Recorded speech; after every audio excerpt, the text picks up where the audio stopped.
Hello, how's it going? I fix stuff. Today we have this Marchant XL calculator, and it's kind of in rough shape. It's led kind of a hard life. You can see that all of the either chrome or probably nickel. Oh, it might be chrome. I don't know. Anyway, all the plating is worn off of this knob and this knob. Originally there should have been this nice shiny thing here. I'm not sure if that's chrome or nickel. I don't know how to tell. Might be chrome. It is pretty shiny. Same thing with this. This is also different plate. It's all worn off. You can see this is bent, and this also has been brazed on at one point. So I'm not quite sure what happened there. There should be a screw in here that this screw holds this handle onto the shaft, but obviously something has happened and they had to braze that back on, so that's interesting. This thing has got way too much play in it, and it only works in one direction. Not shift that way.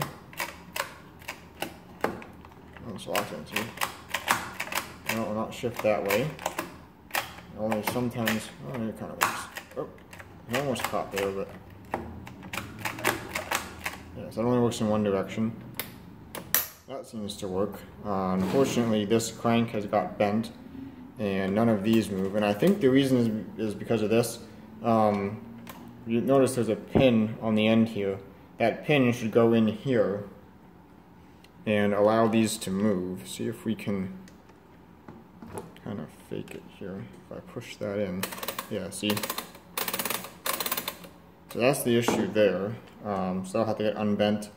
But I'm going to take this all apart. I mean, this has to be fixed anyway. I'm going to take this all apart, and I'm curious to see if the wear on the outside matches what we see inside. Because usually when you take these apart, you know, there's not really much wear on the internal pieces. At least none of the machines I've ever worked on have really had anything, you know, internally wear out. So I'm curious to see if that's going to be different with this one, given the evidence of hard use it's seen, or you know how it's going to look inside. So yeah, and see if I take this completely apart. I'm actually going to take the pinwheel drum apart and the register. You know, take the digit wheels off the register, but maybe we'll see. Also interesting. Looks like this was a gift of someone's retirement or something. So it's 41 years of service. August 3rd, 1933 to June 30th, 1974. So it's kind of interesting actually, because in 1974, I don't think anyone, you know, was collecting these. Like in 1974, this probably would have just been, you know, a paperweight really. I don't think anyone had, you know, any kind of interest in this kind of stuff back then. I could be wrong, but I understand that this is what they gave someone for the retirement gift. Worn out, beat up, you know, at that time it would have been, well, probably, that's 41 years since the 33, so probably a 51-year-old calculator at that time. So, kind of interesting. Of course, you know, if you retire now, it'd actually be kind of cool if they gave you like a 30-year-old mainframe or something, but anyway, so yeah, I guess the first thing we can do is try and unbend these, just so that we kind of know the scope of the work, because if this breaks off, that's going to be painful to replace, or not replace, to repair. So let me get something. Oops.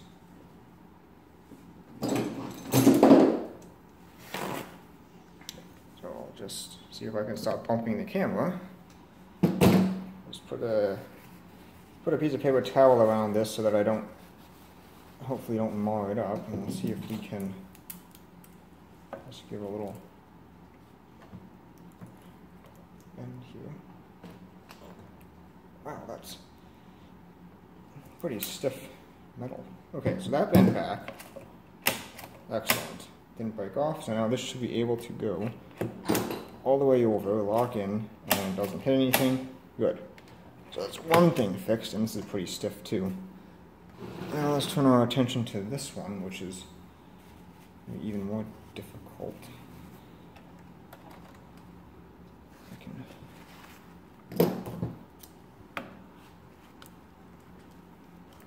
I'm sure we're going to be able to get on it with these wires. That's one thing I forgot to mention. This actually does turn over, which is unusual for these machines. Usually the carriage drum swells up. Let's see, which one am I bending this? I'm bending it this way. Usually the carriage drum swells up and turning over. That help? Maybe. Can I move these now? No. Yes. Kind of. I can use a little bit more yet, but it's getting there.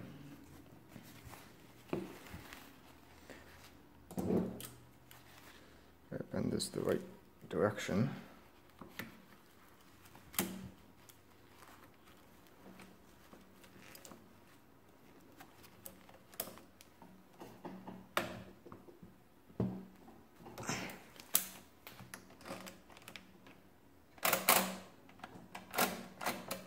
Not quite. I think it needs just a little bit more yet. I wonder if I can just get right on the crank handle and bend that.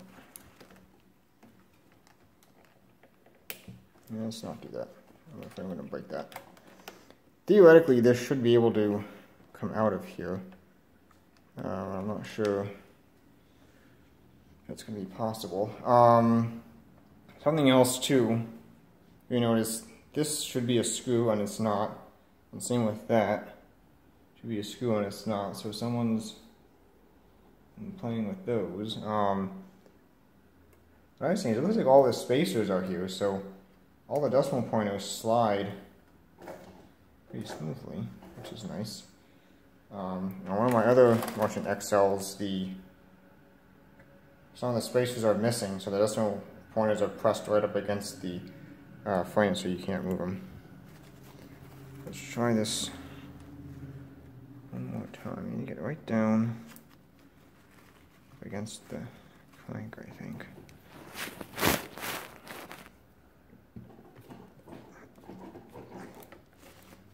That helped. Still bent. I'm probably going to have to end up taking this out and see if I can straighten it that way because it does.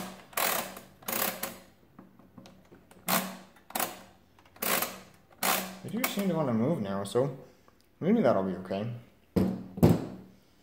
Alright, so we'll let that go for now.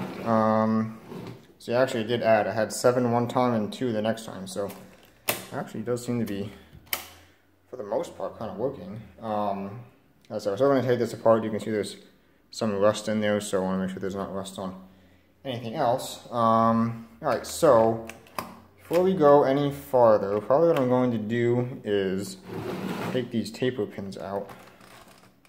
There's one there. There's one in there. I'll see if I can get those at least loosened up, because taper pins are not fun. If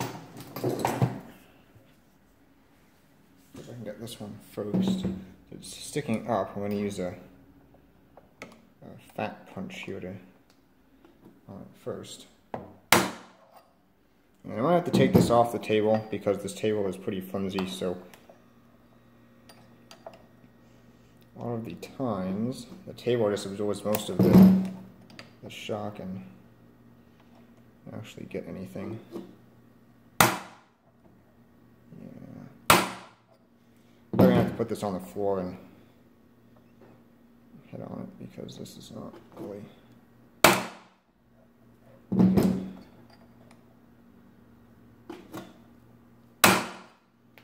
Alright, let me see if I can get these taper pins loosened up and then we'll proceed from there. Yeah, so that wasn't too bad. Once I put it on the floor, just gave this one a couple more taps and it started moving. So, make sure that locks in. Well, maybe. Alright, moving now. Anyway.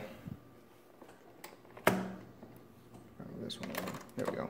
So maybe there's a problem in that column then with the carriage drum and it's getting stuck. It's getting stuck here too. Interesting. There it goes. So you can see this is now flush, so should be able to take a skinny punch now and tap that. I'm going to tap it a little bit, and then I'm going to see if I can just get it.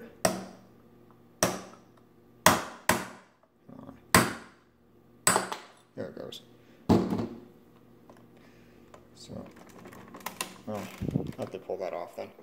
So there's cable pin number 1. You can see it's pretty rusty actually, which is interesting because usually these are pretty, tight fit right up against the sides of the bore. But somehow this one was not, and moisture got in there, so that's kind of interesting. Anyway, so that one's out. And you can see this one has moved, so see if we can just tap that one this way out. There we go. See if this will come off. No. Real surprising.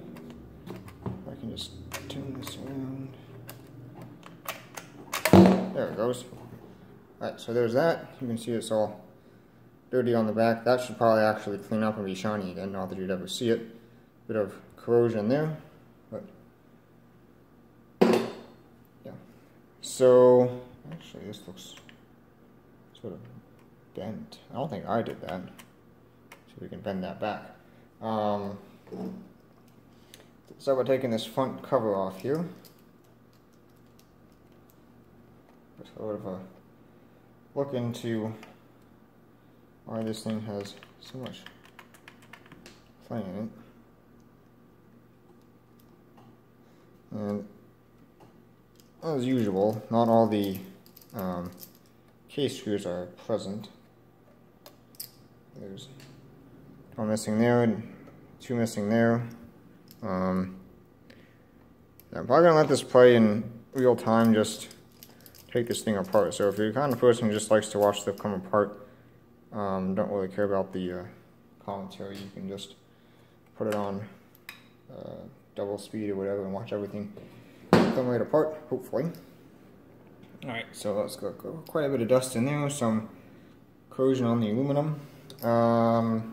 Let's take this cover off. So that'll have 2 screws in the back, or in this case just 1 screw, so there's only 1 screw holding this entire cover on. I'll take that out. That should come more or less right off. No, it won't, because I forgot about the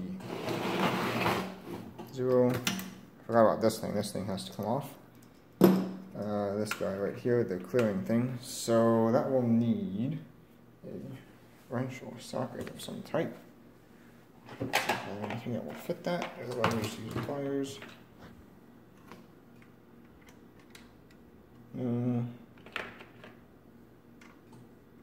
Pliers it is.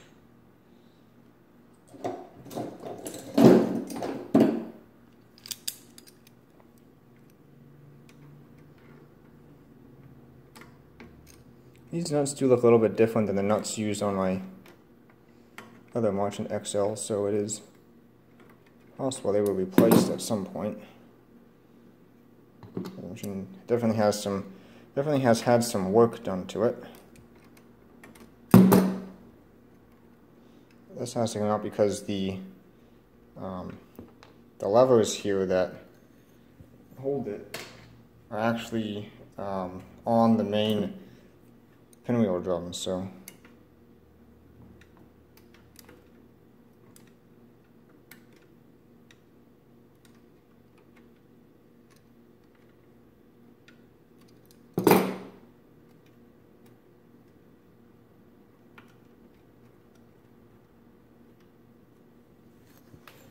so if I stop bumping the camera, should just theoretically be able to out of here. There we go. Now this should come off. Yep.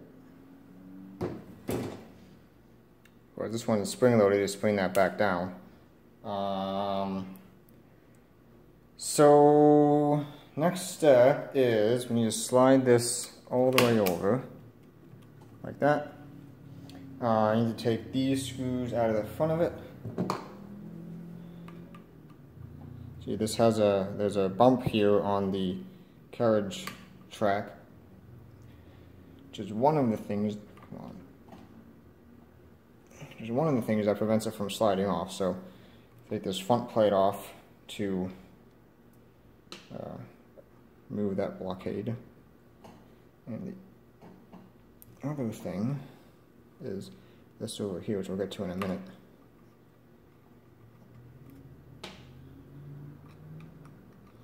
The other Marchant XL, one of the other ones that I've worked on, this thing had like all the screws that held this plate on were completely different. Now these ones look like they're the same, which is a good sign actually. It means that if someone took this off, at least they used the right screws to put it back on. That one wasn't even tight.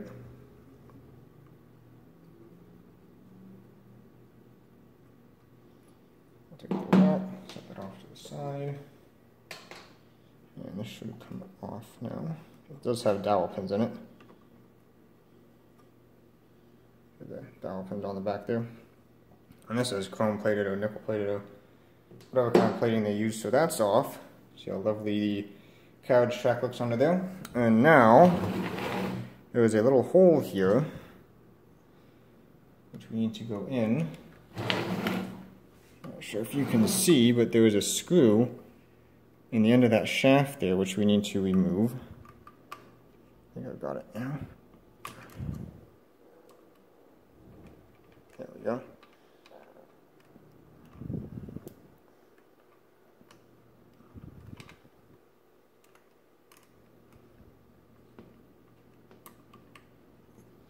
Hitting something that's, we can move that a little bit.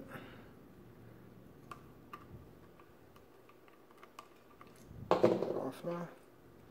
Yep, so that's off. So then this comes out. So this serves two purposes. This is the pointer to point at which column you're in, and also it has this little hook here on to move this gear. Well, not really gear. It's a thing with one finger on it.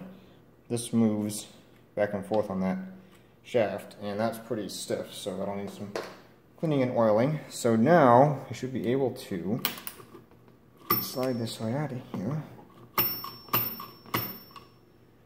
That's the bell thingy.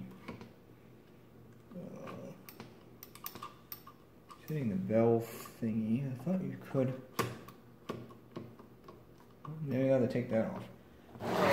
Let's see if we can take the bell thingy off. That's gonna be this screw right here. Maybe. Move this back in.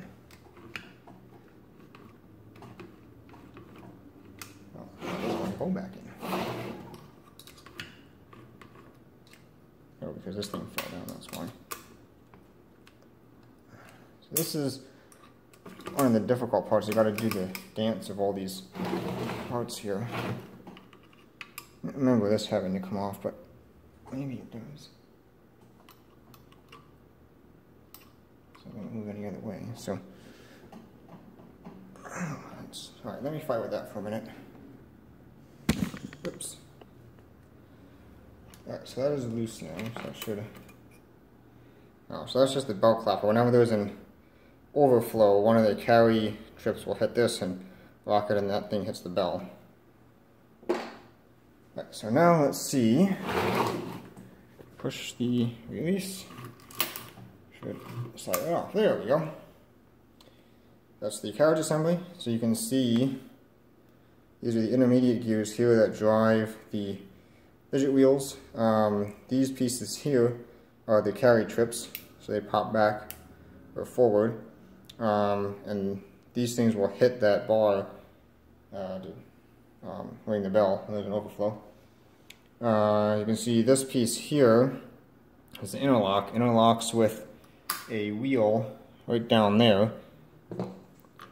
That wheel has a little cutout in it, so you can only slide the carriage when the crank is in the home position.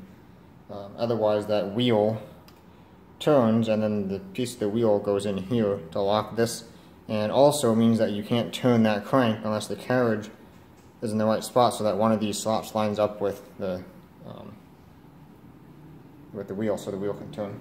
So for now I'll just set this off to the side. back to that later.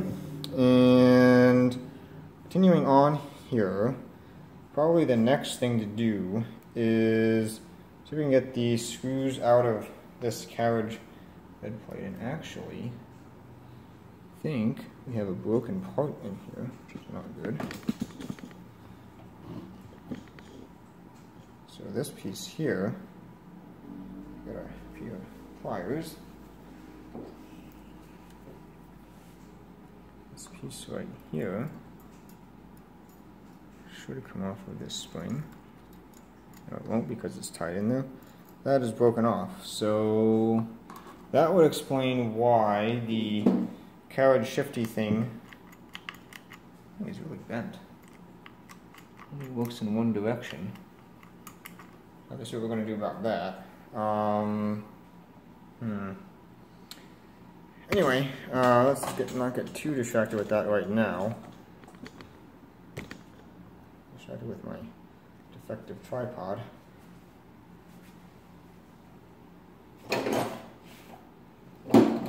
Let's see if we can got these screws.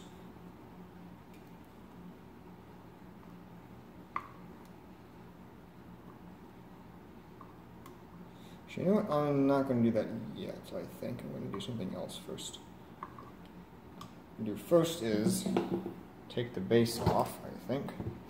So I'll lay this down like that. Got to take these feet off, and these feet actually are in really good condition. Kind of surprising. Usually these just mush right out into a pancake, and gotta kind of dig them out if you want to take them out. These ones are actually pretty much, well, some of the best that I've seen actually. Well, this one's mushed a little bit, but not bad at all. So you got to take these out.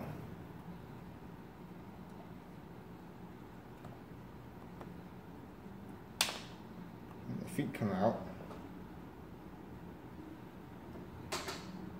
And then there's a screw in there that holds the side on. So there's one of those under each foot.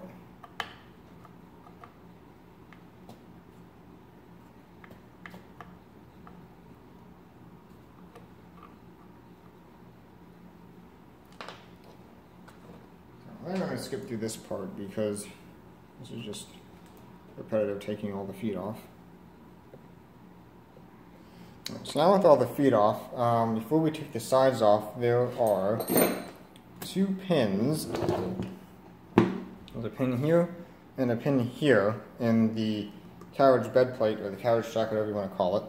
I believe these have to come out from the top, so maybe a little hole here, and you can see by sticking a punch directly through that hole, we line up with the bottom of that pin. So I'm going to give it a few taps just like this and see if it moves. And if it doesn't, then we'll have to get a better way to brace this. But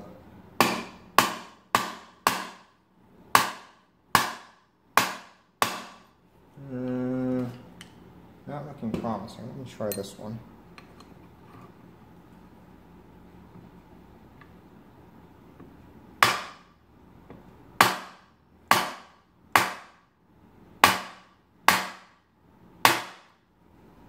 We're hitting it from the top, but I'm pretty sure they have to come out the top. But let's just try this. Like I said, alright, so I'm going to have to find a way to better brace this to get those out. Alright, so let's turn it upside down. I moved these so that the painted part shouldn't be against the table. And then just kind of gave them a couple whacks, and see, both of them came out, so that's good. So now I'm going to take the screws out of this side of the carriage bed plate.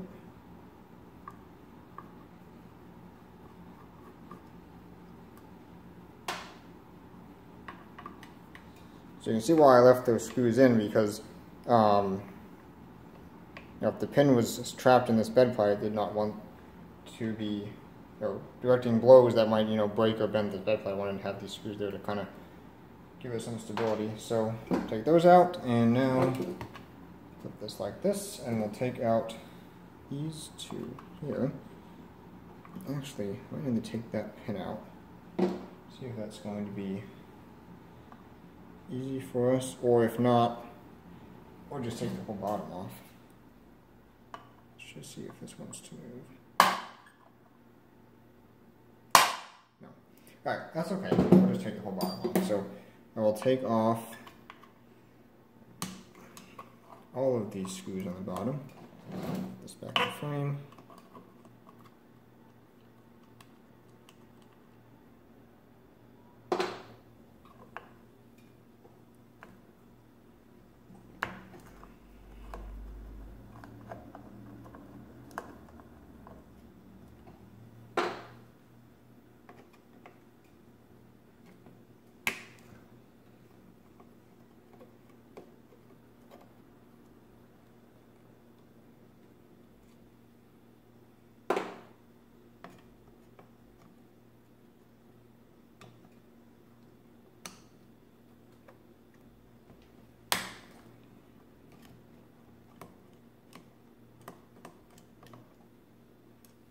Alright, so with those out, whoops, I forgot these ones.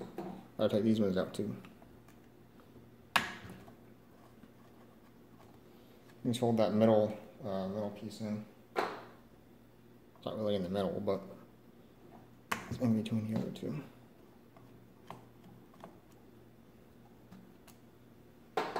Now, these three things can be separated from the base. It's not always easy to do. As you have to get a little chisel or something in there trying to pry it up. See if I can get anything in here. Not really.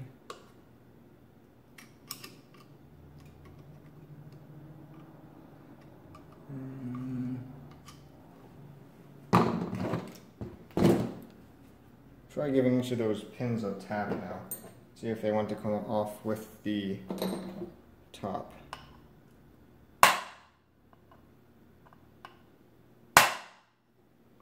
This one here.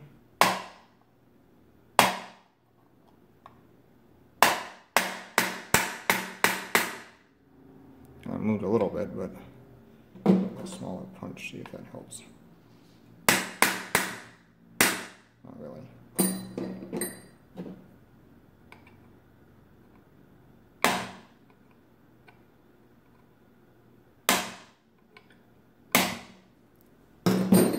See if that helped. I see this one separated a little bit. If I can get in here. Not really.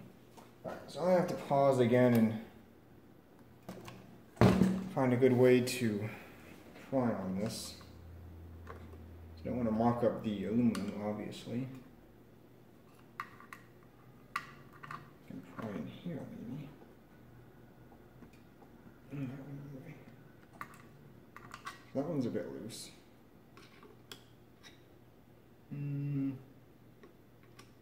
Anything good to try on over here? Get a bigger screwdriver. Move that.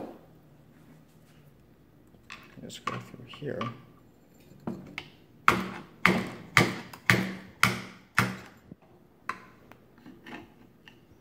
And it's stuck all right.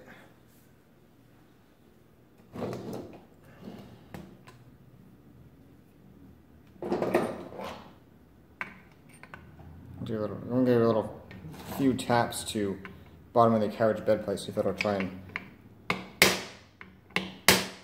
move the sides up with it. Not really.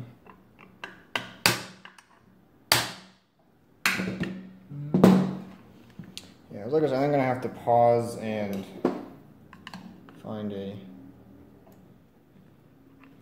better way to do this, because this way is not really working.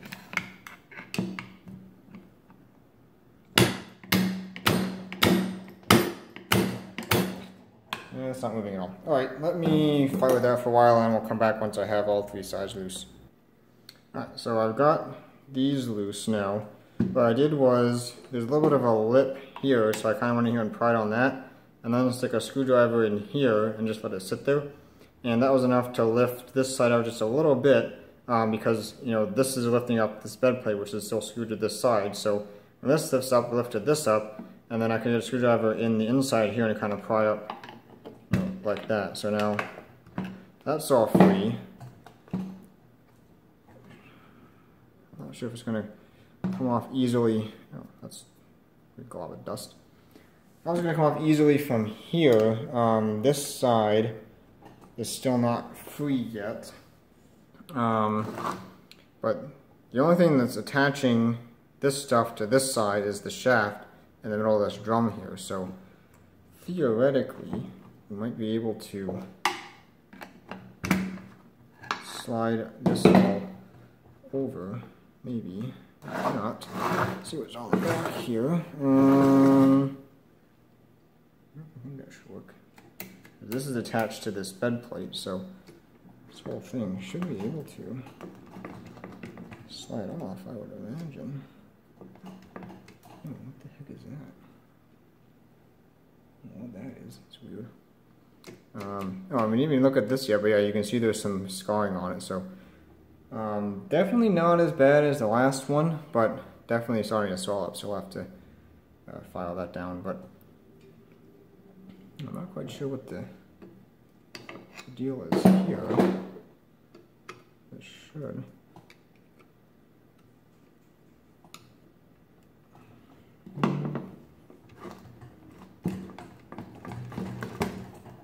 So what's holding that on? The pin is out, the screws are out. Probably shouldn't be holding this on here.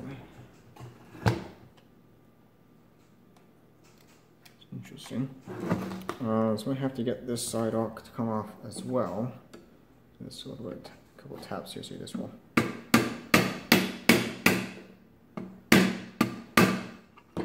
really doesn't want to come off. Alright, let me fight with that for a little bit then. Instead of having to tap a screwdriver on the inside here, I don't think it really messed anything up. And pop this off. This pin doesn't really look straight. I'm not sure if that's a taper pin or not, so maybe I should have tried tapping that down from the top. Or not.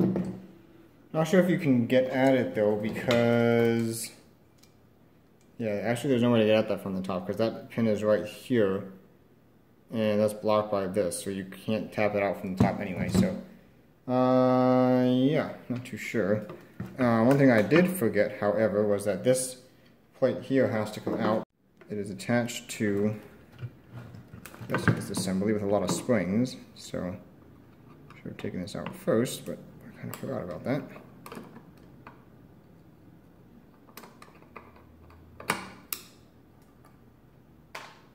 There's 2 screws here. These are the detents, so when you move the levers you hear that clicking, that's what these springs are for, the detents that lock the levers into, you know, being in one digit. So this should come off now. There we go. Set that off to the side. I'll have to clean that up. Alright, the next thing now, actually this should come out, I think. No, it won't, because these are in the way. So we got this upside down. You can get at the 4 screws here. Screwdriver. This one looks a bit messed up, like someone has been in here before.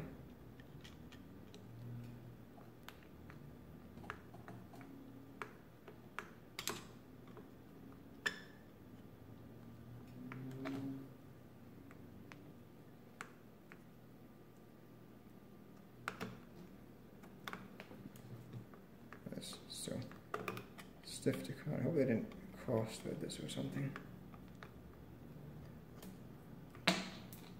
Where it went. And yes, they did cross-thread it. See the threads there are on. Those there are pretty messed up, so I'm not sure if I have an extra one of those or that hole is even okay. That's lovely.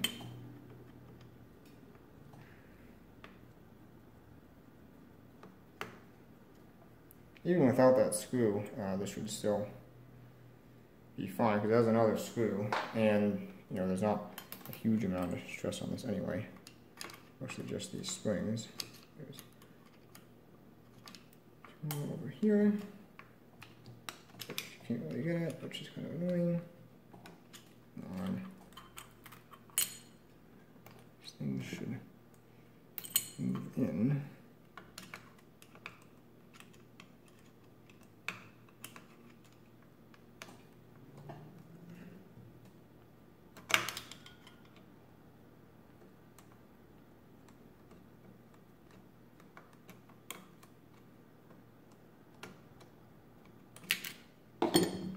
There's that one.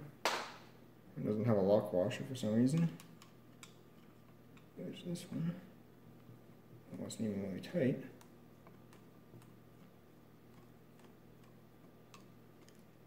Also, no lock washer, that's interesting. Right, so see if we can wiggle these off now.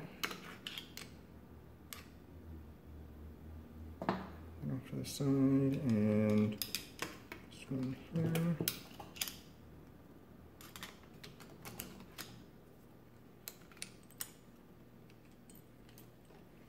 Take this spring out of somewhere.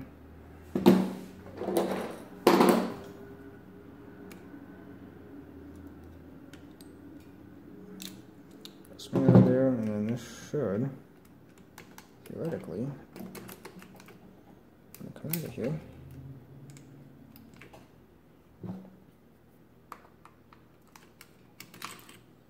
Take that out. There we go. So, see this, which actually looks kind of bent. I'm not sure if that's supposed to be like that. Rests on here, and this is what the crank pushes on. So when you release the crank, this comes out to be under here, and that blocks any of these from moving. So you can't adjust those. You can't move the levers when the crank is not in the home position. So that's all that is. Alright, so probably the next thing actually that can come off is the carriage bed plate itself. So that will require this screw here.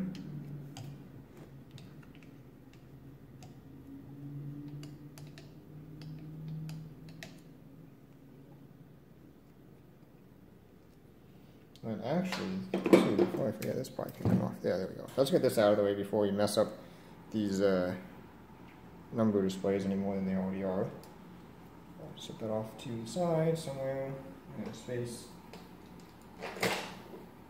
So maybe we'll tear that down. I'm not having decided yet if I want to tear that down or not. This should, it's pretty crunchy. Maybe I'll take that gear off before I take that out. It has to come up before the carriage bed plate comes out. So this is a brass gear, by the way. You can see how dirty it is. Pretty sure it's a brass gear anyway.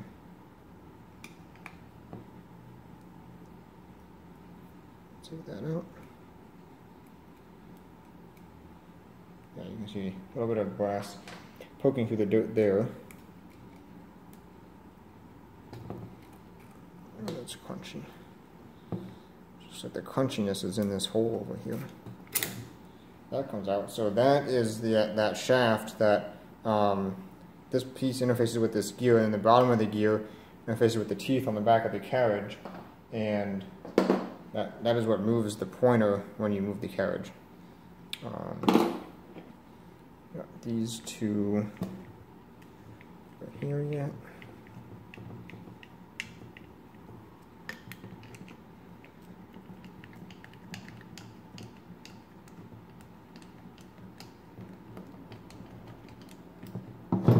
Should be loose. This one's not all the way out, I guess. Well, I was holding that in. Whoa.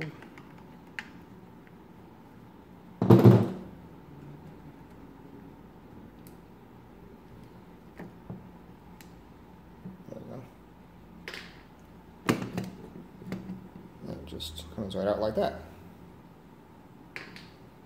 And the screw that goes in here is shorter than the screw that goes in here because this has this piece. So that screw is right above this, so if you put the wrong screw in here, you're going to be screwing right into this thing and then that won't work. So yeah, there is the carriage bed plate. Pretty dirty, needs to be cleaned up. We'll take off these rails at some point and clean all that out. See, this track here is where this is supposed to slide. You can see how dirty that is.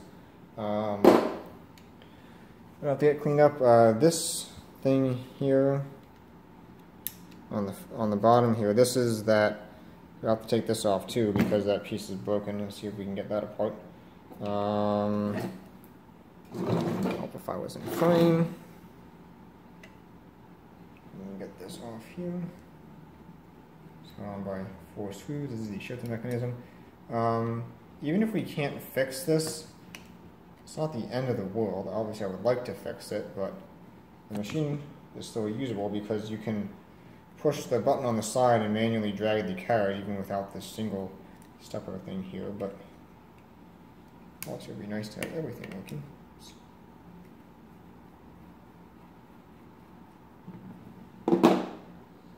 Let's take these out of here.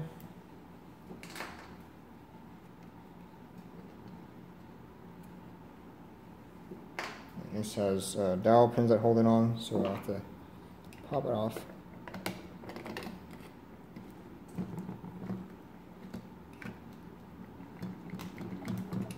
Maybe. There it goes. That comes out, and then you can see the this is broke off of this right here. I can get at it. Actually, that almost looks like it's seized on there. See, this is supposed to be free. See how this one moves? This one does not. Under it. That's how it broke. There it goes. It's moves a little bit now. It's kind of stiff, so I'll have to take a look at that. See if we can fix that. I might try soldering it. I don't know how well that's going to go. I don't really have much else choice. Everything had to do brazing, so I have to try the soldering and see how that's going to work. But also have to figure out why that's so stiff on there. Actually, the thing's bent. You can see that pin there that this moves on is actually bent. So yeah.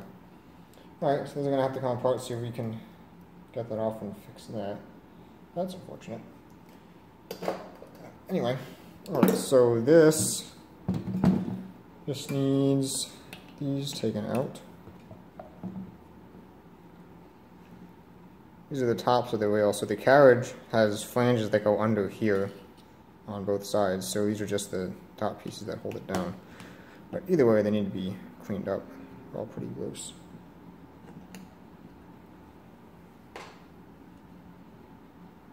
See where the carriage, top of the carriage flange lodge on there is kind of dirty in the middle, so all those have to be cleaned up.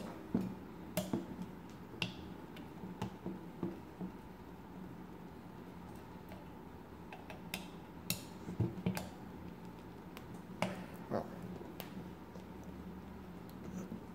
alright, I'm gonna have to fight with that one off camera, I guess. This one's loose. Looks a bit rusty, but it's coming out, kind of. This one's going to be difficult, I guess. And that one off camera. Alright, shut this off to the side and deal with that later. Next step.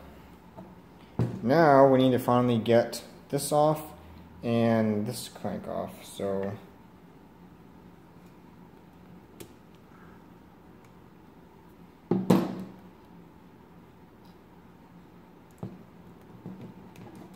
this is a square drive in there. Oh. So I'm going to lightly pry here. There it goes. I don't think I messed up the paint at all.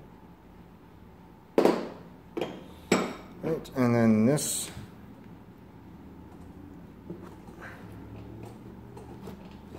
there we go. So, not sure, maybe you can potentially unscrew this. I'm not sure what you're going to hold on to, because this looks like it threads on the end of that shaft, but I don't see how you can possibly, you know, get in, kind of grab that and turn this off. I don't know about that. I might have to look into that, but okay, there's that knob there. Pushes again. So take this off. There should be screws that hold this side to this piece. So here's one. This has a little spacer, so that little spacer right there is on this screw. Put this back in, don't forget that, otherwise you'll be potentially bending something by tightening that gap there. That gap needs to be there. This is the shifter fork. This is the other screw here.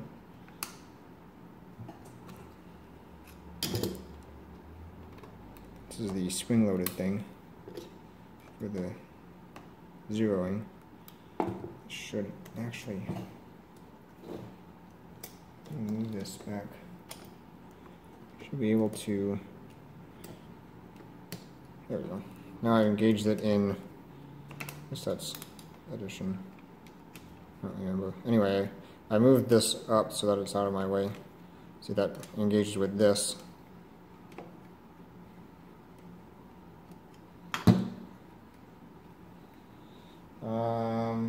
That's out. So one more thing that I want to do is take this screw out in here, if I can.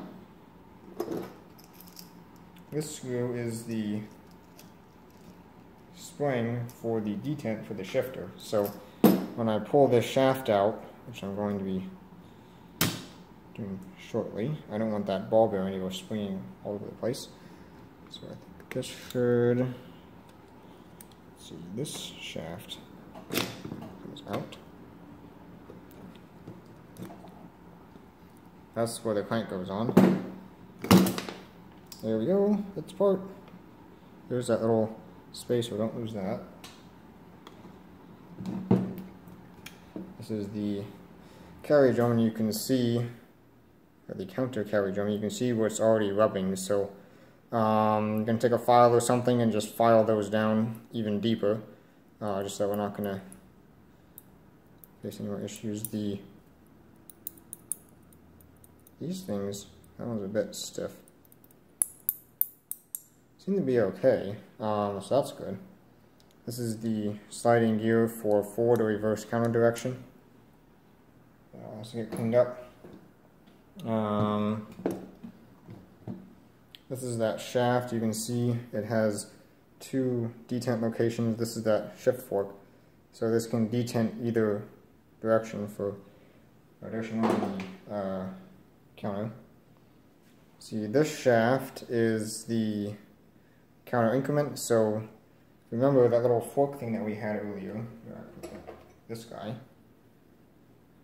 goes on here, and then we'll slide that. It's kind of stiff now because of all the dry grease, but we'll slide that up and down to individual positions, and then when the shaft rotates, that finger will either increment or decrement the carriage. So this should be able to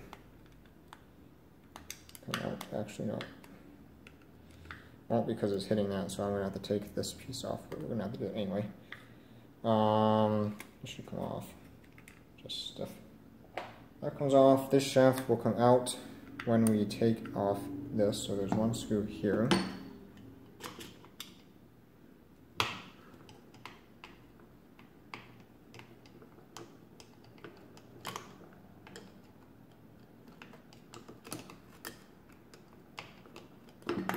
seeing what I'm doing. There's that. Take that out. Take this off. This is the counter assembly. Now this should come out. Yep, it's all cleaned up. I'm going to take this off because that has to get cleaned up.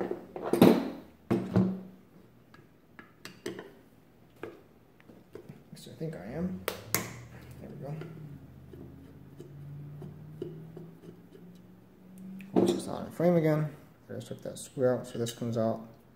This comes out. I have to get all cleaned up.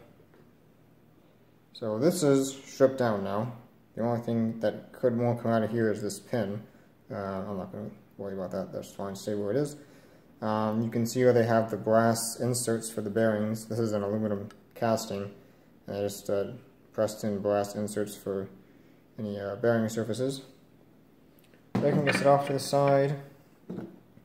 This middle section has the carriage release plunger.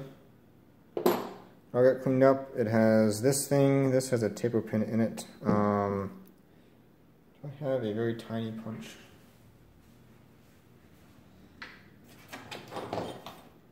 I have a bent very tiny punch. Hopefully the taper pin isn't in there that. Ooh. Hopefully the taper pin isn't in there that hard. See if I can just lightly tap it out here. There. Alright, good. I think this is the third one of these I have. They all bend before the Made in USA label wears off, so take that for what you will.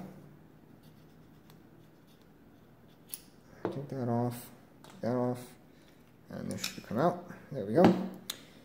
And this could come off if we take the spring off of it. This I don't think will come off. There goes that ball bearing. I think I see it. I'll pick that up then. That ball bearing, oops, don't lose these. This is a shim, probably from here. Remember that. So that shim goes on this side, on the intermediate section. Set off to the side. That's to shim the carriage on. Anyway, this could come out, so maybe. This I don't think will come out because I think they press this bushing in with this on it. So I'm not about to press that bushing back out, just damaging it. We'll just have to clean this up as best as we can with it on there. This also will not come out. These gears are where they stake it on or whatever they do in here, so those aren't going to come out. Yeah, other than that, this won't come out either.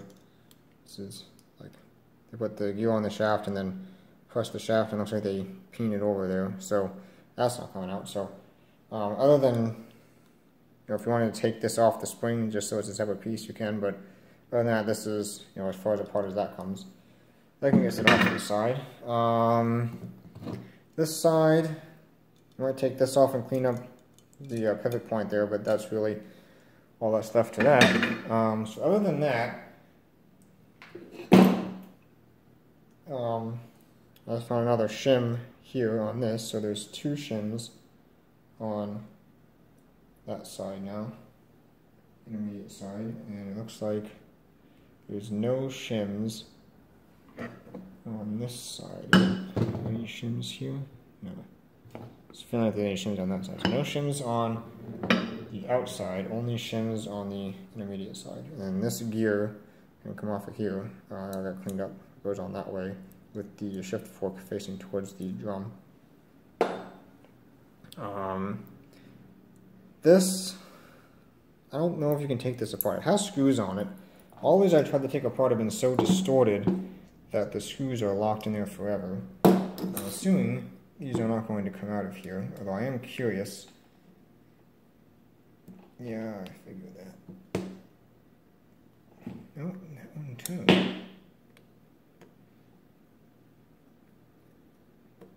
That one actually came out of there. Interesting. See if the other one will come out. No. Maybe I'll see if I can get that out.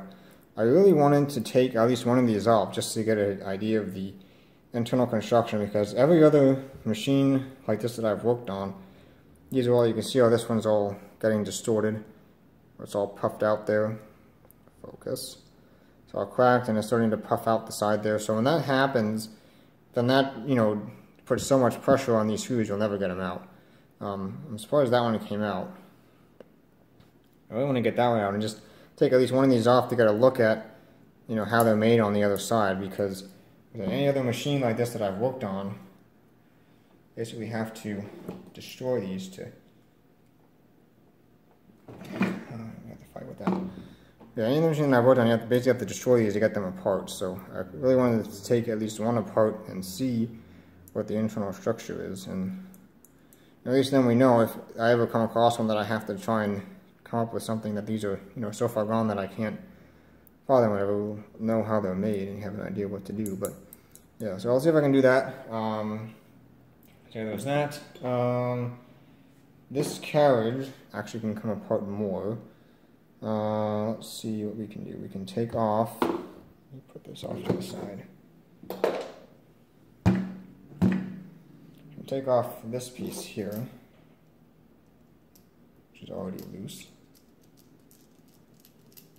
This is the decimal pointers.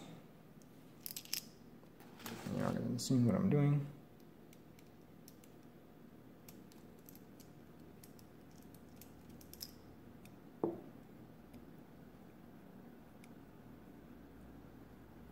And actually, it looks like this side is missing a spacer. They just didn't tighten it down, I guess, so that didn't pinch the decimal points. You can see this side has that little spacer there. This side does not.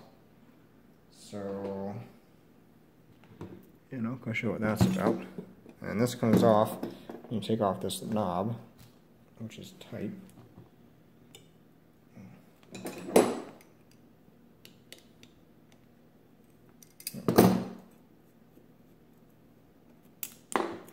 That comes out, and this comes off.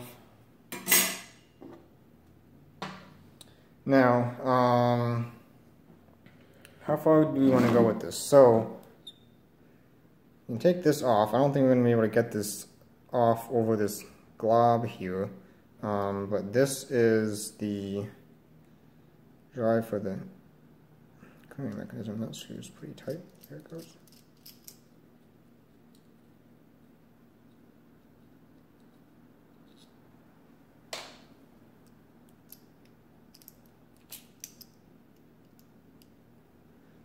Take these screws out of here. I'll take a look inside here. I have taken apart one of these Marchant registers before, and they have an interesting clearing mechanism in here actually. It's all by ball bearings, but yeah, so this won't come off any further than that. So you can kind of get a look at what's in there. This piece here, when you start turning the handle, it releases all the detents.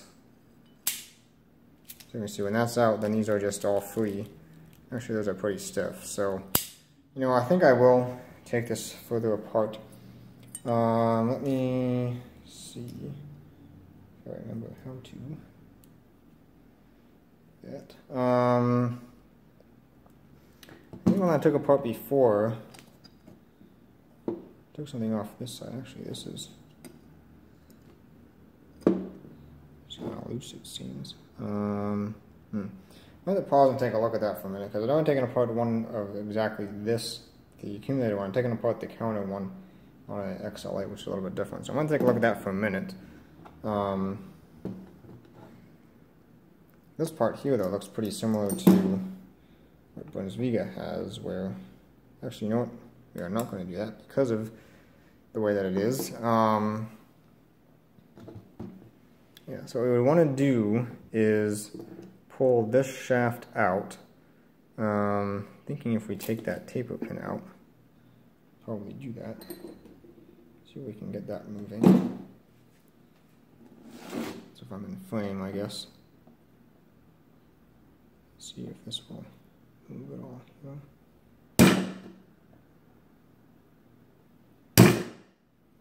Did move. We can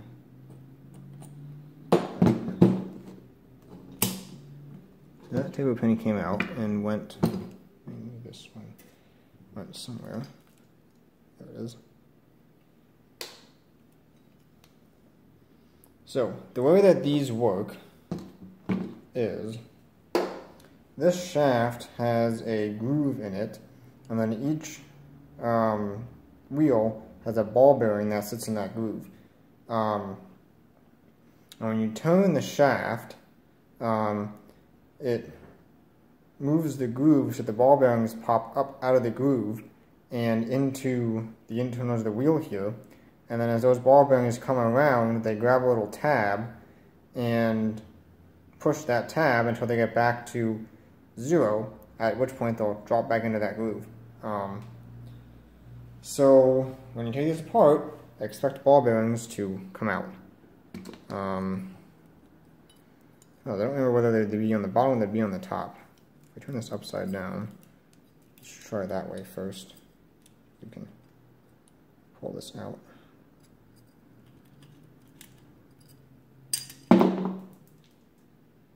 You want something. Alright, so let's take a look here what we've got. We have, this is one of the wheels. We have a brass spacer, which probably went on this side because there's one on this side. Probably should be a ball bearing in there somewhere. It's not going to fall on the floor. It'll fall on the floor or something else, I think. So, we got that spacer. I don't really see anything.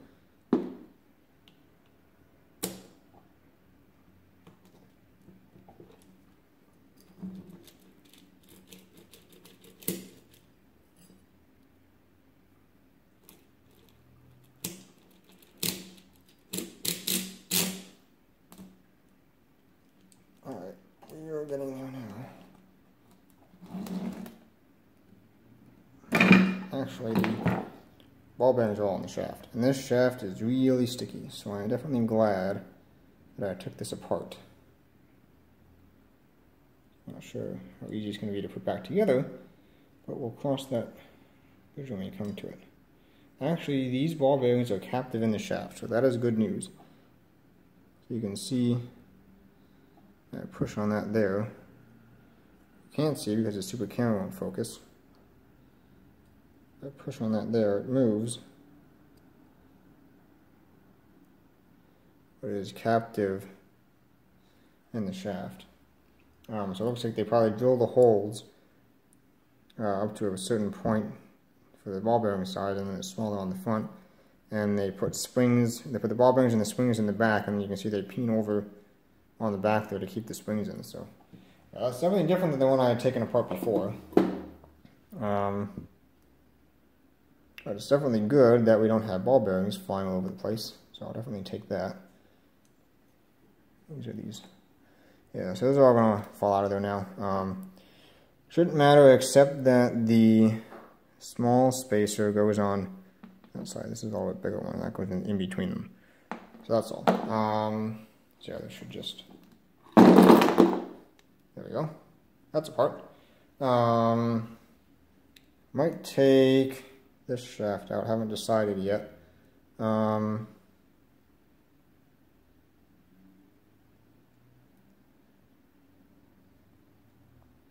That's interesting.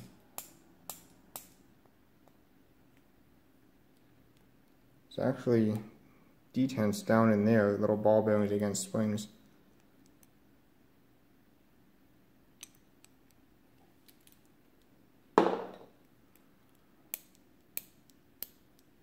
It's a little bit concerning because these don't want to pop in there very easily.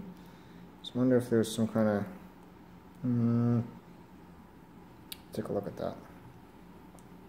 What I'm concerned is whether when the wheels are in, if these are held back further. I don't really think that they would be. It might just be that they're sticky, but some of these don't want to move very far, so it's a little bit concerning. But I'll take a look into that later. So that's a part. This one has a broken spring, I just noticed that, so this detent actually not really doing anything. And this one feels pretty stiff too, so I might take this apart. Haven't decided yet on that. I definitely have to replace that spring though. I'm not even sure if you can take this apart.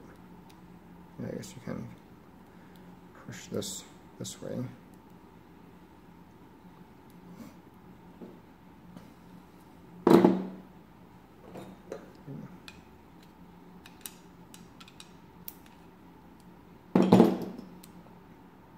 I was going to have the same thing, ball bearings on that shaft, so I'm going to clean up those shafts and everything. Let's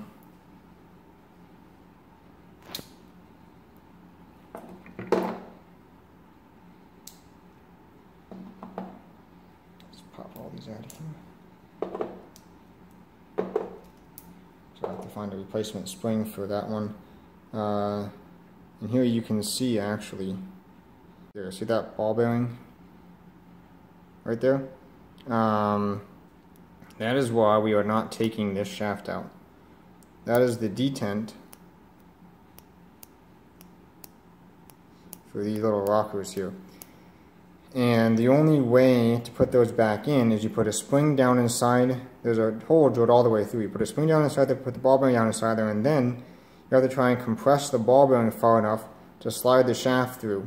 And I made the mistake of taking one of those apart once, and I'm not doing that again. That was just to put one of them back together. It took an incredibly long time. It was very annoying. So the process they have for doing that at the factory, I don't know, but I don't know it, and I haven't really thought of a good one. So we're just going to clean that as best we can the way that it is, oil it up, and call it good. They really don't feel that bad, to be honest, and they don't really look that bad either. Just a little bit of dirt, but you know, nothing concerning. And these ones here are built the same way. You can see the hole where they drilled all the way down through, put that in. So yeah, let's see. Anything else? This shaft. Oh, that comes off. Okay. I just took the spring off the end of this. Actually, this whole thing wants to come out, I guess. Kind of. It's pretty sticky, so these are all actually.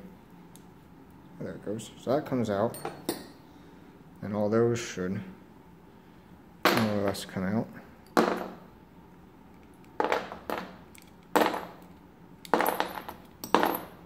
And there we go. And now you can see down there those little ball bearing detents. So I'll take a look at how those are supposed to work, because, well, based on the wear here, it definitely looks like this will just rock down into that. So maybe it's just that there's so much dirt and grease down there that they're not wanting to play nicely. So hopefully that's it. Hopefully once we get that all cleaned up, then if you poke them, they seem pretty nice. Nice and springy. Just that when these things were rocking down in there, they didn't want to rock very far. So take a look into that. But oh, I see. This is what rocks. So this rocks up to relieve the detent, and then rocks back down to engage the detent. Interesting.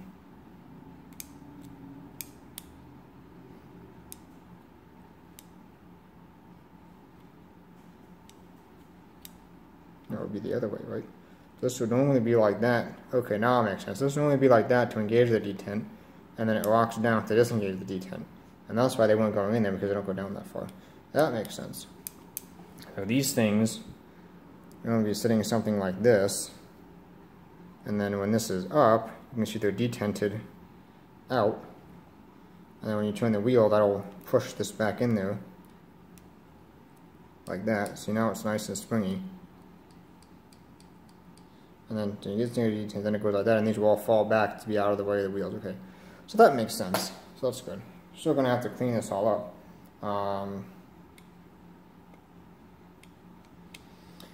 Alright, so I think really, we could take this apart.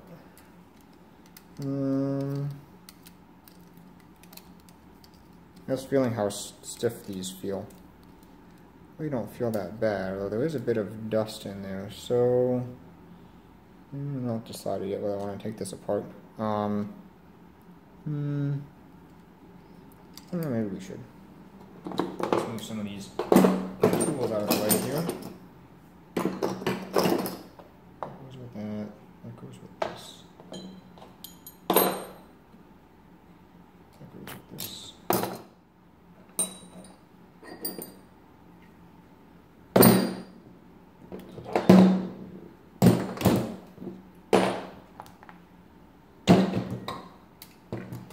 Alright, so to take this apart,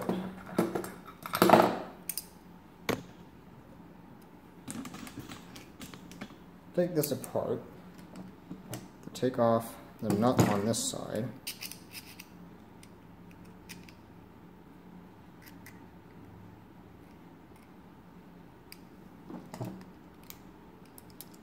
which is already loose. That's not so right.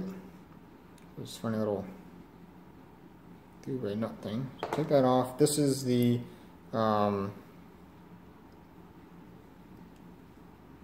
directioning gear. So once you start turning the crank, you can't go backwards. Let's see, is this one loose? No. So we can get this one off here. There's no good way to grab this, really.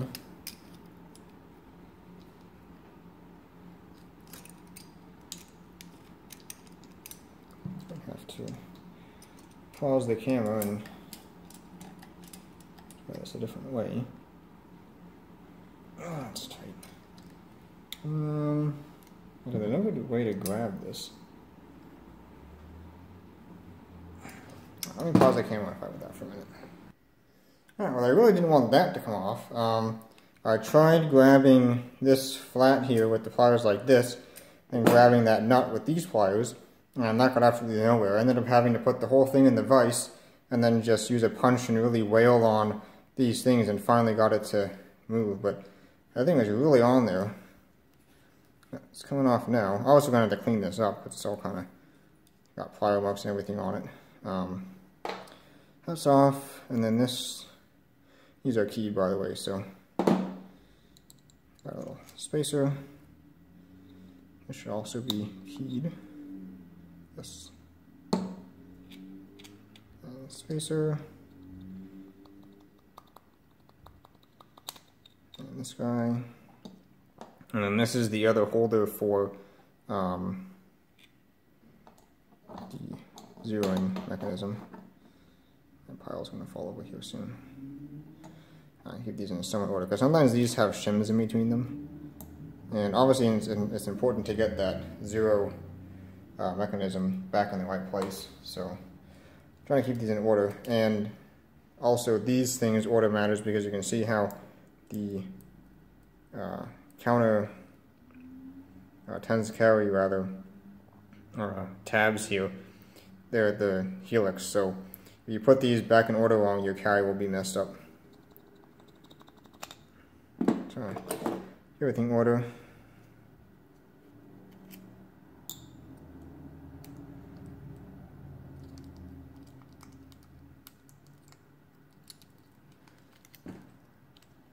I have to pause, and it's not going to be super exciting taking this whole thing apart. This piece should come off.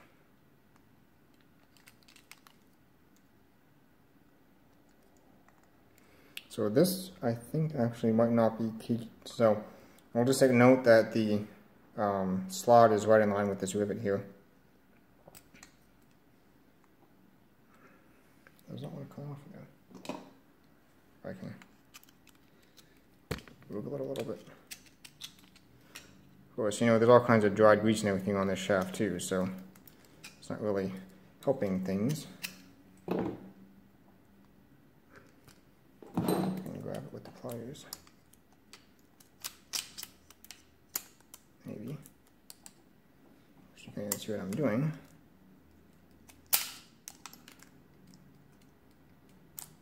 This thing is so hard to hold on to. Everywhere you grab it, there's something stabbing your fingers.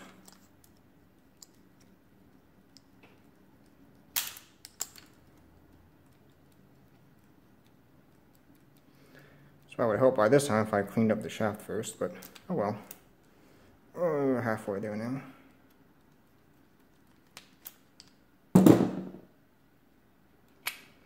So this thing is not keyed. So just have to take note that this little slot here lines up with that rivet.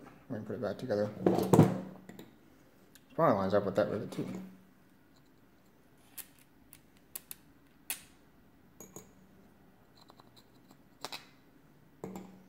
So now we are into the actual levers here, which are these guys.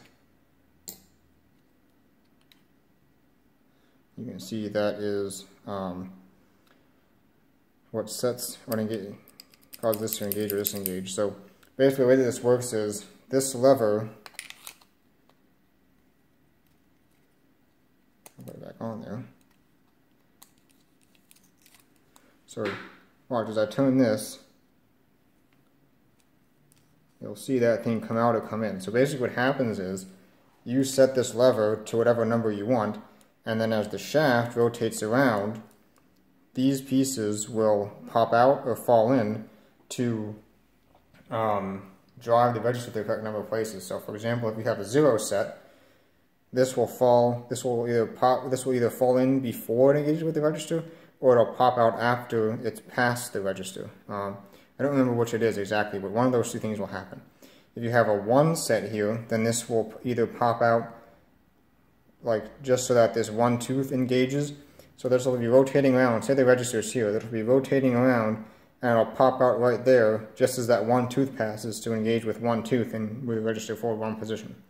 Or vice versa, it'll pop out up here and then after one tooth engages, it'll fall back in and all the other teeth will miss. Yes, I'm not sure whether it pops out before or pops out after, but either way, that's basically the idea. Because this is stationary, depending on where you set this, determines the timing of when this pops out and falls in, to determine how many teeth engage with the register. So yeah, if you remember a while ago, I did that Tiger calculator complete teardown. Remember how many parts were in the pinwheel drum on that? With how many parts are in the pinwheel drum here, this is definitely an improvement. And I just noticed that these things are not pinned on, which I think they were in the other Marchant I worked on. These little wheels here come off, so just take note of that. Don't lose those. I'll probably not leave it there, but I'll probably put it somewhere safe. But just take notice that those do come out. I do see I have a brass bushing here, which may not want to come off, so I'll have to take a look into that. But yeah, so I won't bore you with the rest of the disassembly of that. It's just going to be sliding more pieces off. Yeah, let's take a step back and look at our mess.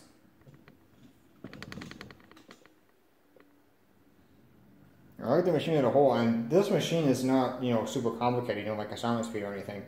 Overall, this is a pretty simple machine, really. When you take everything on, spread it out, it's really quite a bit of parts. We've got our carriage bed put over here, the feeder under there. Here's the carriage drum. Panning across, we've got the detents for these things. Register wheels for the counter, register wheels for the accumulator chassis, the base and the sides over there. So yeah.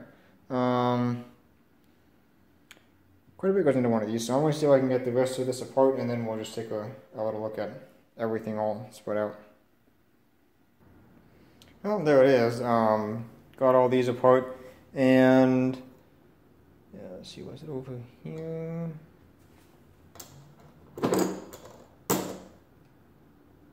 There we go. So you can see in here, these are the shims I was talking about, so that's why it's important to keep all that stuff in order, so the shims go back where they were, because not all of them have shims, only a couple of them had shims like that. So this one should be up here.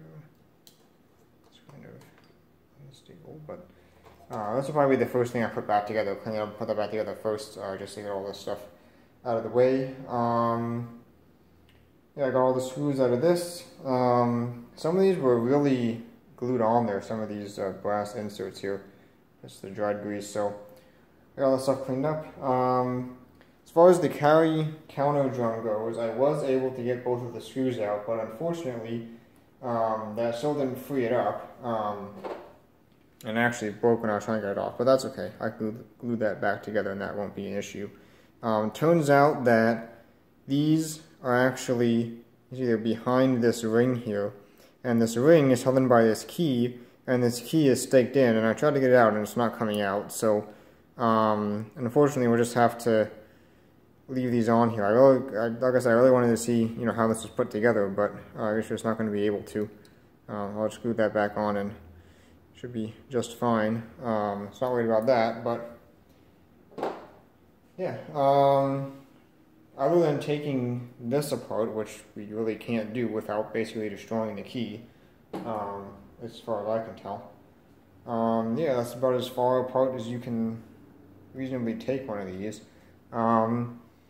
You could potentially take apart these if you wanted to, but you know, trying to get all those ball bearings back in and get the shaft through is really gonna be miserable. Same with this. So, yeah,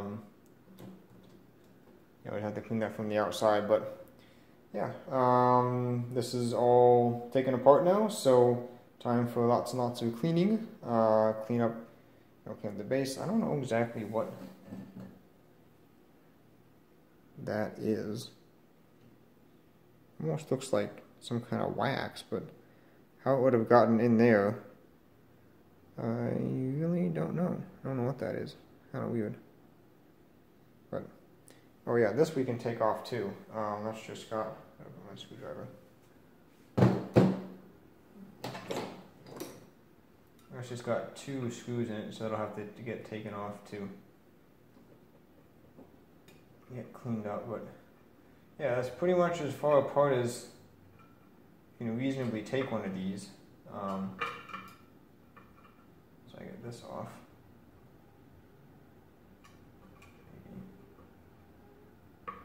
So I think the camera says about an hour, which really is not bad as for.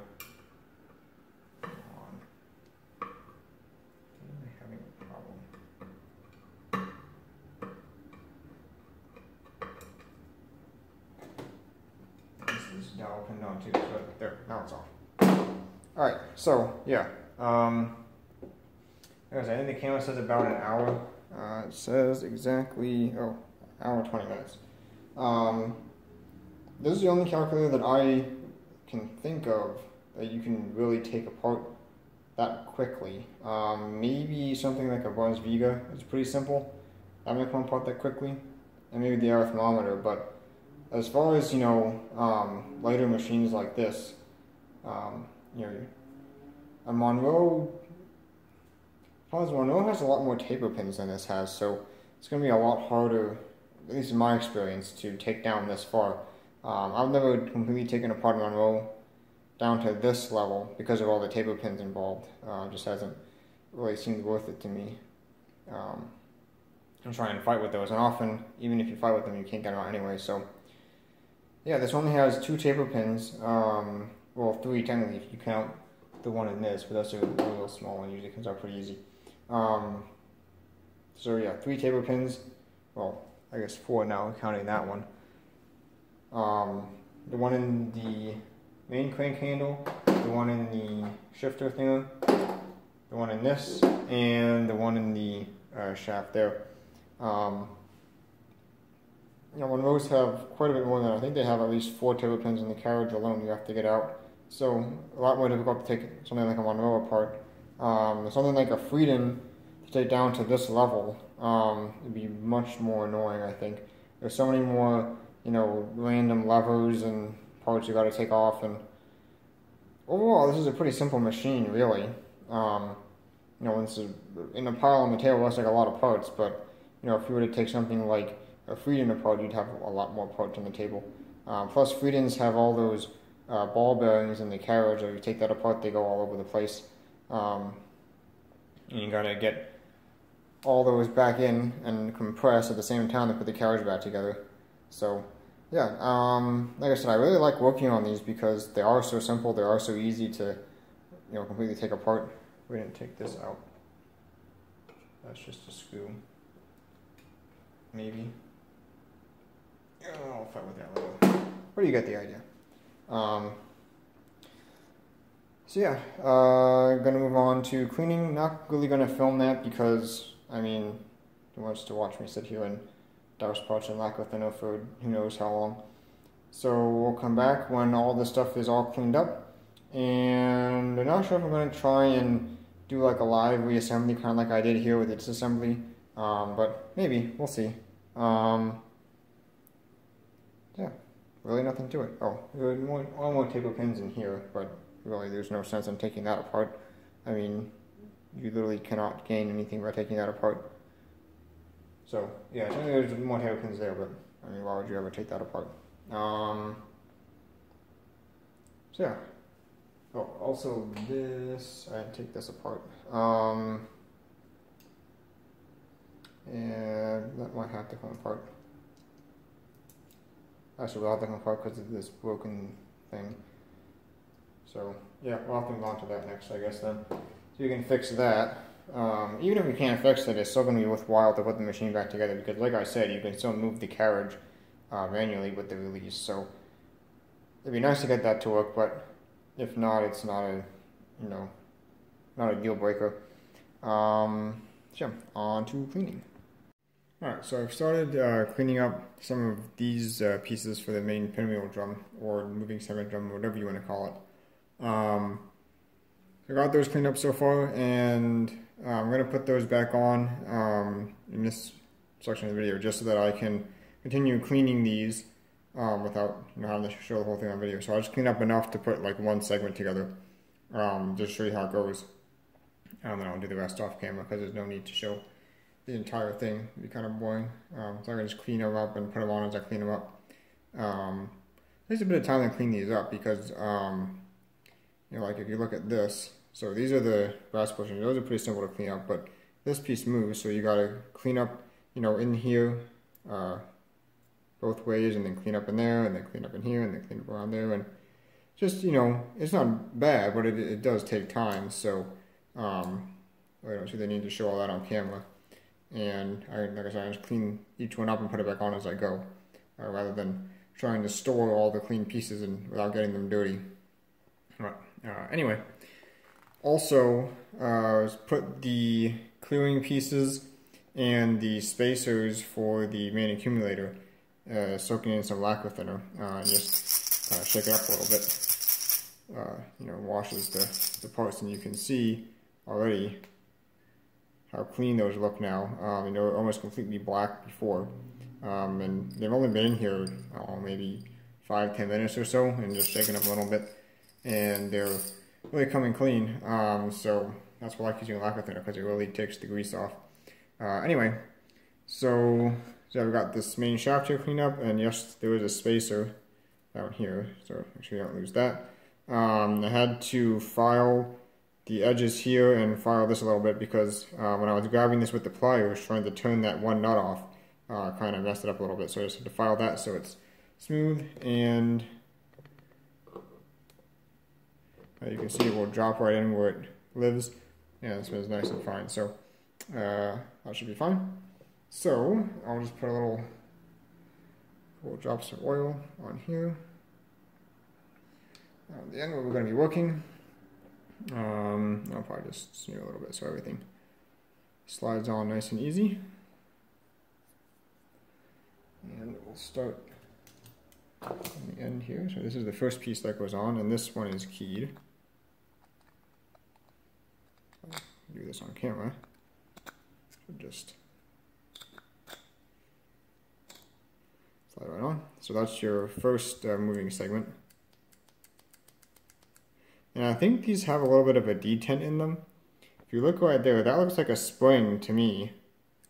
That might kind of detent them either way, which is interesting because, you know, the entire time they're riding in that track, basically, like it's either pushed out or pulled in. So, not really sure why they need a detent, but it looks like they gave it one. So that's kind of interesting to know. I don't remember seeing this on the XLA that I took the main drum apart on. So that may either be just an early thing or just on the XL, not really sure. So then we need to take one of these little things, if I can grab one. Oh, it's spinning all over the place. One of these little things, which you can't see, that goes on this little pin here. I can do this in front of the camera. Well, my hands are in the way anyway. Like that. That spins around nicely. I've already oiled all this, by the way. Actually, you can see it's pretty shiny, all covered in oil. So that's on, and then we need this. And this goes on one way, so you can see how the little step here, this part is lower. Come on. Come on. This part here is lower than that part. That part up here goes towards the, towards the threaded end. That's what the lever rides on. And you can see how this side has the 3 marks that correspond with the 3 raised sections on here. So this goes on like that. And the lower part, nothing rides on that. That's kind of just like a little. See, I don't think that even really touches it. Maybe a little bit, but it's not like a bearing surface or anything. So, yeah, the main bearing surface is the raised section, which has a little oil groove there. At least I'm assuming that's what that is. You see there's a little groove in it, so I'll just put a little bit of oil on that, even though it is already pretty oily. And this should drop on it. Actually, I'm going to put some oil on this as well, and that little trough there. Sometimes I do a little overboard on the oil. A lot of people, actually you can see it looks like the plating here is peeling off a little bit. Just take care of that so we don't get little flakes inside the machine.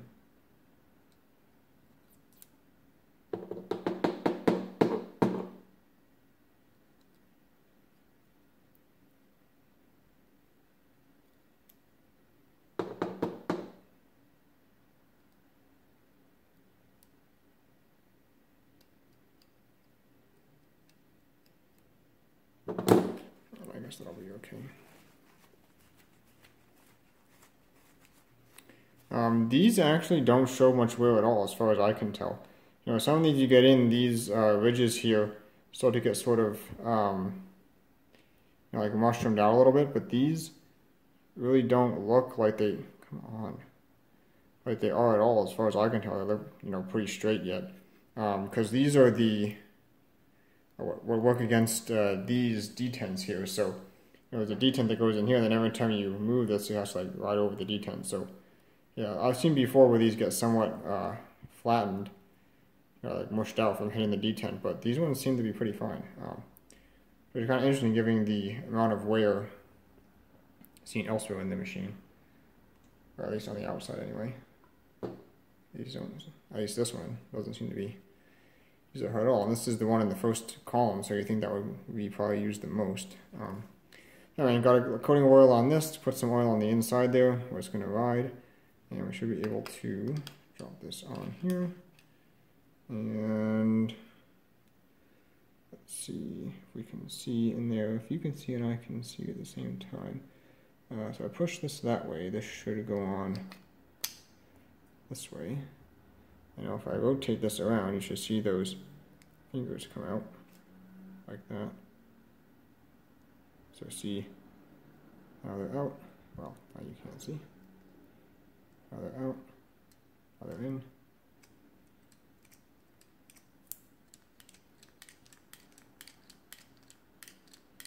So that should be that.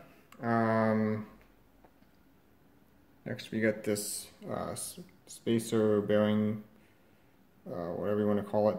You can see this side is a little bit duller than, actually this side a little bit duller. That side? No. This is the shiny side. It's a very subtle difference, but this is a little bit shinier than that.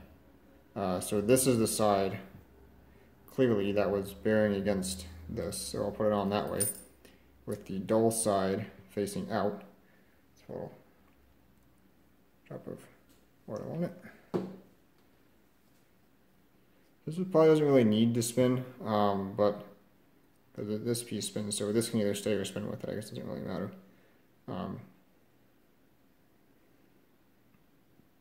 So that's on, and then the next one you'll see this one has this piece on the back, which is the carriage trip reset, and also has little carry tabs. But other than that, it's basically the same idea as the first one. So.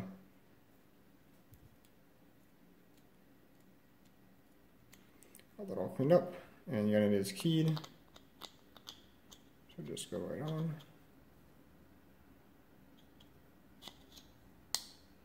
Like that. Make sure that this thing still spins, which it does. So yeah, actually that's about it. Just rinse and repeat for all the other columns. Put the little thing on there. Then put the brass bushing in, then put this on, and see this next one is going to have some spacers in it, but yeah, so pretty much the same process going forward, so I don't really see a need to film the whole thing. And of course as I go I'll be straightening out some of these that are bent. Not sure if I did that when I was taking it apart, if it was like that before, but either way, it's an easy fix. This one was a little bit bent, I unbent it. There's a little bit of dirt on that one, but the numbers still look like they'd be pretty easy to read, so I'm not going to worry too much about it. I did try cleaning it up. This was a paper towel. I think it's grease, so it's not really going to come off with anything but lacquer thinner, but of course lacquer thinner is going to take the paint off, so that should be good enough. Another thing to note is, this is kind of an interesting failure. This digit wheel for the accumulator has actually come apart. You can see this plate here came off, and you can look at the inside there. And the way these are put together is, you can see on this side there's little pieces of metal there that I guess they stake in, and then you kind of see the same thing on this piece here, but they're just broken off, so the stakes just, see right there, it just broke off, and there. So not really sure how that managed to happen. I don't think that happened when I was taking it apart, because these wheels actually slide pretty easily off the shaft. Like if I take a good one, let's see, it just slides over the ball bearings like nothing. So I don't know how that managed to happen, but I don't really see how it could have happened when I was taking it apart, because like I said, there's no wheel, there's not that much force pulling this apart like that. So yeah, kind of weird. And the cleaning mechanism on this is kind of interesting actually. It looks like in normal operation, like these wheels would be on here like this, and they just kind of, well, actually be on here like this, on top of one of the ball bearings. And I just kind of tick over top of the ball bearing. So like right there I can feel it hitting the ball bearing, and it just kind of ticks right over it. And the same thing in the other direction too. So I guess they're relying on the fact that when you clear it, you release all of the position detents, so that these are free to spin on the shaft. And then of course when the shaft rotates, it'll come around and just pull them all to zero once the ball bearing hits. So I guess just relying on the fact that when you're running the machine, you'll have enough power to overcome those ball bearings in there. But when you're clearing the machine, there's not enough friction to stop the wheels from, there's not enough friction that the ball bearings wouldn't be able to turn the wheels. So I guess just relying on that, which is kind of interesting. There's no like real positive drive to zero, it's just that ball bearing. So theoretically, if you put your hand on one of the wheels and cranked it, the clearing handle, then that wheel would just stay there and just click over the ball bearing and it would return to zero. So kind of an interesting design. Yeah, I don't really know why they did it that way. I guess it's kind of simpler in operation, because on like the older style machines like this that I just have the solid pins in here for clearing, the whole shaft has to move over to align the solid pins with the pin inside the wheel. So when you turn it, it grabs them all to 0. This one, the shaft doesn't have to move at all, but then they had to make all these ball bearings and all the springs and stake them all in. So yeah, I don't know. Not sure if that would be cheaper or more expensive to make than the old style pin ones, but kind of interesting. So yeah, I'm going to go on with cleaning these up, and then probably what I'll do is move on to the registers, just because this and the registers have like the most small pieces all over the place. So once I get the main drum here and those two registers back together, that'll free up a lot of space. So I'll do the register, the main drum first, and then probably move on to the accumulator, and then do the counter, and then from there probably we'll move on to this. I'm not doing this first because it's not a big deal. Even if I can't fix this, the machine is still be usable. So I'll move on to this once I have more space here to work and put some of these parts back together. So like I said, even if I can't fix this, the machine is still usable. So it's not a deal breaker if I can't fix this. So that's why I'm not doing that first. It doesn't really make that much difference. Sure. Probably when we come back, we'll have this all together and move on to the registers. Alright, so as you can see over there, I've got the pinwheel drum completely reassembled. So that they're standing up there. So that's done. And then all the parts in front of that are parts that I've cleaned up and put a little light coating of oil on, at least most of them. So hopefully we got enough parts cleaned up that we can get a good run of reassembly here. So we'll start with the accumulator main carriage. Well, that's the only carriage. These Marchants in. I'll pick those up then. There were some spacers on the floor. The front here. So these Marchants, of course, only have the accumulator in the carriage. So you can see these cleaned up pretty well, actually, despite not taking out this shaft. We still got most of the dirt cleaned off of here.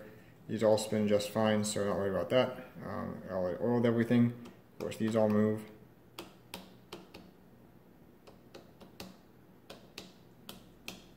We do have this one here that's bent, so we will have to fix that, hopefully. Hopefully I can just take this and bend it straight. How that happened, I really don't know. I did inspect the pinwheel drum, the main drum. It's not really pinwheel, but the main drum. I did inspect that to see if there was any damage to anything on there. I didn't see anything, so hopefully we should be fine there. Hopefully this will just bend right back where it needs to. I think that looks pretty good. These are all loose because I took the shaft out of the bottom, so you can see these can flip up like that, because the shaft that goes to here I took out to get that cleaned up. So I think that looks pretty good. Obviously we'll have to try to make sure it's going to function properly when it's in the machine, but let me grab that shaft from over here. So this shaft, flip this around, runs through all of these. And actually, when I first started working on this, this thing was partially out. You see, it's supposed to go in the end here, and then there's a divot in the shaft there that the screw goes into. But apparently that had to come free somehow, so if we can loosen this up maybe. And this should just, ideally, slide right in through all these. I have put a light coating of oil on this shaft. All these lined up now.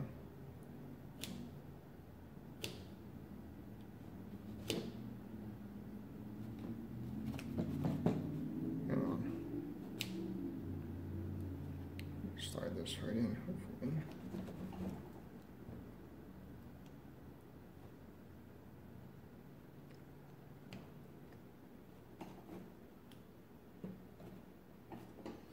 There's a little bracket there. We're kind of, come on.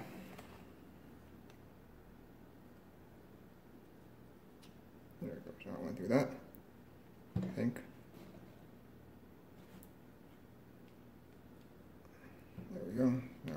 side of that. Going here. Maybe.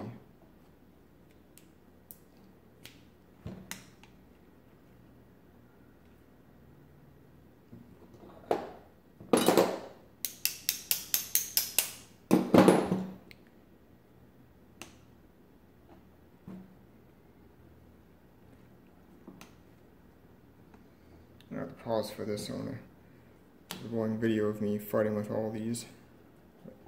I guess if you get more, you can just speed it up.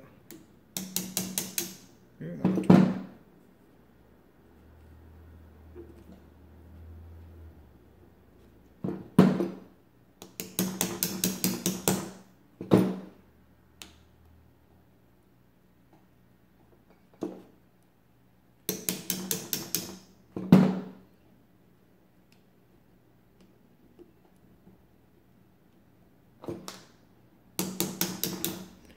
You can tell some of these actually move up a little bit when the shaft goes through them. So I went through it real nice. But some of these actually move up a little bit when the shaft goes through them because there's enough tolerance in the portion up on the main shaft up at the top that the spring is able to push them down somewhat below the position they need to be in to move to right on this shaft. As you can see, these move. I'm not sure if you can see it or not, but these move out. Yeah, they move in and out. So actually just play in the hole at the top, which I'm assuming is normal. As they move up and down a little bit, so that's why it's the. Sometimes they're a little. I have to wiggle a little bit to get them on this shaft, but. So that's the last one. So now this should go in the end there. Out far enough, which I thought that it was, but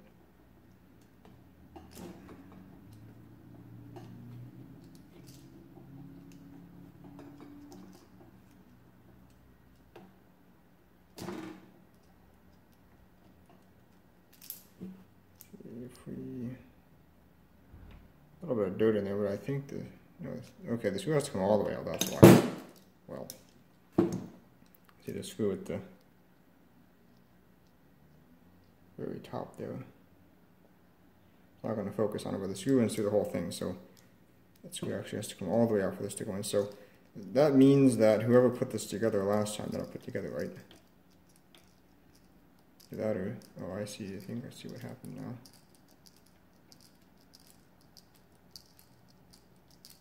Take this all the way out and then have a little, okay, it is. So that's all the way out, so now this should go in the rest of the way. There we go. And a little bit too far. This screw is going to be lined up, and that should be good right there.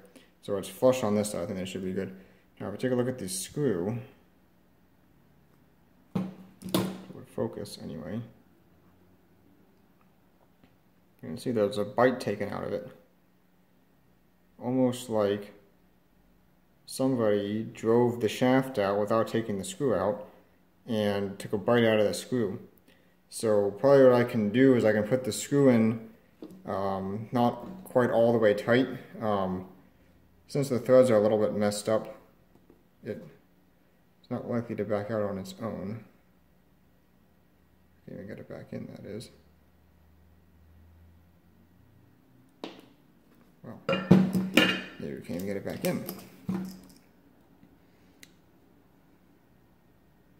The threads are a little bit messed up. I don't have another screw like this, so we can reuse this one.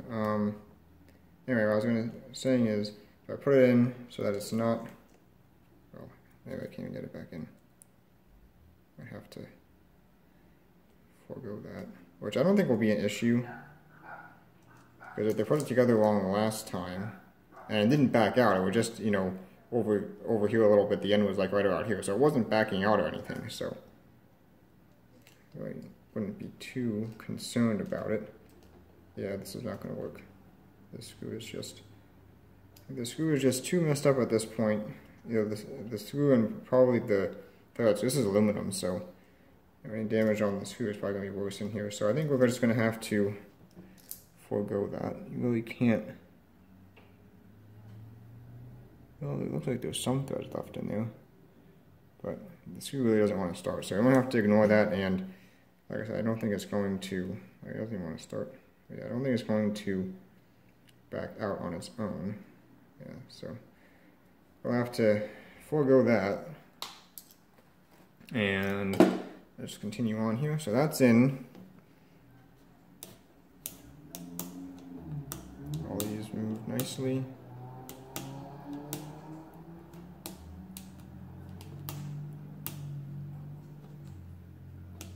I'll get to that one because the bracket's in the way, but so those are nice and smooth. So I think that should be good. Now, if you remember before, I think I showed this on video, there was a damaged accumulator wheel here, which I have repaired, like this. So the way these are constructed is there is basically a metal, say metal disc, but a metal drum on the inside here. That's just a piece of, rounded around sheet metal. And that has the two tabs on either side that they just slide these gears over that and stake it. You can see better on like this one. So you can see that tab on, they just stake it in to expand it to pinch into the gear on both sides. So you can see there's a little hole above that. So I used that little hole to my advantage and made a little piece of sheet metal each side that went through that hole, and then cut it and then folded, half each way to fold that over and then solder it. And of course I went through and filed to make sure that it's not going to interfere with anything. So I think we should be good. Seems like a good repair. Unfortunately I did crack the wheel, which actually worked out in my favor because it split basically right in half, so I could take the plastic off and then solder it without worrying about damaging the plastic. And then I glued it back on, and other than this fun little crack here, you really don't notice it. So I think that'll be okay. I think these are cellulose or something like that. Whatever they are, it's the kind of plastic that is highly flammable. So I don't think this hot iron would get hot enough to ignite it, but I'd rather not take that risk if I don't have to. So I think that should be good. There was one other digit wheel that was slightly damaged. I'm not sure if I'm going to be able to find it now. I don't remember which one it is, but basically what had happened was one of these stakes had broken off and the other one was a little bit loose, and this gear was wiggling a little bit. So all that I did was, the one that was still intact, I just staked it a little bit harder, and that tightened everything up. Not the best, but other than trying to undo the stake and take it apart to work on it, there's really nothing else I can do because that one didn't have these two holes in it. The plastic of the wheel went right down directly against the stakes, so I couldn't just slide the sheet metal in and fix that one like this one.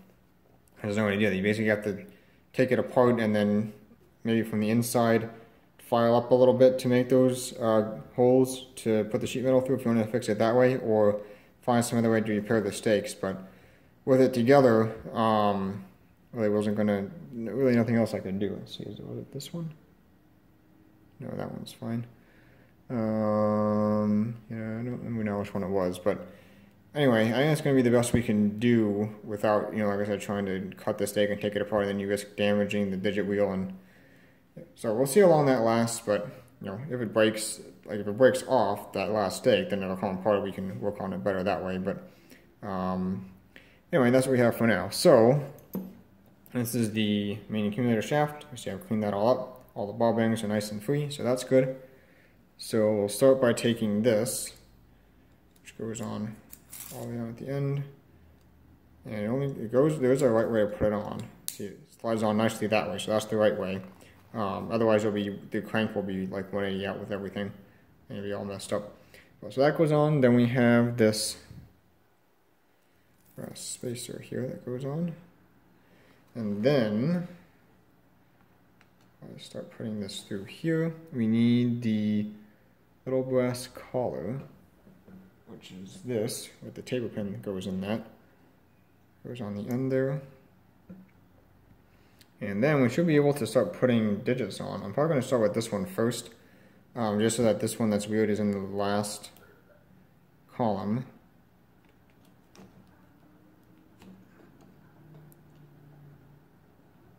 Maybe. Alright, I'm going to have to move something over here because this is... Okay, so let me back that up just a little bit. No, that's too far.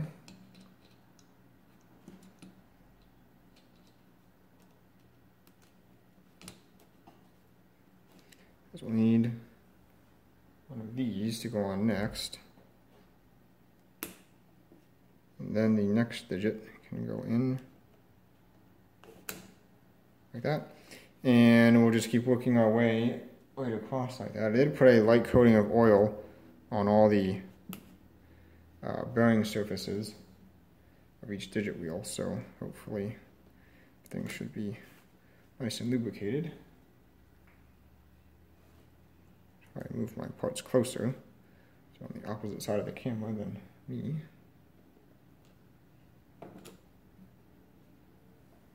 Let's move some of these over here.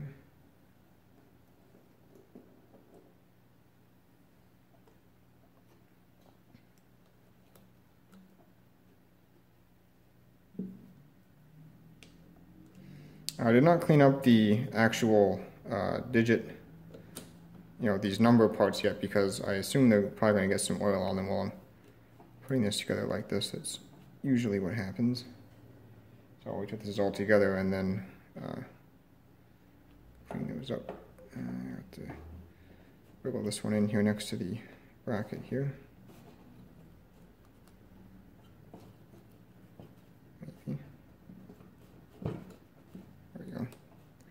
On the other side of the bracket, I guess this real thin one.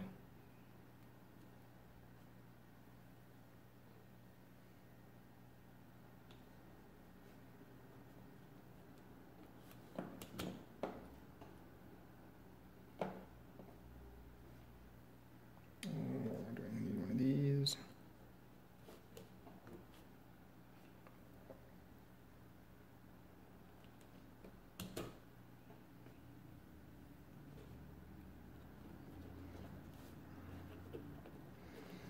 So far, this is a lot easier to, So it's a lot easier to work on than the other style with the solid pins. Because these ones you don't have to get everything, all the wheels in the same position and all the pins lined up with these slots in the wheels. You can just put anything in any position basically and just shove it on in. Because the ball bearings just click over any obstacle they overcome, or they come into rather. It's going to be a little bit stiffer as you go along because you got more ball bearings to push over, but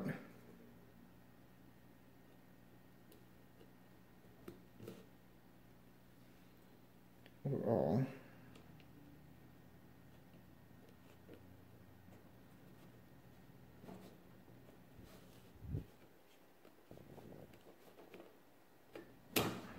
there you go. And that, I think that'll be okay. It's a little bit loose though. I wonder if I should put some kind of, I do have this extra one here. I wonder if I should put that in. I'm not sure if that goes here or in the end.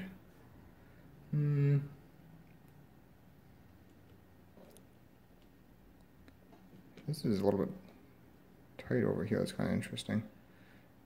There's really no play at all, but there is play in here. Actually, that put the wrong one in there. I might have to pause and figure that out because there's definitely a gap there. So you could put two in there. So I may have to, and even with that, there's still play. I may have to take a second look at that. There's a little thicker one too. Maybe this one goes in there. Those are the same thickness. So, yeah, this is just the kind of stuff you run into when you're working on one of these. When you work on anything like this. Yeah, this is the thickest one. I think this one would be best in there. So we'll just redo that. Maybe. It's not great.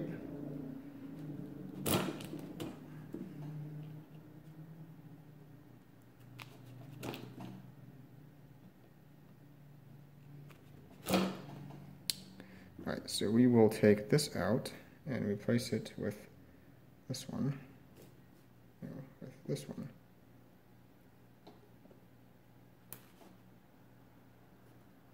And proceed from there.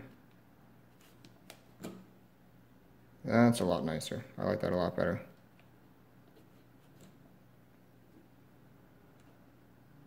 That's going on backward. So again, if this bores you, just, fast forward it, or skip over it, or put it on double speed. Hopefully, go together smoothly now. We'll find out. Now, like I said, this is, when you put something together like this, it's very common you will make a mistake.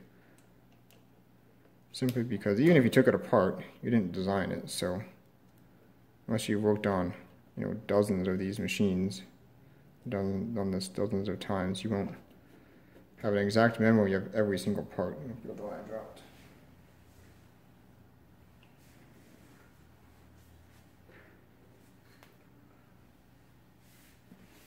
So just accept the fact that at some point you will make a mistake, and it's just part of this. Let me see now. It's the real thin one.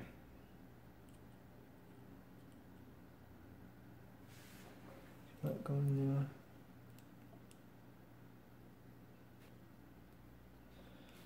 I want to put that one in there if I can.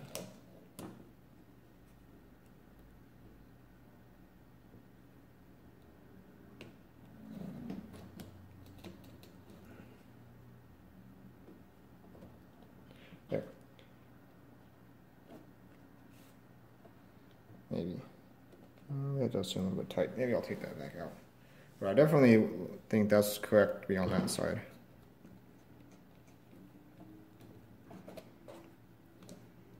I'll take that.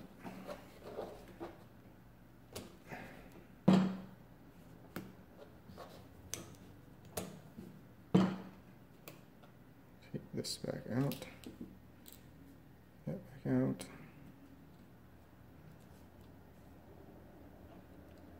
Like I said, just, something doesn't seem right, it's probably not, so just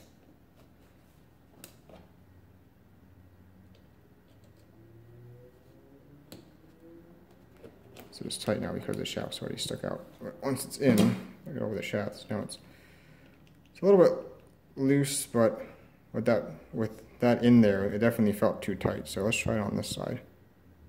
And we'll see how that looks.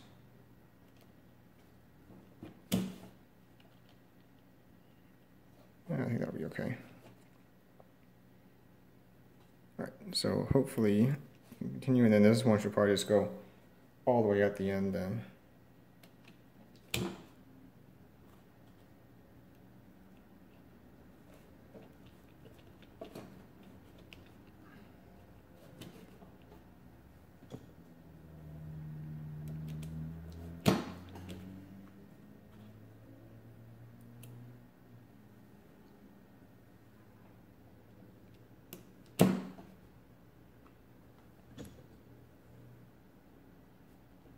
One of these there.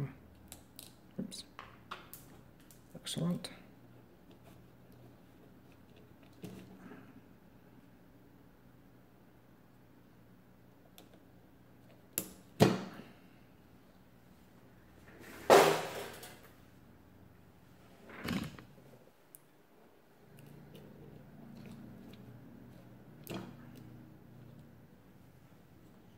the last one here.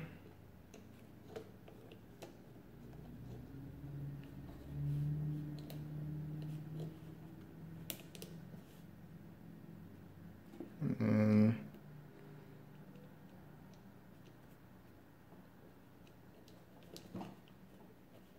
maybe, yeah, see that gap there?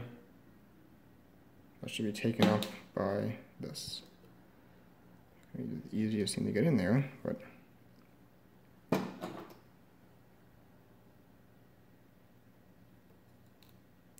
yeah. So I'm gonna have to pause the camera and fight with that for a little bit.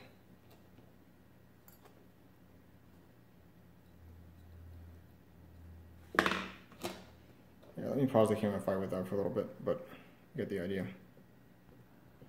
Alright, so that's all back together now. I'm going to find that a little bit, and then I just went in from the end here and used my pick to align it and just push it through, and now it's all in. So ideally, if we turn this handle, why are these not wanting to move?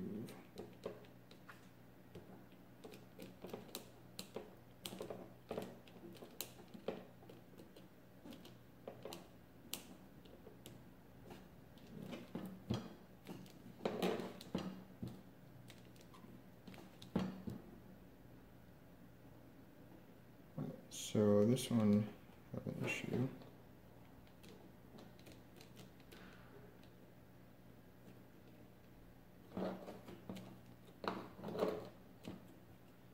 This one, it's like it's hitting this, right? Yeah.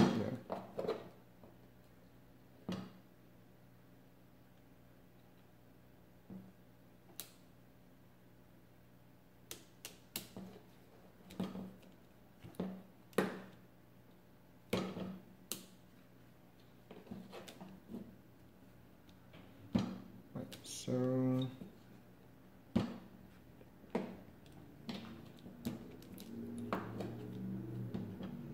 you don't have any detents, those go in the bottom. Maybe I should put those in first, but it'll be okay. Smash these up so we set all the carry chips. And try it one more time. Alright, so no. This one. Okay, I think that might be my repair there, is hitting this. That's not there. No, something else is hitting.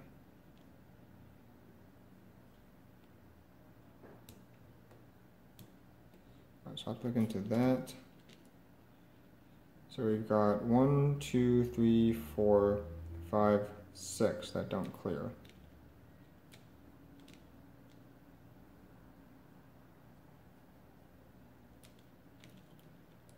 This one is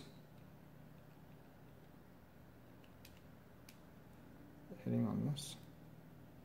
Yes.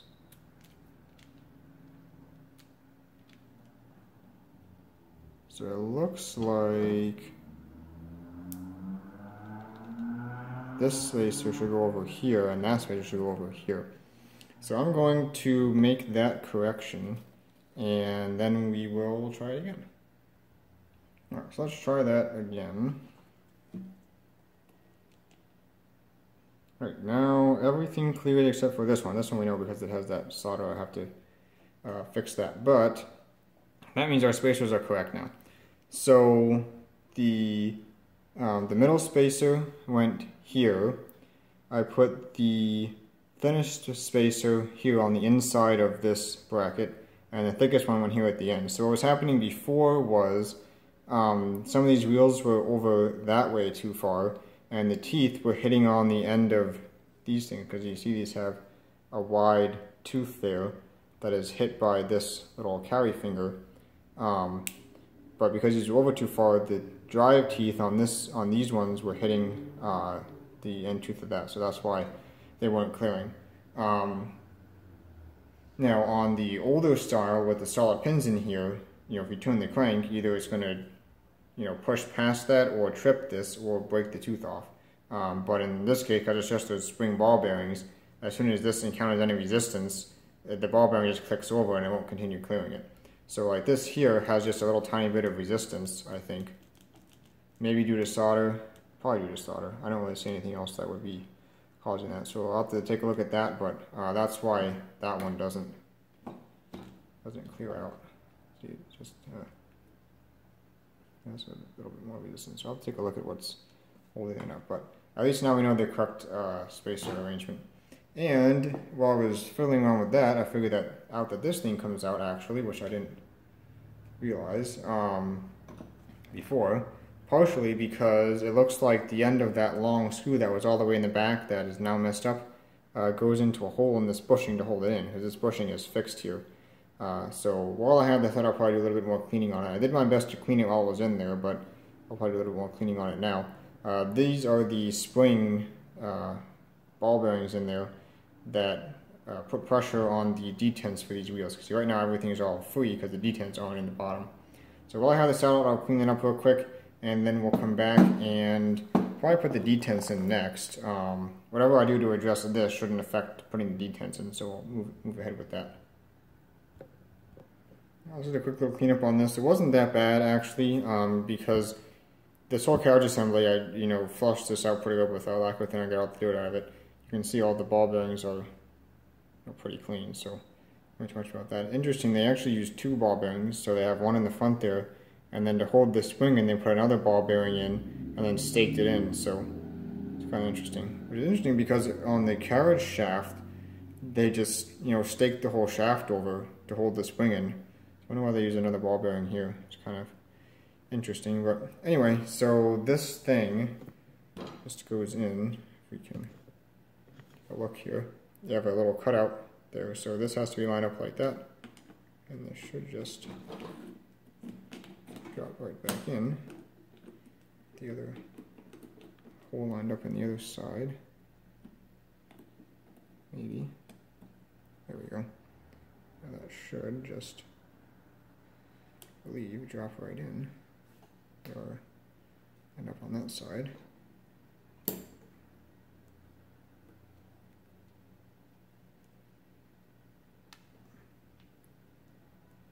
Yeah, so that side's in now.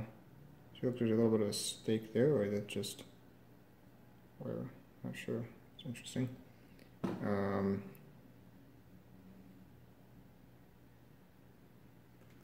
You know what?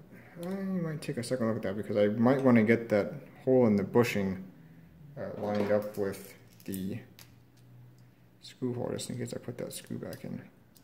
It's not lined up, it is not. So let me, I can rotate that to be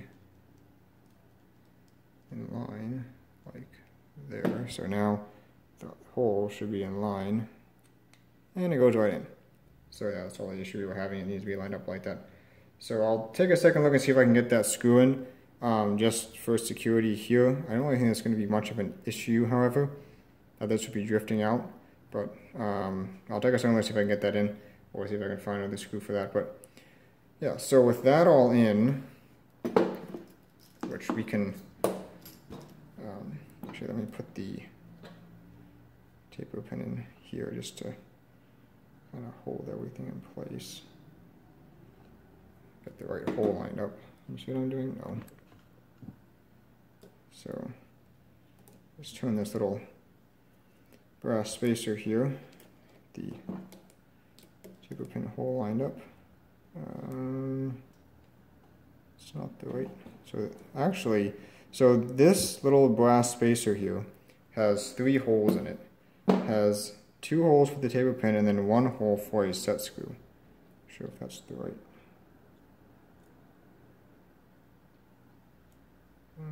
It's not going to go in that way, I don't think. Might have to, maybe. So it looks like the shaft also right there, and I'll show you, you can see it has a little hole in it for a set screw. So there was no set screw in this when I got this, so maybe somebody had this apart before and eliminated that. It's not wanting to operate now. There we go, I have to pull that back a little bit. And now, hopefully, maybe, there we go. Let's give a little light tap for now. Can fully seat it later. I just want to get something in there to hold it in place. Because I'm also not 100% sure if that's the right taper pin to go in there. Goes the wrong direction this way. Yeah, so all those are zeroed out except for this one here, which I'll have to take a secondary look at. But okay, so that is all in. Now, as far as the detents, how those work is doing this over here because I have too many. So I had them in here soaking in oil, and then I put a bunch of other stuff on top of them. So let me move that stuff out of the way. So the detents are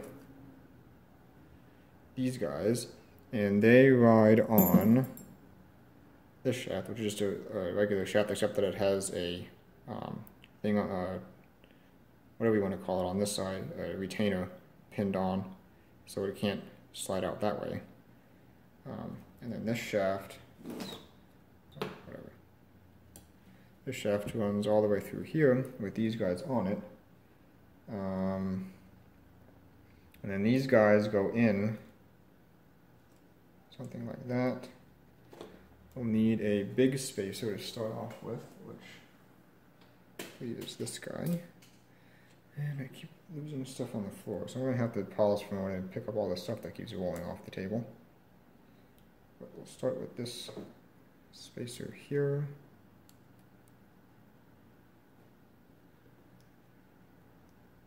Maybe. There we go. Should line up with... There we go. And then it's got these other... What is happening? Every time I move this table, something rolls off the edge.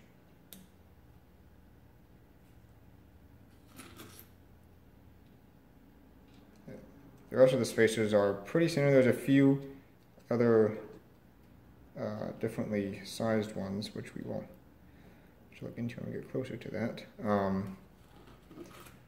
Yeah, so these should just pretty much just go on here, and right now they'll be loose. They won't actually be sprung up because those ball bearings are not aligned to put pressure against them currently.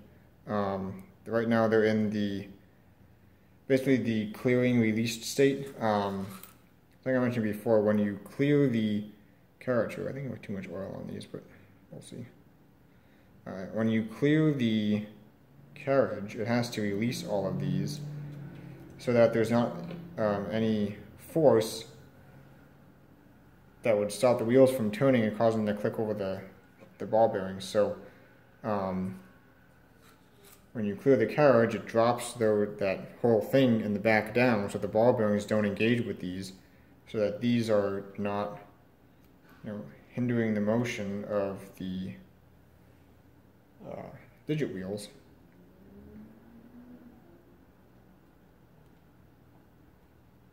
And this might call for a special bushing here, but let's just see.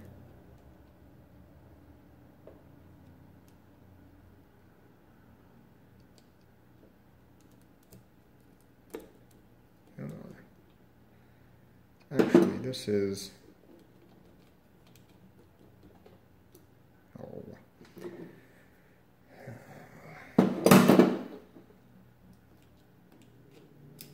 That one's down in there.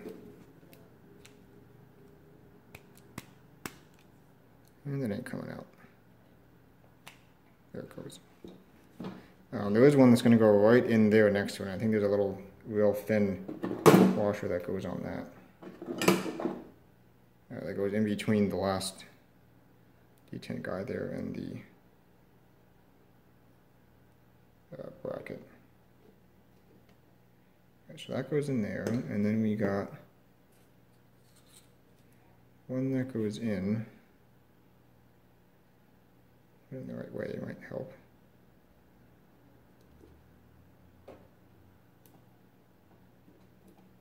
And I think there's a little bit of space there, so we need a real thin one, which believe it's this one. Go in there. If I can.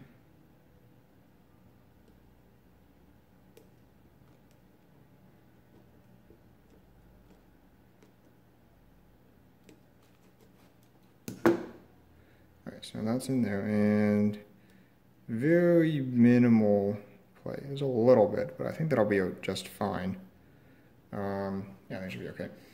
So, I'm probably going to put the rest of these in off camera because really it's just, you know, the same thing over and over again. No need to film it. So, let me do that and move on to the next thing.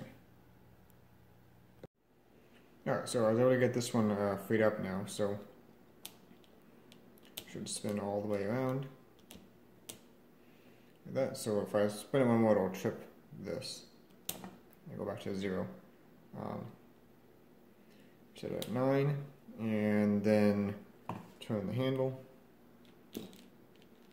See, it clears out perfectly fine now. So that was just some of the solder that I used to solder the thing in place. Got a little bit high in the tooth groove there because the trough that runs through here that I put the piece of sheet metal in runs in between two of the teeth in one of the troughs. So I just kind of had a little bit of extra solder in there. There wasn't really any way that I could get in there to file it, so since solder is soft, I just took a little punch and kind of tapped on it a little bit to kind of, you know, basically move it out of the way. Like I said, the solder is soft, so, you know, you can kind of just move it however you want to. Just a little light taps kind of mushed it over, and that fixed the problem. And I just saw now it clears out perfectly fine. So I think we are good to go on this now. So the next step is the spring engagement for the detents. So that's this piece over here. So you can see it has a cutout here. So normally this is sprung back like that, and when it's like that, now the detents are engaged. So well, if I hold it in place, they will be anyway. So when that's back like that, you can see now the digit wheels snap right into place where they should be, and then when you drop that down, then they're free again. So that normally, you can see it has this little hole in it. It's not the best camera angle, but it has a little hole in it up there for this, which normally would go, oh come on. It's too long to fit in front of my camera easily, but normally this piece would go up in there like that, and then somehow fit on this shaft. I'll have to work out how I managed to get that out of there. And then before that goes on, it's not going to put that on just yet. This spring goes on there so that this spring will push this back. Now I took this apart. I'm not going to get it back apart again.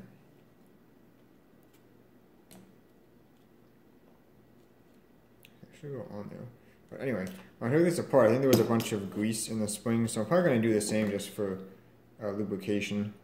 You can see the shaft is a bit chewed up there. Come on.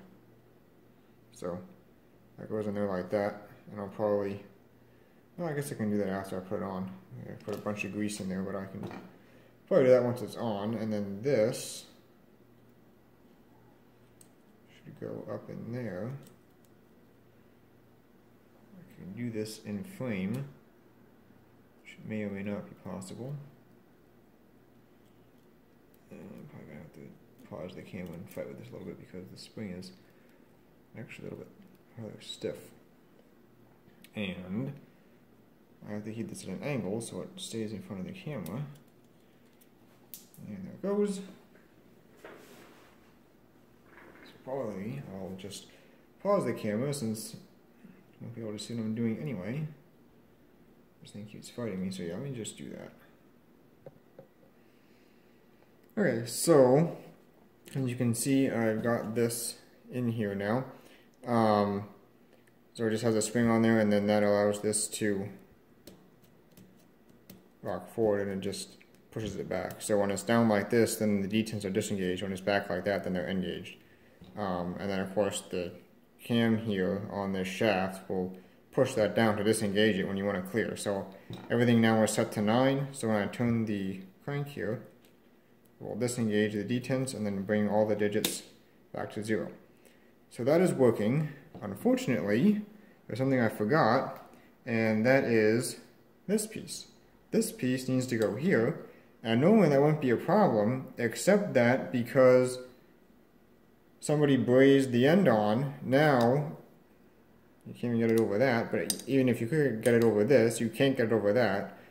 So normally you'd be able to take this handle off and just slide this on, but fortunately we can't do that here, so I'm going to have to pull this shaft back out of the middle here and put that on and then reinstall it.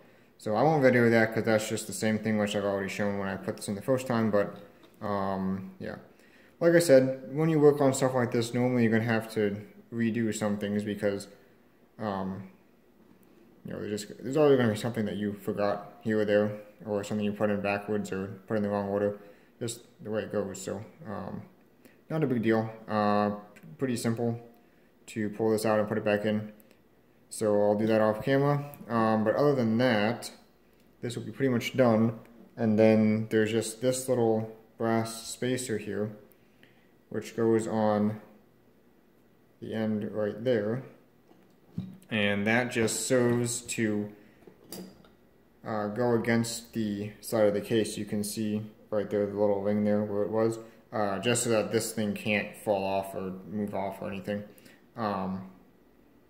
That's just the side of the case pushes against that to hold that in the right place. That's all that's for. So yeah, I'll do that then.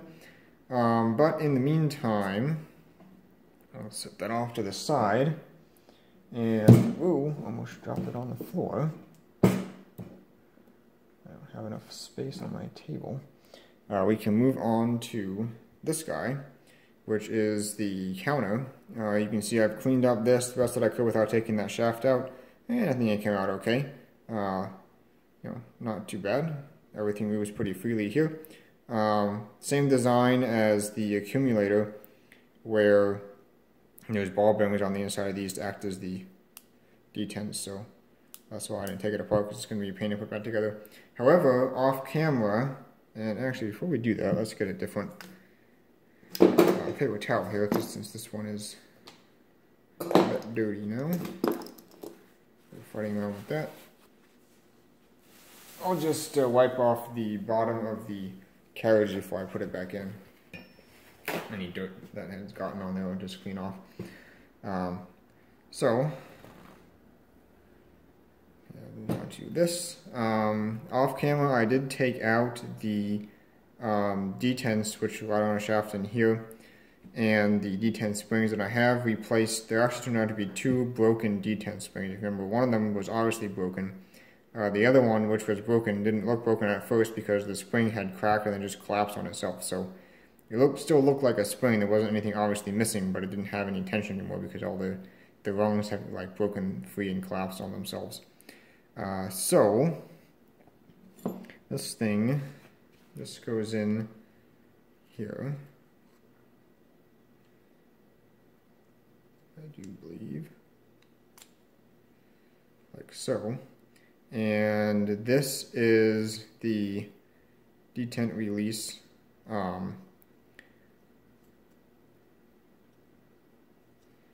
Here it goes. Right, let's see how that goes. See, this is the digit shaft, which goes in here. I just want to get the correct orientation of this. So this would go in, yeah, like that. So this would only be like that, and then when you rotate this,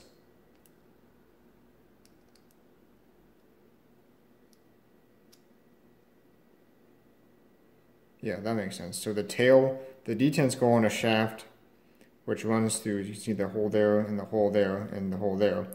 And the springs are on a bracket that come out the front here. So basically, when you rotate that shaft moves, and that will push down on the tail of the detents, which will lift the front of them up and off the digit wheels. So yeah, that makes sense.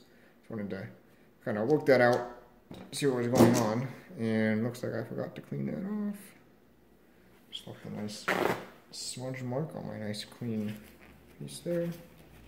Just wipe that off real quickly.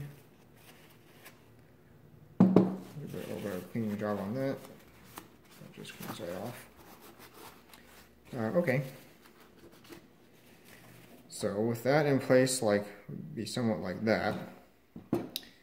The detent shaft will only go in one way, because it is staked from one end. So let's see, will it go in this way? Not really. Will it go in this way? Not with that in the way. It must go in this way. It was in this way. I don't know what I was doing. And you see that it won't come out that side because that side's staked in. Now when this is in the machine, the sides of the machine hold this in place. Yeah. This goes in like that. And then the little cavity there, which is that end, will hold that in place like that, so it can't slide out that side. But that doesn't come till later. Okay, so just like so. We can start in from this side. So I've got the little detent fingers there. I put some oil on them so they wouldn't, just as a precaution against flash rust, but I think I probably put a little bit too much. And see how that works. The tail of the detent will fall into that groove, and then when this moves, it pushes down on the tail and lifts the front up, and then when the front lifts up, that'll lift it out of the teeth on the digit wheel, so the digit wheel will be free. And that's all that does. Let me grab some of these little spacers here.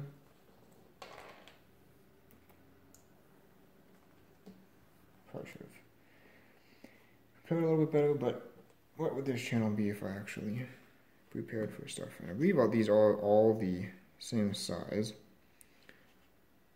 There's a little thin one that goes on either side of this, but I'll just see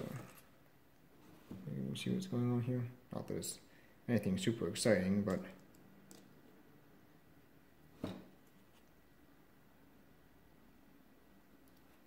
let's put these on here. I don't know why I didn't take this apart when I had the camera on. I guess I just didn't think that it would come apart so easy, but definitely was worthwhile to take apart and get all this stuff cleaned up.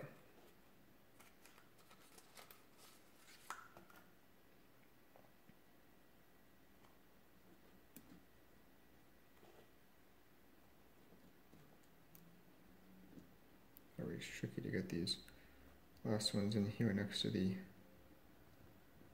frame. Can't really hold them easily.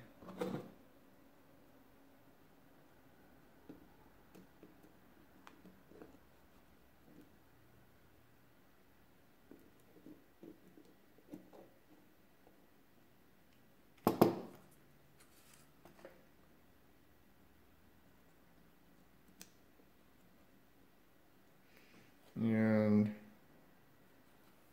should be these real thin guys here.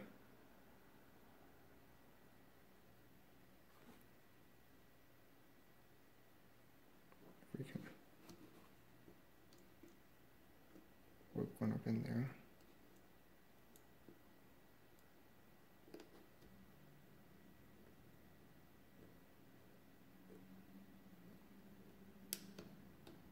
There we go. So that's not, yeah, that should be fine. There's just a little tiny bit of play. That should be okay. As far as actual wear on this machine, not a whole lot that I've noticed. That was one of the comments that I had made when I started out on this project. Given that the machine looked like it had been used hard, we find any wear on the inside, and so far, not really. There was that broken digit wheel in the accumulator, And I'm not sure if I mentioned this or not, but some of the other wheels in the Accumulator look like they'd been replaced because they were a different style than the others. So I don't know if that's necessarily a sign of wear or just, maybe the original digit wheel design was slightly flawed or something. And there's a high failure rate, so that's why they got replaced. Not exactly sure. I am missing some of these. Maybe just one. Here it is, over here. That's fine. Don't knock it over there.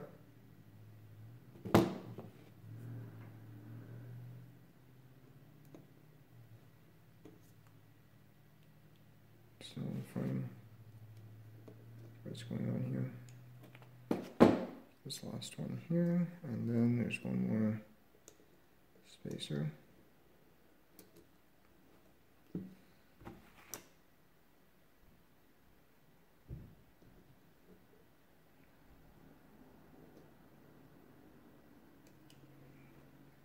This is one of the easiest calculators. These Marchant XLs are one of the easiest calculators to work on.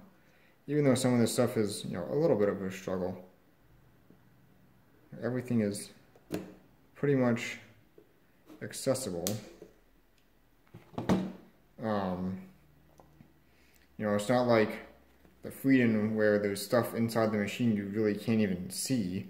Everything here you can at least pretty much get to and actually see and actually reach.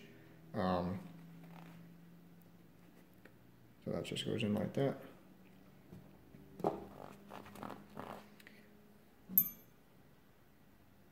Make sure this is clean this time.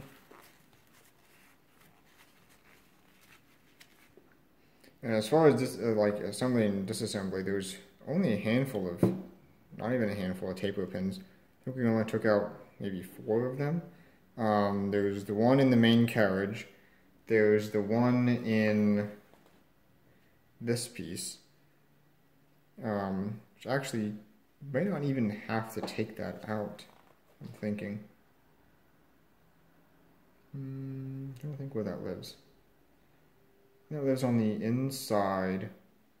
So you might not even have to take the taper pin out of that one. There's a taper pin in the main crank and the taper pin in the shifter handle. And on later designs of this, they even got rid of the taper pin on the main crank and just had a bolt-on main crank, so that eliminates that entirely.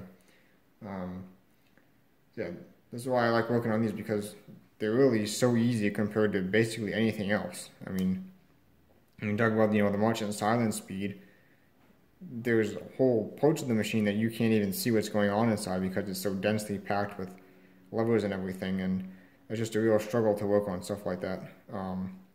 Not necessarily because you can't really see what's going on, partially because of that, and just partially because of the way the machine is designed. To take one thing off, you have to take 800 other things off, and it's just really inconvenient to work on. But these are the exact opposite. These just really come apart really easily and go back together really easily, as you're seeing here. Things just go right together. So anyway, moving on to installing the register here, and again, I have not cleaned up the face of the wheels. You can hear there's a little dirt left on there because, like I said before, they're very likely that they will get more dirt on them. And these seem any looser than that? No, maybe not. I think that'll be okay. Yeah, I'll clean up the face of the digit wheels once everything's all together. Now these do not get spacers in between them, which if you think about it is interesting, because most other machines, the accumulator and the counter have the same digit spacing. The digits are the same distance apart in the accumulator and the counter, but on this one, the counter is actually more dense than the accumulator, which means that for every position that the accumulator shifts, or that the carriage shifts, a smaller distance is required to shift on the counter, which you'll see how they did that once we get on to the carriage assembly. If you think about something, oops, I pushed that in too far. Actually, I kind of need to go past it. No.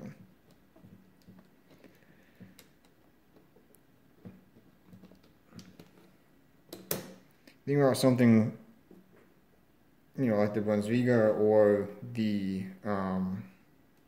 like a Freedom or even the silent speed.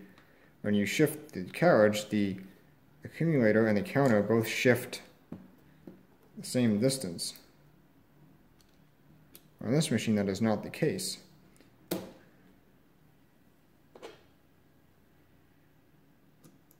That's going to be in the right place, yes. Really put it in the right way.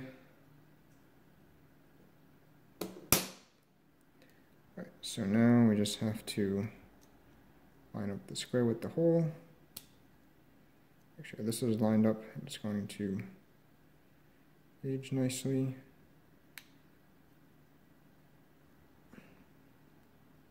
It's not lined up to engage nicely. There we go. There.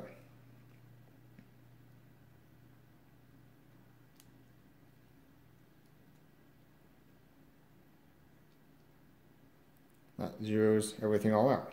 Perfect. So, probably the next thing we can do is install the detent spring, just so there's a there. That would be these guys here. So, you can see the two I replaced. If I put it in front of you, can. This one and this one. They're a little bit lighter of a spring, but these compress pretty far when you put it on, so I think it'll be okay. Really all they need to do is, one, hold the wheels in position, you know, in case of any vibration in the machine, the wheels don't start, you know, rotating to different positions on their own. And also prevent overshoots. So, you know, if you give the handle a pretty fast crank and the wheels get some momentum in them, you don't want them to, you know, shoot past the digit to display. Which I think I showed that in the beginning when I was first testing this machine.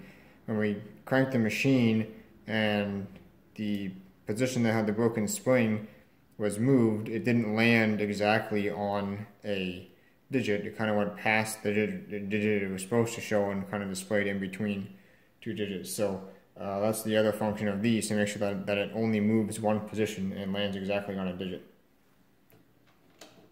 So let's get these two springs here, or screws rather, and hopefully we can just put this on in such a way that everything will line up, which of course is too much to ask because everything just fell off. Let's just put the springs on these posts. Might be somewhat easier. That one's pretty well stuck on there. Try this again. What am I doing here? This one goes on that one, that's why.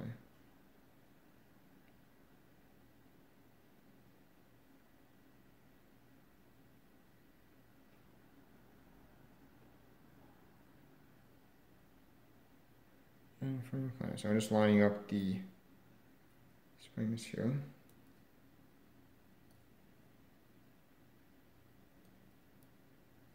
So it's just popped off, but that's okay.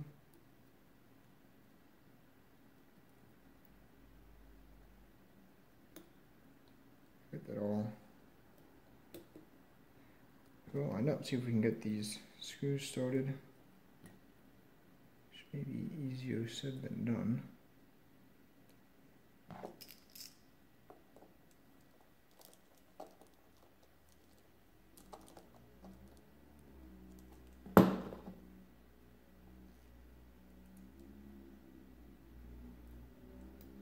So I'll wear these two screws in the top. Just tighten those down, and hopefully we'll have some nice detents then.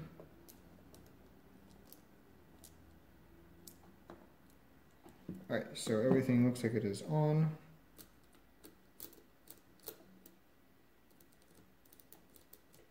I was just hitting the carry tab, that's all. So this is, definitely feels a lot weaker then.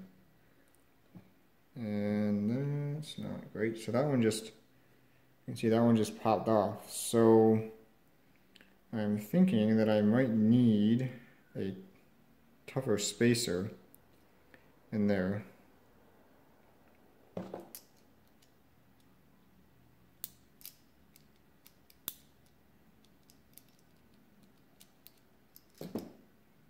might have too much play.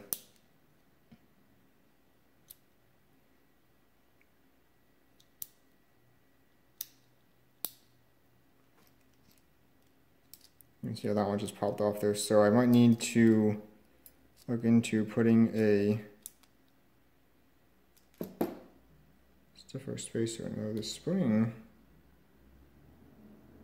I wonder if the spring's like a little bit bent and kind of pushing it over. I wonder if I can just flip that spring around. So I'll have to look into that, but I'll have to make sure, obviously, that the new springs are going to have enough tension to properly detent these.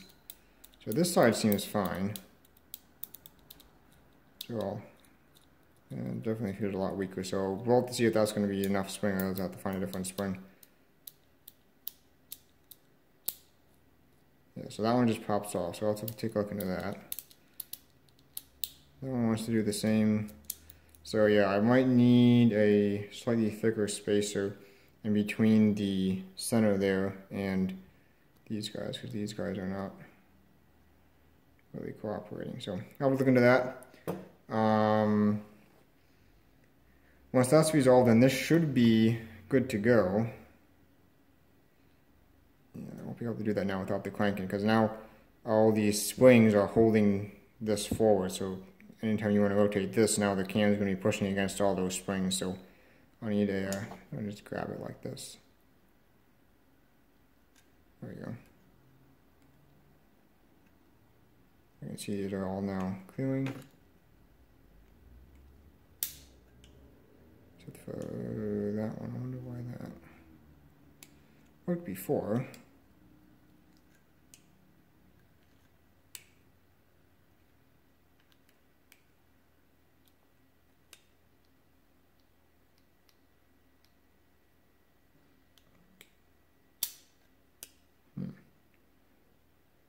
Into why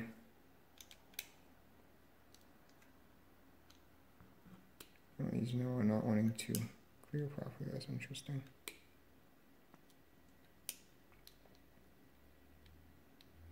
Oh, I know why. Because they're hitting these things. These things moved over, and now we're hitting the tens carry tab. That's why. So like I said, any resistance that the wheels come into on their clearing rotation just causes them to click over the ball bearing. So that there's a little bit of resistance there that's causing that. So once I fix the alignment of these, that should resolve that. So let me play around with that, see if I can get that resolved, and then we can move on to the next thing.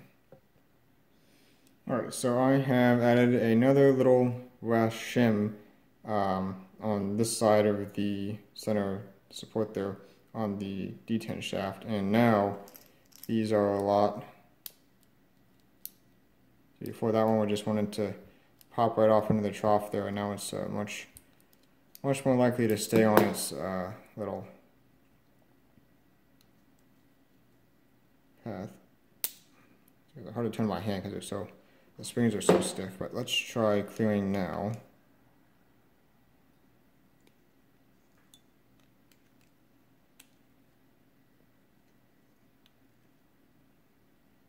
Seeing.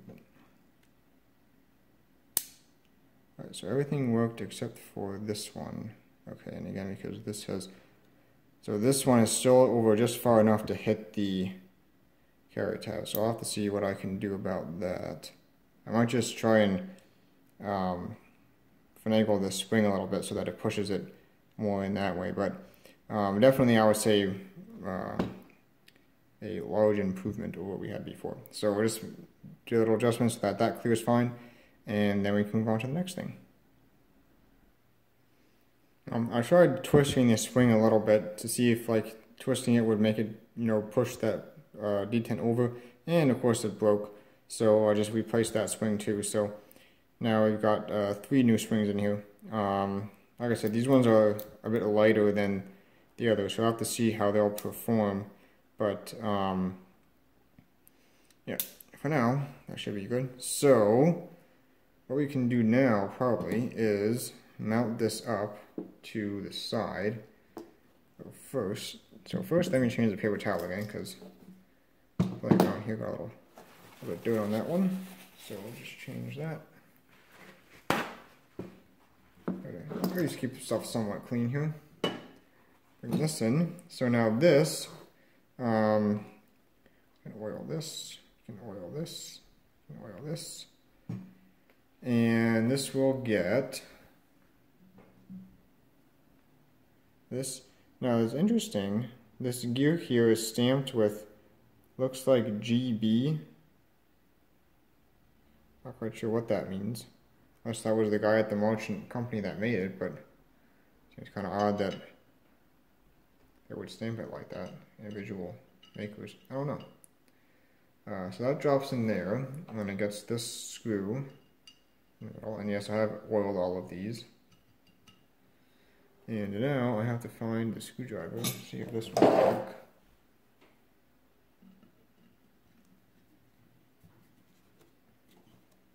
That tightens down, and then this should still spin free, which it does, which is good.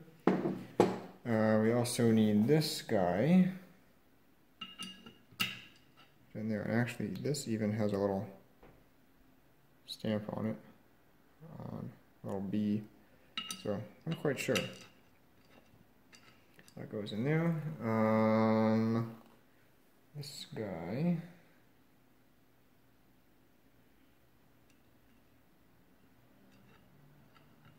On there like that. I believe it goes on that way. I think it goes on this way now. Sure, it goes on this way. That goes on there. Just point that out of the way for now. And then we should be able to actually drop this on. Because this shaft cannot go in with this in because the teeth on that last intermediate gear, they'll get in the way. So with that on, we can find the screw. I believe it's this screw. Hold that on, and we can screw that down. Maybe. Screw is always annoying to get in. However, I have a fat screwdriver, but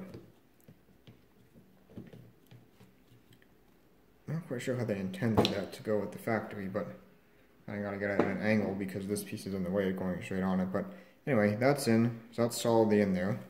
And as you can see, the two shafts that were sticking out of this side are inside this now, and those are blind holes so they can't come out.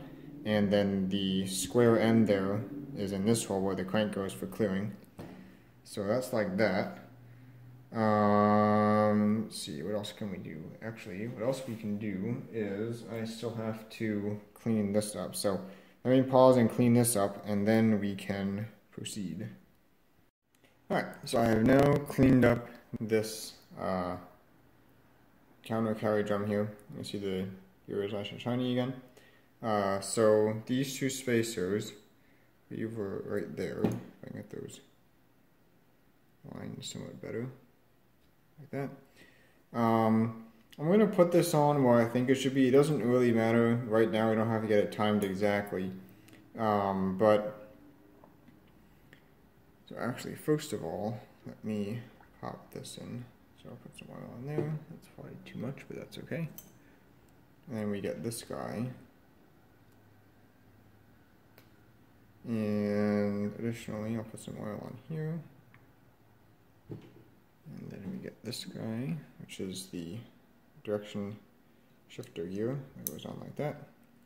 And then, so what we need to have happen here is, so you need to get the two divots in this facing directly up. That's the correct position.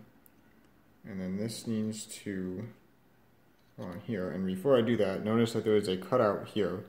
This cutout needs to line up with that peg when everything's in the home position. So I've put this where I believe it is. I think that's close to where it should be, or I will have to verify that. But this finger points somewhere in that direction when the machine is in the home position. So that's how I place that. If we need to adjust it, we can do that later, and I'll show how to do that. Yeah, also, so this thing only goes on one way. We notice that, I'm not sure if you can tell, but this side of it is thinner around the groove than the other side. And you can tell whether it's on correctly or not, because when you slide this thing in the groove, which is the position indicator, and move that so that the peg is engaging with one of the wheels here, this pointer should line up exactly with the middle of the digit wheel. If it's way off, then you got this on the wrong way. Flip it around, and then it should line up. So just put that right around there. I think that's pretty close to right. And then we'll get this piece lined up and see if we can drop this in.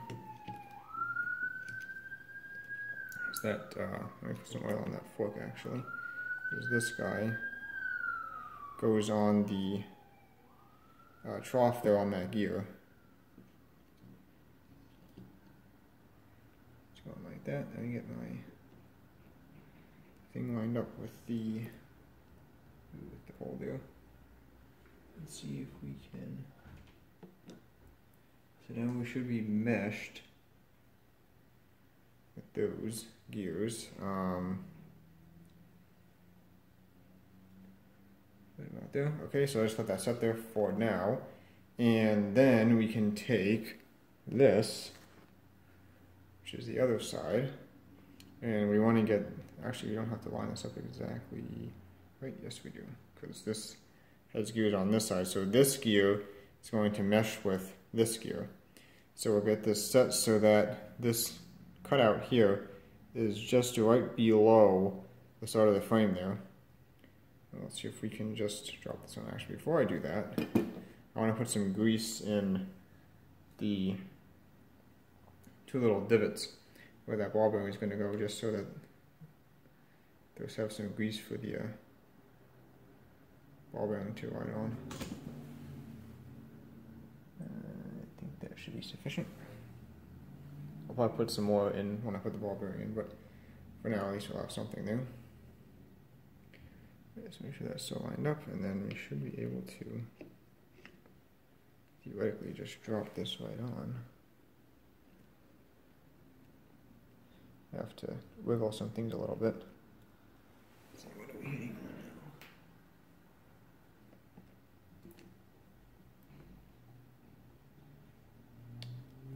now? So this shaft is in. That shaft is in. I think we just need the gears to mesh. Okay, so there's that. Well, maybe not. The gears are meshed. Just see if we can drop this all the way through.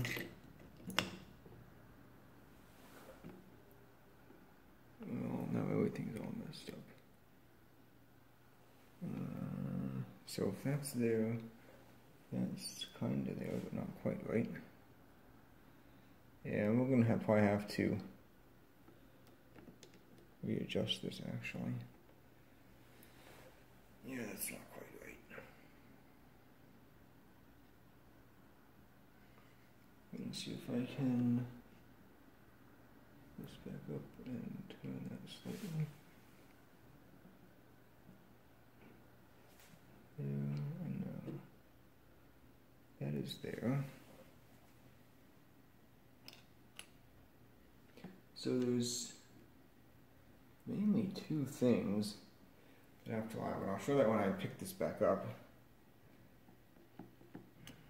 This is not going down now.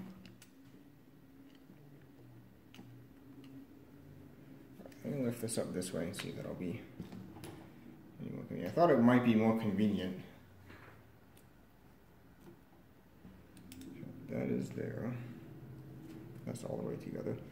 I'm going to put one screw in over here. I'll show that momentarily once I find a screwdriver. This won't have to do for now.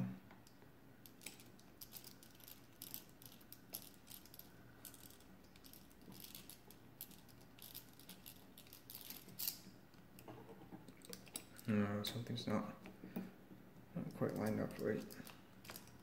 There, now I think it went in. Maybe. No. My screwdriver falling apart.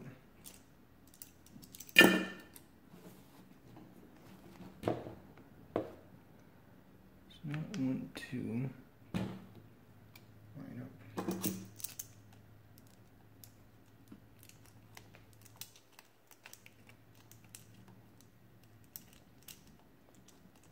Still not lined up.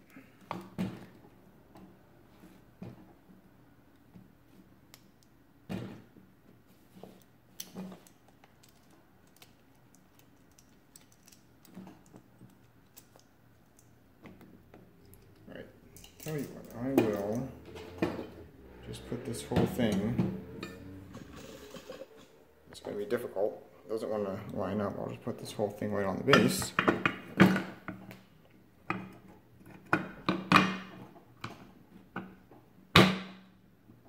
That should line it up.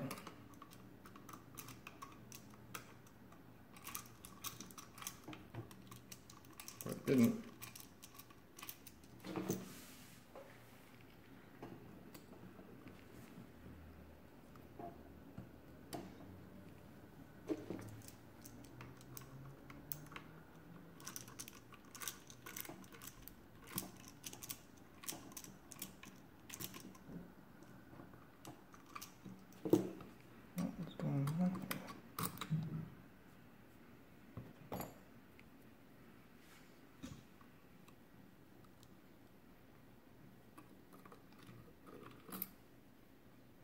Should be lined up right there.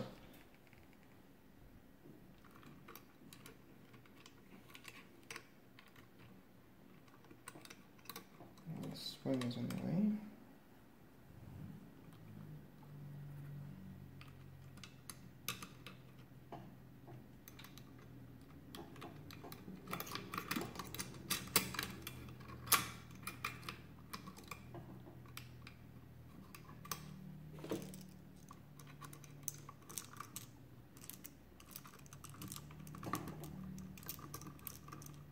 Now I want in.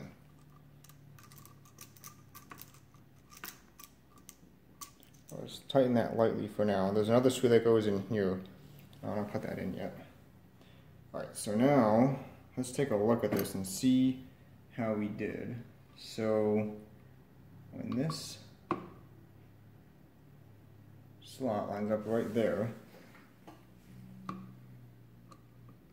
my divot is not quite lined up, so this actually is not correctly timed. Okay, so what I'm going to do now, since that screw is a lot more difficult than it should have been to align, I'm just going to pop this shaft back out. Now the cylinder should be able, hopefully, to disengage. I thought it would be able to anyway, from those gears. What appears is actually not the case.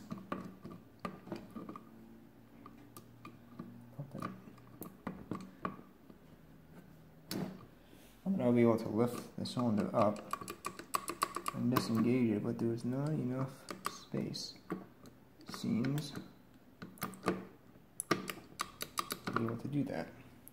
Alright, so let me play with that for a little bit. See, I'm pretty sure there should be a way to lift this up and get it to disengage. I'm not quite sure what it's... Oh, I see. It's hitting on the bottom of the carry trips in there.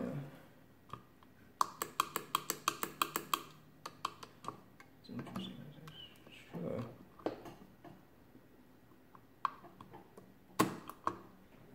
Yeah, I think it jumped one too. The question is, did it jump in the right direction? So it's like that. That's still not quite right. I think I need to jump one more tooth.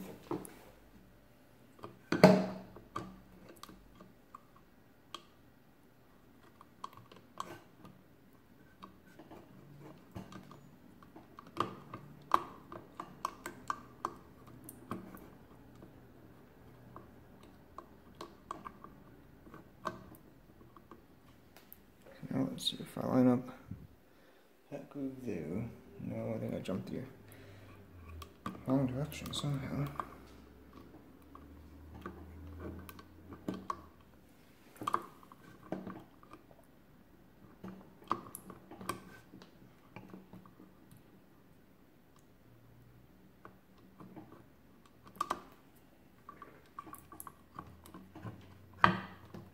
I'll fight with this off camera.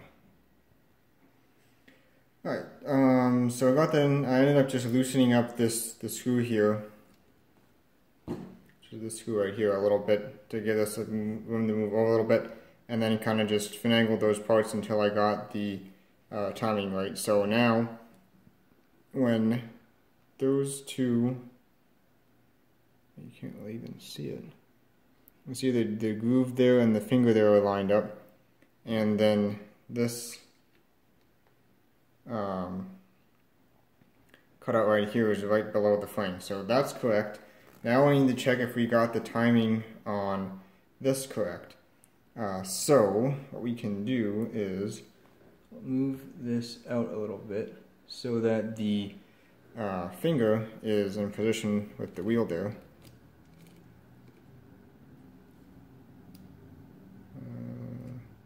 See about that. So that moved it one position.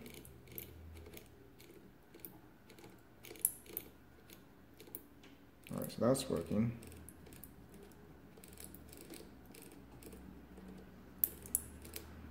Now let's see if we can go carry all the way across. This is probably not going to be easy to do by hand like this, of course. Seems like I've already got the timing wrong, so that's jamming right there. An indication we are not correct, actually. If we take a look at why,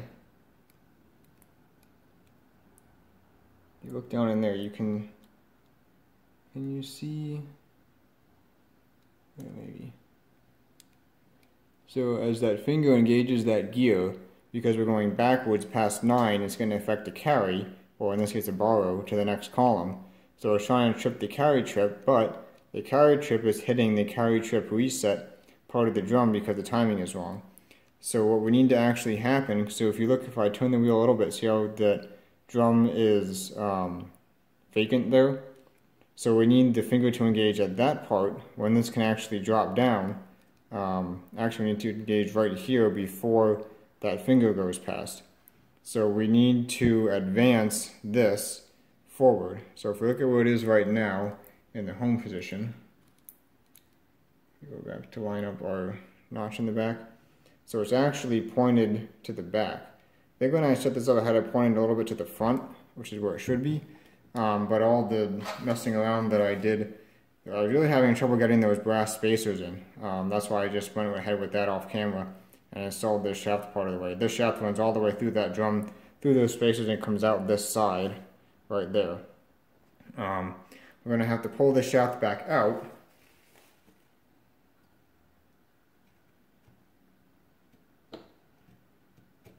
Enough that I can drop that drum down and then rotate this. Maybe that's way too far. Just so that is a little bit forward. And see if I can get that to re-engage, make sure I'm still at the right time, which I'm not. Now I'm at the right time. That's just pointing a little bit forward. I have to see if we can slide the shaft back in, like so. Give it a little bit loose there so it's not engaging with that gear just yet. This thing is getting annoying. So let's see, that timing is correct, that timing is correct. So now we're just a little bit forward. There, you can see that. So now we are going to try this operation again. Smooth that out and to be in position with that one. And let's see, this way.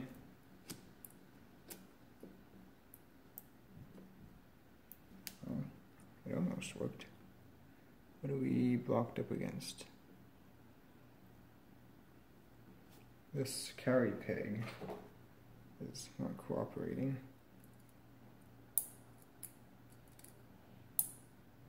It's sticky maybe. That should be, so the carriage chip is set, just the, there it goes. Pin was a little bit stiff. So I said it might be hard to do this by hand all the way across. You can see the carry is propagating, which is what we want. There. That one's up 2 positions. Let's take a look at that. And now this should have stopped. One position is right there. So, I think what I'm going to do is actually install that shaft the whole way, and there should be a larger size taper pin that goes in it. It might be this actually. So what I want to do is find out which side is the fat side, which is not that side. That side. So I want the fat side to be straight up, and I want everything to be aligned. I'm just looking at the alignment of that trough and the pin there. And with that straight up, this should just go on and mesh, ideally. There. So, just like that. That is, so when that's, ooh, when that's straight up. No. Looks like we're a little bit off.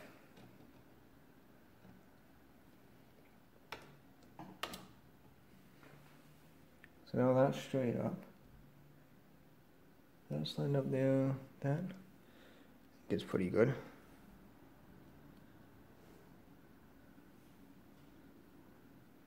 The real test is will this slide, and it does slide.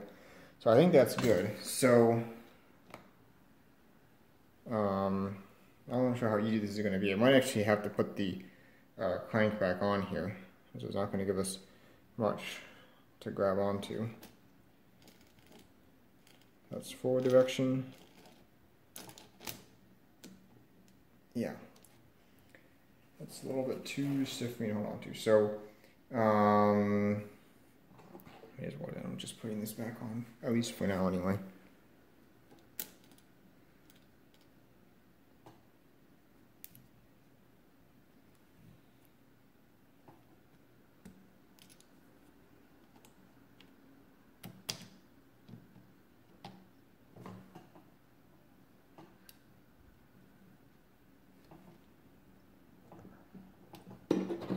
Slightly.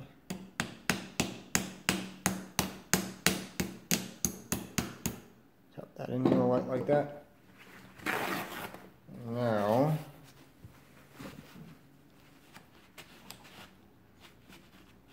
how much to hold on to here? Well, that didn't quite work, did it? Should have had a carry. That's interesting.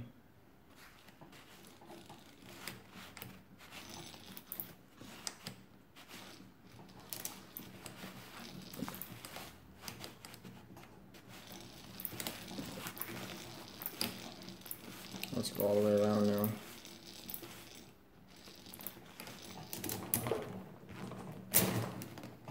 It's a bit stiff, but it works.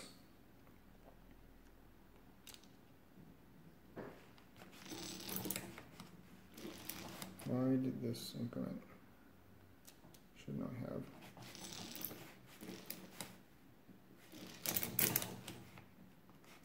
There's that cut all the way across. It's a bit stiff, so I'll let you know why it's so stiff, but that's a good thing for the timing. Now I'm going to have to go through and check every column and make sure. So if I move this over to this column,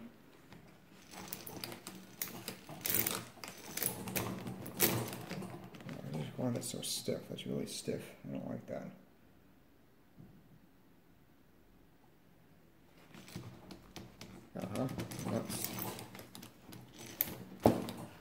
That's a problem.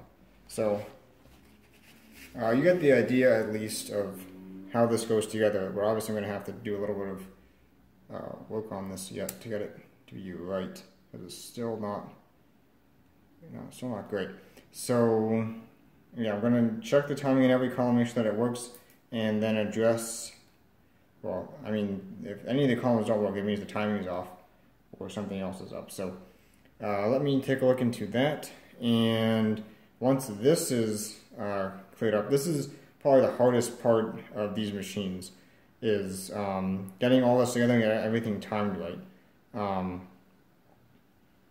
I forgot to mention this earlier, but actually if you look down here, there is a little timing mark on that gear. See the little dot right there, and there's a little dot on the tooth next to it. I've never seen that before. Usually these machines don't have any sort of timing marks at all. Of course, I didn't see any timing marks on the blast gears. You didn't notice anything there. So I'm not sure why those are timed and not anything else is. And yeah, there's no timing marks on these either, so yeah, not really sure. Anyway, so let me address the issues here. We'll get this working nicely, and then from here everything should hopefully just fly back together, ideally. Not really much, kind of fiddly parts like this, although we do still have to fix this, so that'll take some work. So they all come apart. And I also noticed that this pin here is really loose. Pretty sure it's not supposed to be like that. You can see it's just kind of staked in there with some grease, but look how much the end of that moves. So we'll have to see about something to do about that. I really don't like that either. But yeah, first let me get this addressed, and then we'll proceed from there. Alright, so the issue that we were having was just that I forgot to dress up this drum a little bit, actually.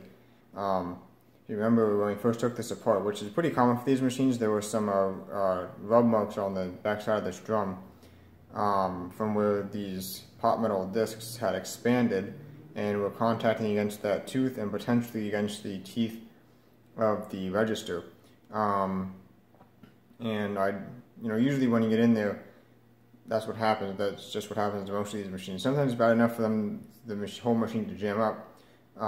This one was not the case. It's not that bad, but it certainly needed some dressing up. That's what was causing the resistance. So just went in there and filed glues in that. I'll show that in a minute. But now, what we should be able to do is, you can see this here. I'm going to line up with the first column there, and we'll turn the handle.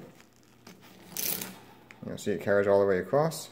Now notice this one, sometimes this one goes a little bit too far, so I might have to get a tighter spring up here. We'll have to see how it goes up. And that just jammed there because it didn't go fast enough. Sometimes if you pause in the middle, it gets jammed a little bit. That's just usual for these pinwheel style machines. Could also be some of these carry pins are a bit stiff, or they seem fine, so maybe they're a little bit. I'll put some oil on all those, of course, but the point is that the timing is right. This is able to drive the wheel in both directions and affect the carry in both directions without jamming, and that's what we're interested in. So move it over to the next column. Of course, I just bumped my camera. And you'll see now this one went a little bit too far, so like I said, this detent might not be quite strong enough, so I might have to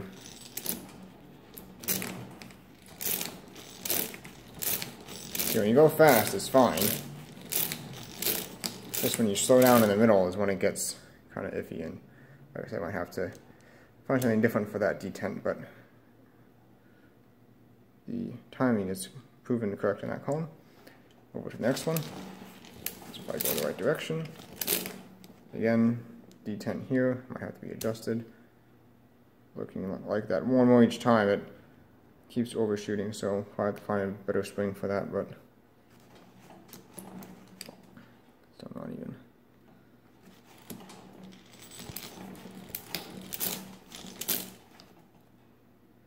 It's a little bit hard to get this exactly lined up with where it needs to be because there's a little bit of, this tooth is kind of wide compared to the gear up there. And if you're on either side, you'll hit these pins. So sometimes you'll think it's lined up, but it's not exactly lined up, so you kind of have to wiggle it a little bit. But once the thing is together, it'll be accurately positioned exactly where it needs to be.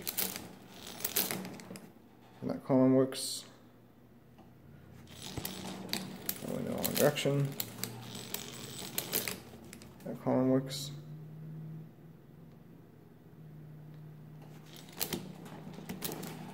So that time I was just not exactly in the right place. So now it's fine.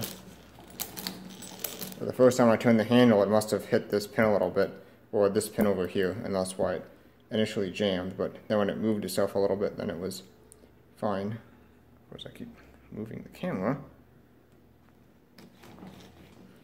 Now see that? So it's hitting this pin, so I'll just give it the faintest nudge. That's too much of a nudge. See, and then now it's fine.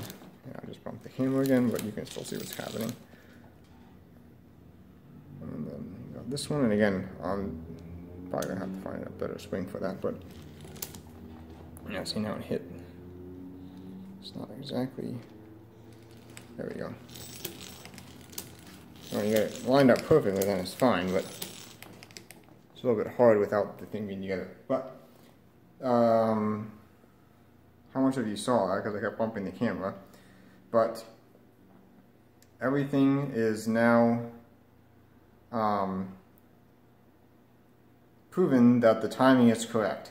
The only issues that we're having is getting this aligned and just the general sometimes jam when you don't have a smooth continuous motion turning the handle.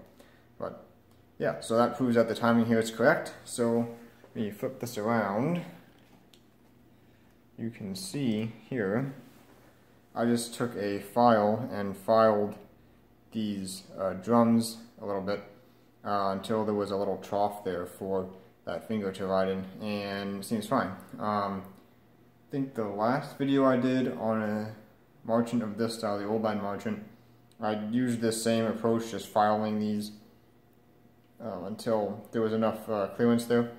But one that I worked on a while ago actually ended up kind of chiseling out parts of these to make a deep enough groove because they were really, really bad. Like you'd have to file these for quite some time to get them to fit right. So on that one I ended up just kind of chiseling out where I could. Now around, like up here, you can see that this finger, you can see that or not, the finger is right in the middle of where it needs to have clearance. So that one I had to kind of, carefully chip a little bit and file over because you still want the support to be here on either side of this pin. Yeah, that one was really, really bad. So I ended up just kind of chipping it out, and it works fine. Didn't have any issues with that. Everything works fine after doing that. But this one wasn't too bad, so I just filed a little bit, and it seems to be fine now. I also managed to get the crank pretty much straight. Before it was kind of at this thing was kind of at an angle, and the pin was not directly lined up with the hole, so it wouldn't go in all the way, which could prove an issue for releasing the setting levers in the home position. So I managed to get that straight. What I was going to do initially was try and take this crank off. Usually how this comes apart is, see if we move this out. You can see if I push this all the way out, there's a little disc on the end here. Usually these will unscrew, or at least on other machines. This one will not. I was actually able to grab this end very carefully with pliers, because you see when it's out like this, you just have that round nipple to grab onto. So very carefully I was able to grab that and then grab this, and I was able to get it to turn, but it just spins, it doesn't unscrew. So I don't know how that thing is supposed to come apart, but what I ended up doing was just pulling this out and then putting vice grips on this, and then once the vice grips were on here, I used pliers to grab onto the vice grips to give this a good tweak, because there's a pretty thick piece of metal here, and when you're grabbing down here at the end, you don't have much twisting this way. So yeah, I was able to get it like that. I just clamped the vice grips on there, and then used a big pair of pliers to hold onto the vice grips to give it a good bend, and it seems pretty straight now. I think it will work out just fine. I think I still have to clean up the end of this shaft. I think I got some ply marks or something on there, so it's not going all the way in there yet, but it's going in a lot farther than it was before, so I think we'll be fine with that. So the next thing, I think, is, yeah, probably we can get the carriage bed plate ready. So we'll take a step back here. Turn this back around to the front side. Get the carriage bed plate itself.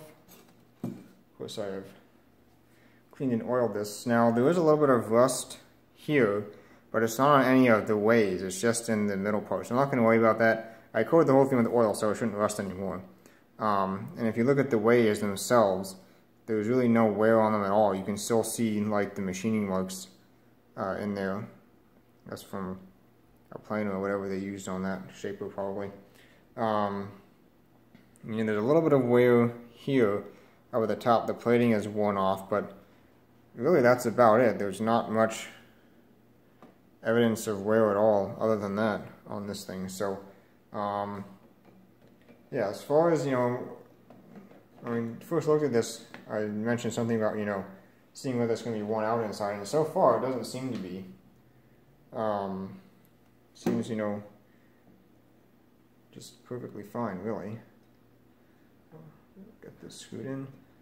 I'm not going to put this on the base yet because once this is on the base, everything is like pinned. You can't slide it, and I need to slide this side on with the main drum in. So I'm not going to put it on the base until I have everything slid together. And actually, additionally, we have to put the piece on the bottom of this, which I'm going to wait to do until later. Partially because I haven't gotten around to fixing it yet. So I have to fix that before I put it back on. So I'm going to leave the base off for now, so I have access to that. So there's 2 screws in this end, and 1 screw in the middle, and then 2 screws in the other end. So I'm going to get these started, and then there's pins that go on either end as well, which I believe are these guys.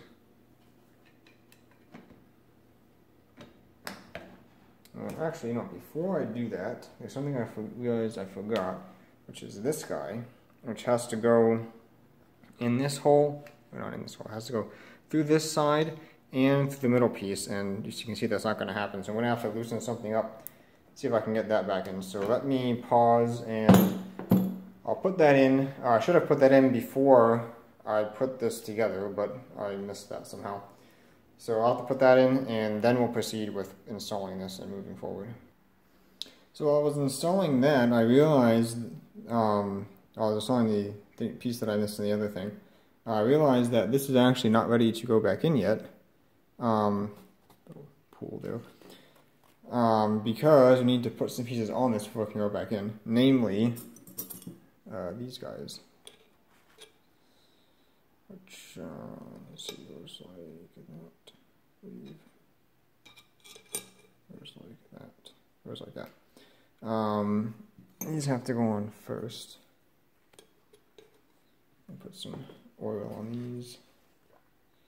So these hold the top of the carriage down. Just a little bit of oil on there.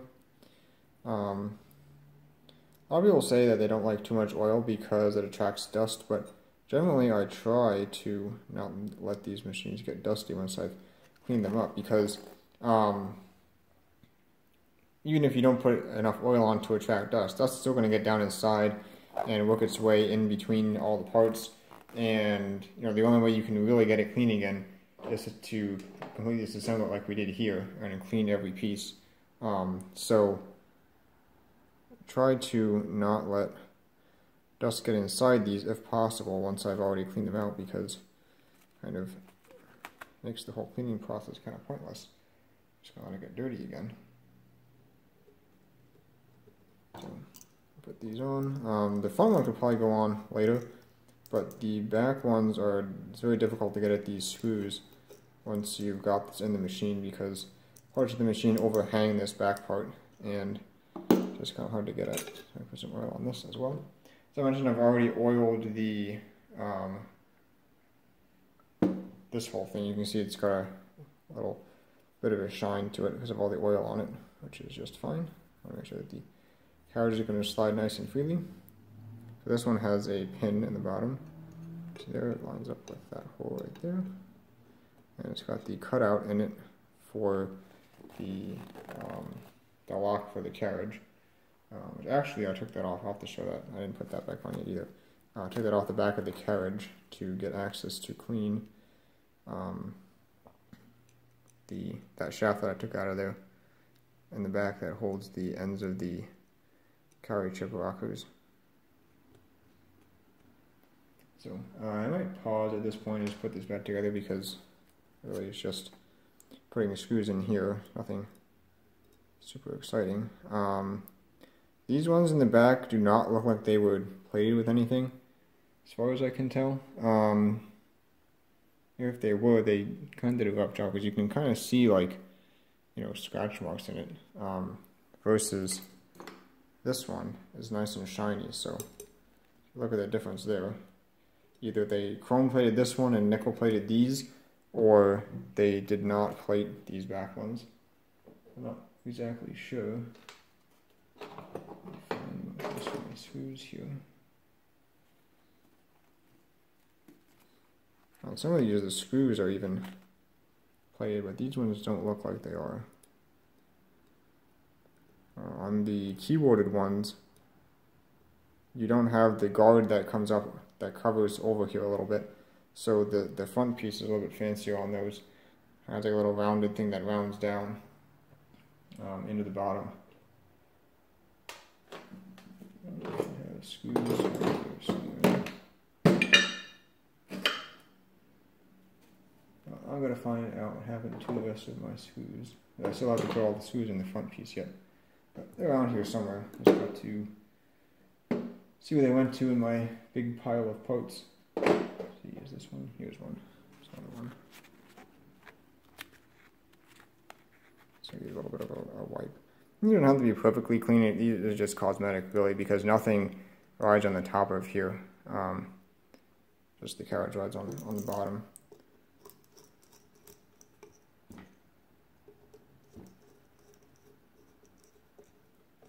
So I got one of the pins in here. I believe the shorter pin come out of this end. On some of the machines, it makes a difference because that the carriage release actually goes under the pin, but on this machine it goes under the screw. So I don't have anything under the pin on either side. So in this case, it shouldn't matter which pin is on which side. And yes, I do have a better screwdriver, but it's covered in grease at the moment. I was using it to apply grease to some of the other parts. So just have this last piece to go on the front. Put some oil on that. Just a real oil in the front. And I'm not going to put oil on the top, but I probably got some on it already. This also has pins, so it has to go on this way. And of course, this one has the blocker here that the carriage front plate will engage with, it, that the carriage doesn't slide off. And now I need to go look for screws. So I finished putting that together off camera. Once I located the screws, and then we can proceed. Alright, so as you can see, I've got all the screws installed now. I had two that were slightly worse quality cosmetically than the rest, so I just moved this to the back here where they'll be mostly hidden behind the carriage, and then I got the somewhat nicer ones in the front. Like I said, it doesn't really matter, it's just cosmetics. There's nothing rides on top of these, just the carriage rides underneath, so that should be fine. So we have to install this guy here, which consists of this brass double-decker gear here. So this is what I mentioned earlier about how the carriage moves farther per position than the counter thing does. So the carriage is geared into the big gear on the bottom, and the small gear on the top gears into a rack which has a rod on it that goes all the way over to move that tooth on the counter carry. So for the distance that the carriage moves, it rotates the bottom gear. The top gear moves the counter position slightly less. That's how they did that. And it's got this little washer that holds it down on top. Let me just actually put a little Put oil on there, even though I already oiled all that stuff, but you know, just because it was on there. And then there's a screw that goes in the middle. Now the screw, the threads look a little bit messed up, but it does thread in, and the threads in the aluminum aren't messed up, so I don't know what happened there. We're just going to go with it because this is not holding down really any pressure. All the motion on here is side to side, nothing's lifting it up, so I'm not going to worry too much about that. If I had another screw, I would use it, but I don't really happen to have one like that, so just not over tighten it, and yeah, it should be fine. So there's that. So I think now we are ready to install this actually. So let me lift this up. We'll bring this back in. You can see now this is installed, and this just pokes out through a hole in that side. That's the carriage release. So what I did to get this in was I loosened up the 2 screws, which you can't see because it's on a frame. 2 screws on the side here. This one here, and I'm going to have to fight with this thing. This is all timed wrong now. There's one behind there. This thing is really annoying.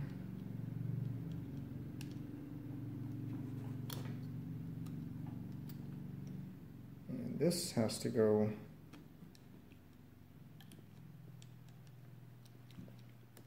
I have to fight with this a little bit. This is the most annoying thing really about these. This thing gets in the way every step of the way.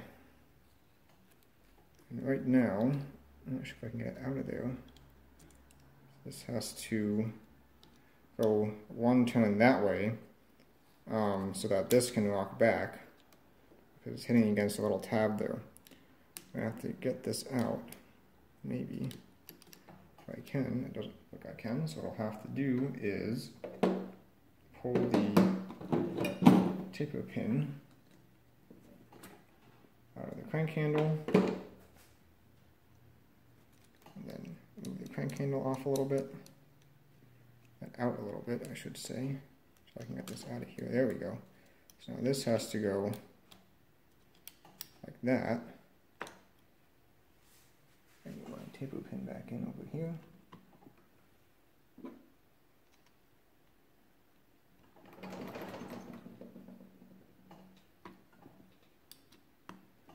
Alright, let's get a little tap. Alright, so that's fixed now. So this can come back like that, and now you can see the screw there. So this is the shifter thing. So this will shift, if it can. This thing is going to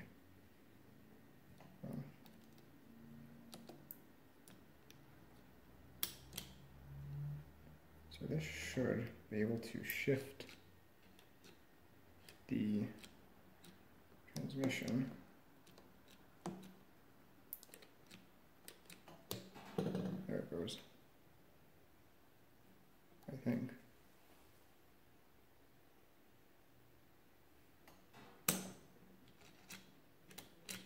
I think the main issue is this thing is getting in the way. I think it's really annoying.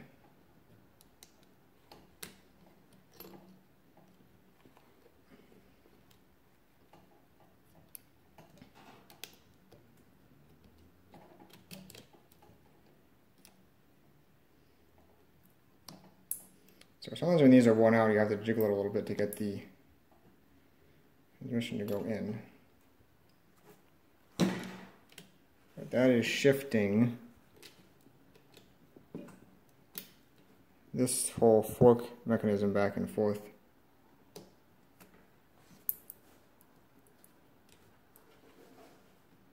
It should just slide in, so I'm going to have to take a look at that, why that's not. Let me take a look at that for a minute. I'm not sure if it's due to the crank being bent or a little bit of wear or what, but when the crank is perfectly locked in like this thing will not engage. See, that's all the farther it goes over. But if you take the crank and move it just a little tiny bit, you'll see now it moves the full way. So that's engaged that way, that's engaged that way. But if I lock this in, so now it won't come back out. So a little bit and it moves over, and then once it's locked in, see now it won't go back over the other way. So could be due to the crank being bent, could be due to some backlash in these gears. There's not that, I mean there's a little bit. But I don't know that that's the entire cause. But you can see, does it move like this? No. Even if you put out the extremes of the backlash, see, so it doesn't want to go either way. Now it's hitting, now this is so that the pin is hitting the side of the drum. It's not even lined up with the slot. So you know I get this lined up perfectly in the middle. So you still won't go in because the gear all the way down on the bottom, if you can see it or not, that it meshes with is not timed right, and that has like 0 backlash. It's a little teeny tiny bit of backlash, but not enough that it's enough to get it lined up. So I don't think that backlash is the problem. I'm really thinking it's due to the crank being bent. You look at it straight on, it doesn't really look bent, but it is possible it could have, you know, just tweaked a little bit that way maybe. I don't know. For now we're gonna go with that. Like I said, I've seen before on these machines where you kind of have to sometimes jiggle the crank handle to get that to line up. So, you know, worst case we'll just have to remember to, you know, pull the crank handle a little bit when we change gears, and just have to go with that, because there's really nothing I don't think I can do about that. I think if I tried to bend the crank handle any, it's just going to make it worse, I have a feeling. So I think we're not going to worry about that for now, and we'll just proceed with the reassembly. So let's flip this back around. I'll push this piece all the way through here. We will get this piece ready. So this piece, let's put some oil on it. This piece will go, there's a little hole down here under this wheel that goes in through there. And then there should be a spring, which is this guy. We'll pop on there. And then it gets this spring retainer, which is just a hollow cup with a, you know, with this one's smaller so the spring can't come out. That just goes on like that. Going like that, and then the spring will pin to this shaft, and then yeah, the spring will actually go down this way because it wants to push the shaft that way, and then the pin on the end of the crank pushes it in this way. Yeah, that should be correct. I'm not going to put the pin in right now. So right now this is free on here, so I'm not going to put the pin in right now, but yeah, you can kind of see the action there, it's just a little bit stuck on there, that's all. So once I put the pin in there, that'll permanently affix that.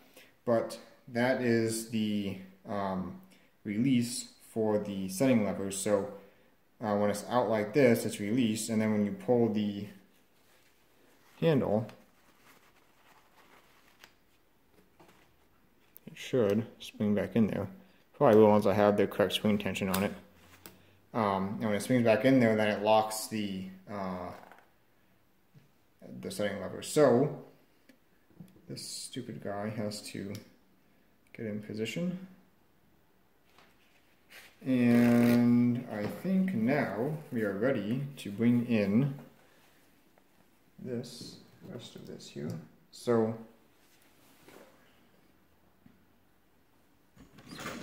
step back. So this is the main pinwheel cylinder and the other side, and you want to time this so that when the crank is in the home position, the trough in the gear over here is centered on this thing.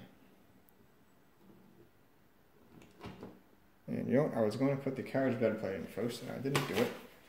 It's not really a big deal. So let me get this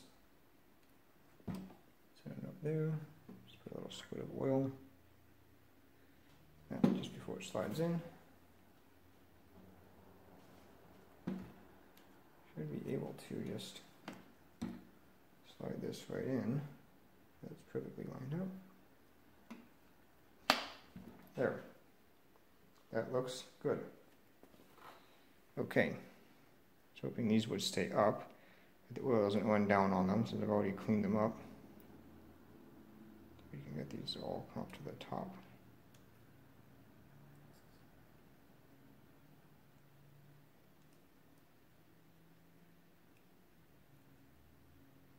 Oh, better than nothing, I guess. Okay, so now, actually, let me see. I might need to take that back off because I always forget about this piece. This piece goes in here. So if I can get it in like this, maybe I can. I'll see if the carriage bed plate will slide under it. So that is what engages with that gear on the carriage bed plate, the carriage track, or whatever you want to call it. See if we can slide this in here, just like that. Perfect. And that should, I think that'll be okay.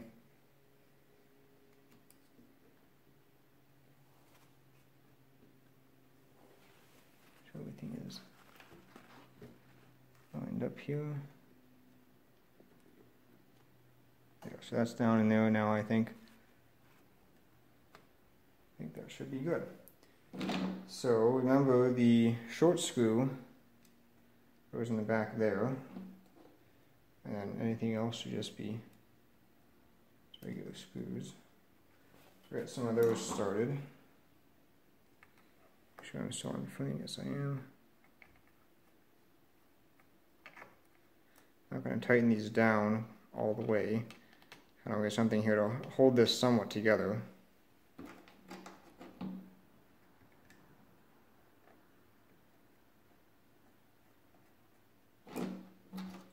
Do have the pins that go on either side too, so I'll put those in as well.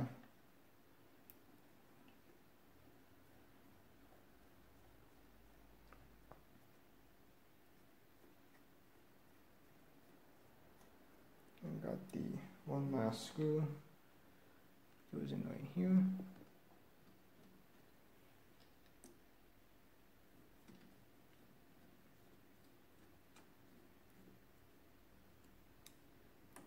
Sew these up a little bit.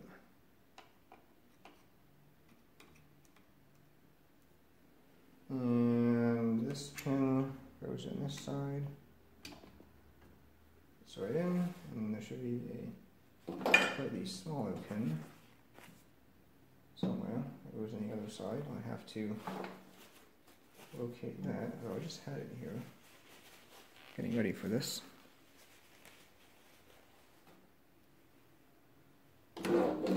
It's here somewhere anyway. So yeah, so this thing should, there we go. See that slides there. That's good. So the next thing I think we can put on are these guys over here. These are the detents and the locks for the setting levers. So you can see on the bottom here they have these teeth. Normally these teeth are all the way around the back, and these things engage with those. So I'm going to have to pause the video for that because some of the parts of that are still soaking in the lacquer thinner, so I have to take those out and get those all cleaned up. And then we should be able to reassemble this assembly and hopefully reinstall that. And then we are getting actually pretty close to the end. Then we have to finally get into fixing the shifter mechanism. That'll probably be the next thing once we get these installed. But I want to get those installed so these things aren't flopping around all over the place. So these still be held somewhat in place. So yeah, let me clean those up and we'll continue from that. Alright, so we'll start with the frame here, and then these guys all go in the frame.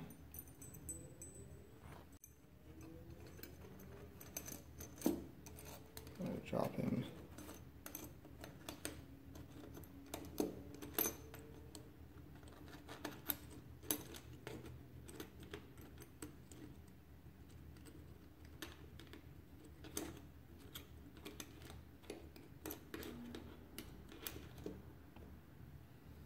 And then we got this shaft here, which there's one spacer which is bigger than the others, I believe. I could be wrong about that. Maybe they're all the same size. There's one that's smaller than the others, so there's two real small ones actually. I think this is just a regular size one, so let's start with that here. Maybe.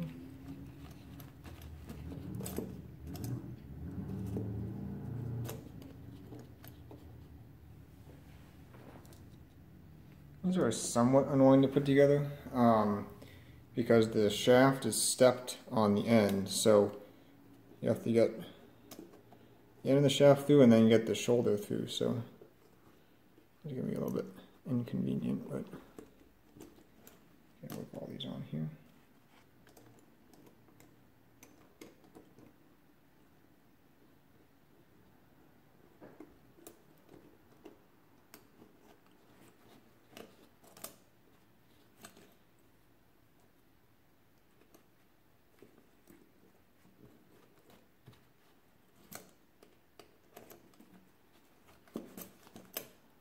Doesn't really help when my hands are in the way, but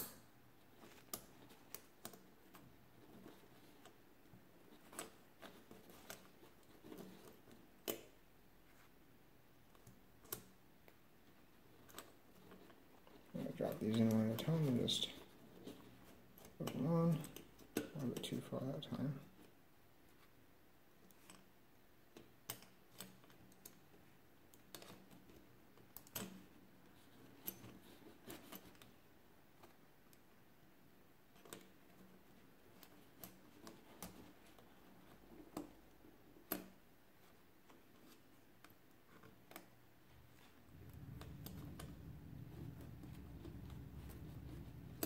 There's a real skinny one.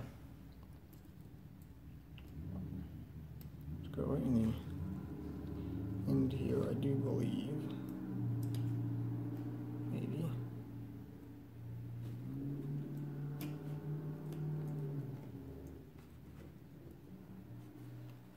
Well, thought it would anyway. Maybe it doesn't go there. Maybe it just goes on the end. It's not going to fit in there. That's for sure. Looks like it would though. It would. Gotta get the alignment just right for it to slide in there.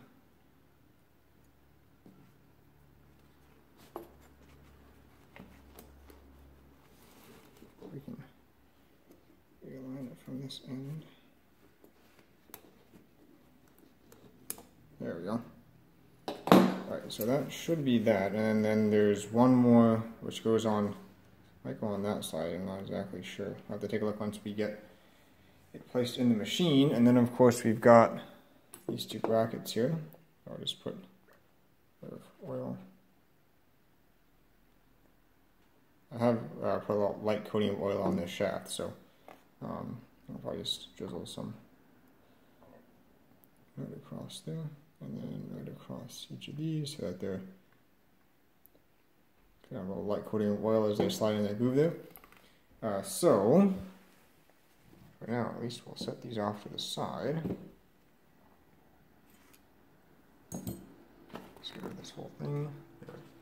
A little bit bigger towel here. And then, is that going to be enough?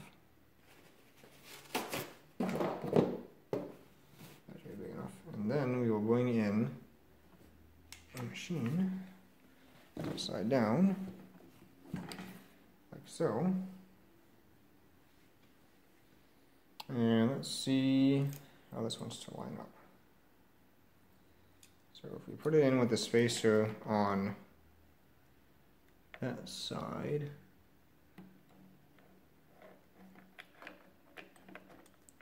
I think that will be correct. That looks correct. So what I mean by correct is when I set it there, I mean, you can see the two dowel pins here. That's where this bracket is going to go. Right like that on the two dowel pins. You can see when I have it set here, this thing lines up with that funny shaped piece of metal that I remember when we took this apart we said had no key. That finger rides on that, kind of like a little cam. And these look like they're pretty close to being right in line with the ratchet things here. So I think that's going to be right. So I just have to, seem to drop in, and I think actually this has to go in like that. I think that finger has to go underneath that thing there. So let's see if we can get some of these brackets on. And unfortunately that has just slid out of the end over here, which is not great.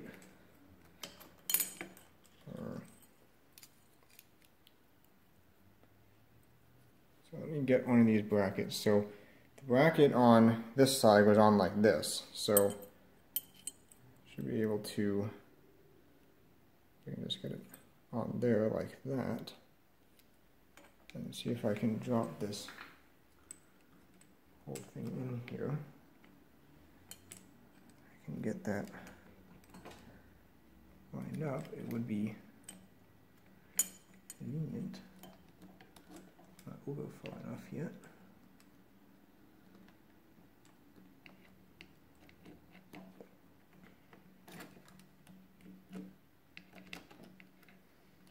This will go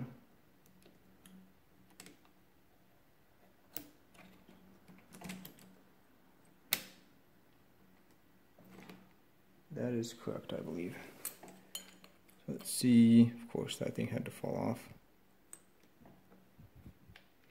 This goes down on there. This thing needs to go out of the way.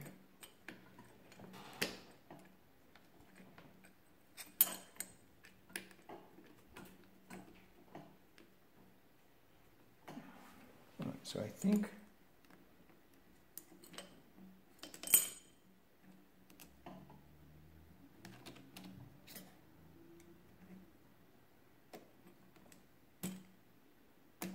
there we go.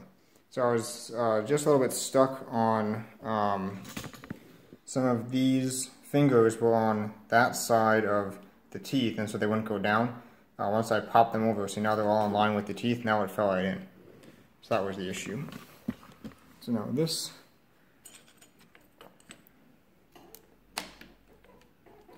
should be on, I believe.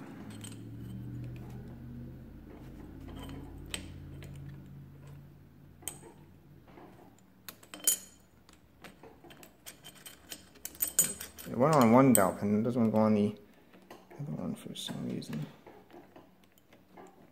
Not quite sure.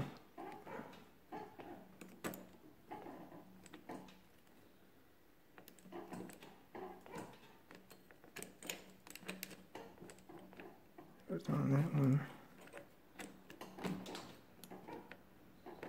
I was going to see if I can put a screw in there and pull that in.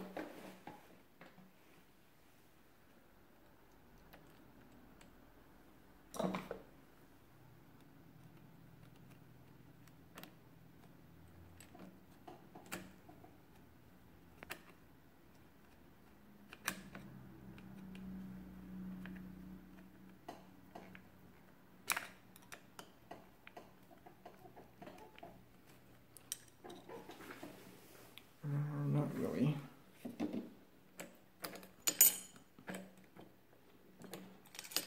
What's going on with this thing? Does not want to down in that dowel pin for some reason. a little light tap, see if it'll go on. Not really. Alright, I'm going to try the other bracket then. I think these are the same. For some reason this one's being difficult, and I don't want the difficult one in the difficult place. It's harder to work with on this side than the other side, so I'd rather just say goodbye to that. See if this one will be any more cooperative.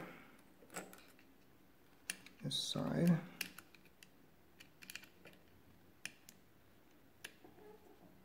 Answer is yes. Get some screws in here. And we'll try the other bracket on the other side. And I can fight with it over there. I can't really fight with it down here.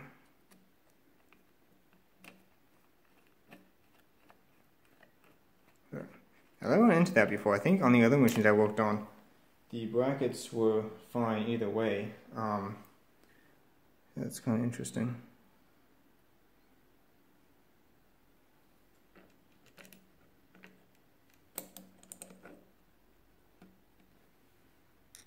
Get these two screws in here.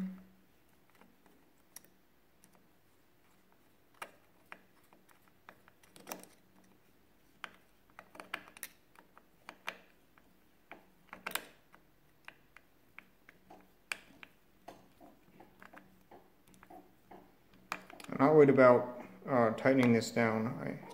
I don't think it's going to cause an issue to tighten it down because it's on dowel pins. So once it's on the pins, the alignment is where it's going to be. So all right. So with that in place, I can.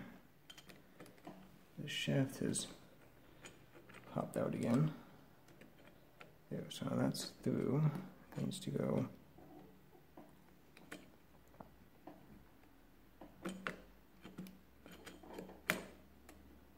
Some of these are there, so that's in there. All those are good.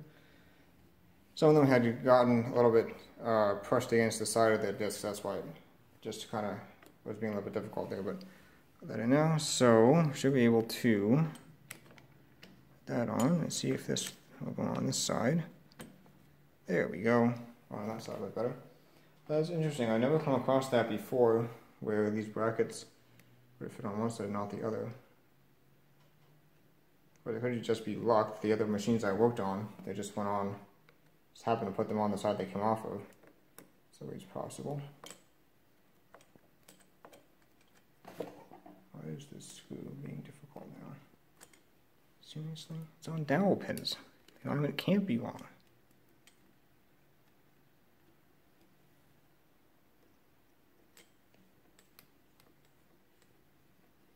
Not sure what the deal is there.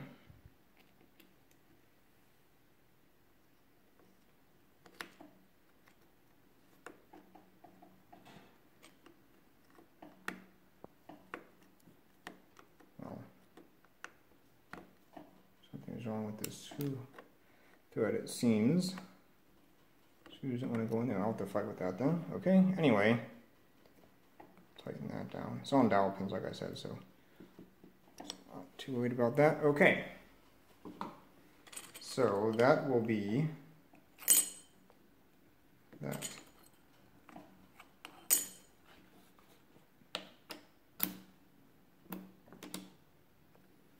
And this should theoretically be free. If you take a look at, yeah, these are free.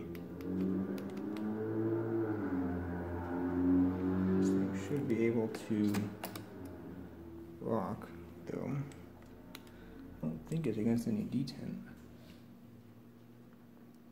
Alright, let me flip this up and have a closer look. So you should be able to set these. You cannot. This thing is incorrect somehow. Okay, so yeah, something's a little bit wrong with the timing there because these should be relaxed and they are not. So let me take a look at that. There's something a little bit off there yet.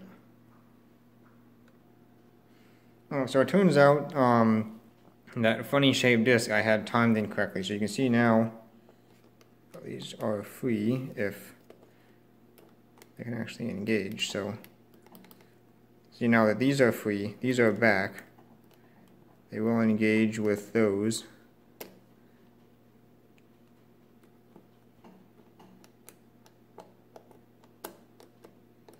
And if you turn the crank, it should try to engage. Some of them are going to be caught up a little bit. This normally wouldn't be a problem because normally these would be all be spring, pressed into where they belong. See, they're all going. Yeah. So now see when you turn the crank, now that cam there pushes on this, which pushes these up.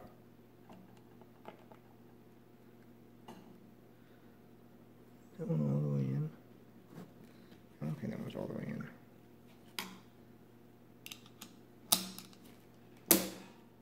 There, see?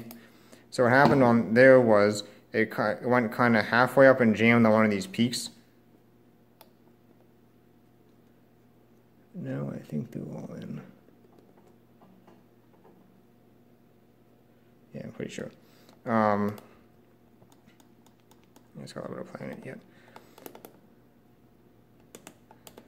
Yeah, something that's what happens when you don't have these springs, and they'll jam on the peaks when you go to turn the handle. But and then when you get it back to the home position, see now they drop out, and then you are free to enter the next number. Additionally, as soon as you pull the plunger out on the crank, this piece will also come back and lock those in. Actually, this spring is supposed to go on there too, so I'll put that on. So, I think that's about it for that for now. So I have to hook that spring up, and I still have to figure out what's going on with that funny screw on the bottom. Doesn't want to go in to put that in. But I think we are ready to take this guy apart now. Let's see if I have the appropriate tool before I just go ahead and use the pliers. I do have the appropriate tool.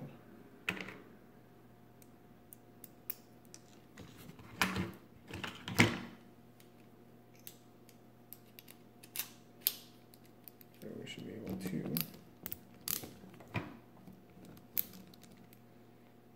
these out.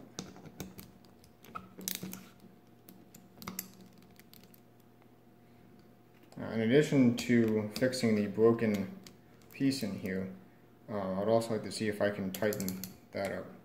That just seems excessive.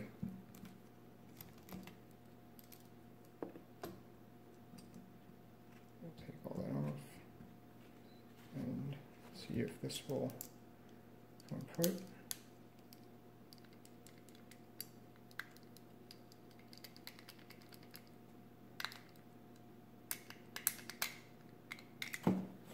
Alright, so that comes off. I've got this piece here, which looks like it's attached to those springs, maybe.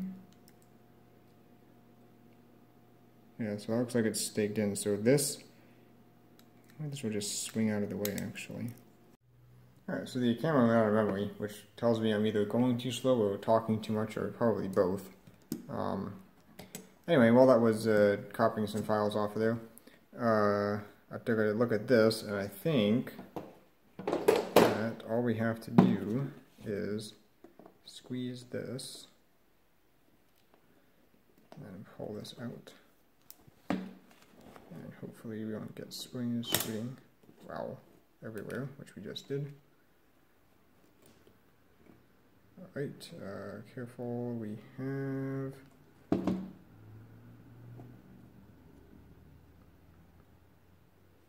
that finger there, that spring there, that comes out. This thing will partially come off. There, now it comes off. So that's off. This side has a spacer and a spring, and this side has this, which looks like part of a spring. Let's see that. Already collapsed the spring, not sure what's up with that. And that's that. Okay. You have to remember the order of that. Not sure if it. I put this on. That's probably why. Because this thing here, I wonder if this would interfere. Not too sure. Anyway, that's the way they had it, so that's the way we'll put it back together. So now our broken piece, I can get access to right here. I don't think this will come off. That looks, come on. Looks like it's staked in, as far as I can tell. I do notice that those are kind of bent. You can tell from this side. So it's kind of bent down a little bit, and this is rather stiff, versus this one is rather loose. And actually, yeah, so this one even the washer spins. On this one it does not. So, see if I can unbend that, and then we are going to try and solder this back together, hopefully. Probably brazing would be a better repair, but I don't have the setup for that, so we're going to try and solder it. I have to do a little bit of cleanup on that because it doesn't look like it's a clean break. Maybe. Frame. Maybe, but it's still.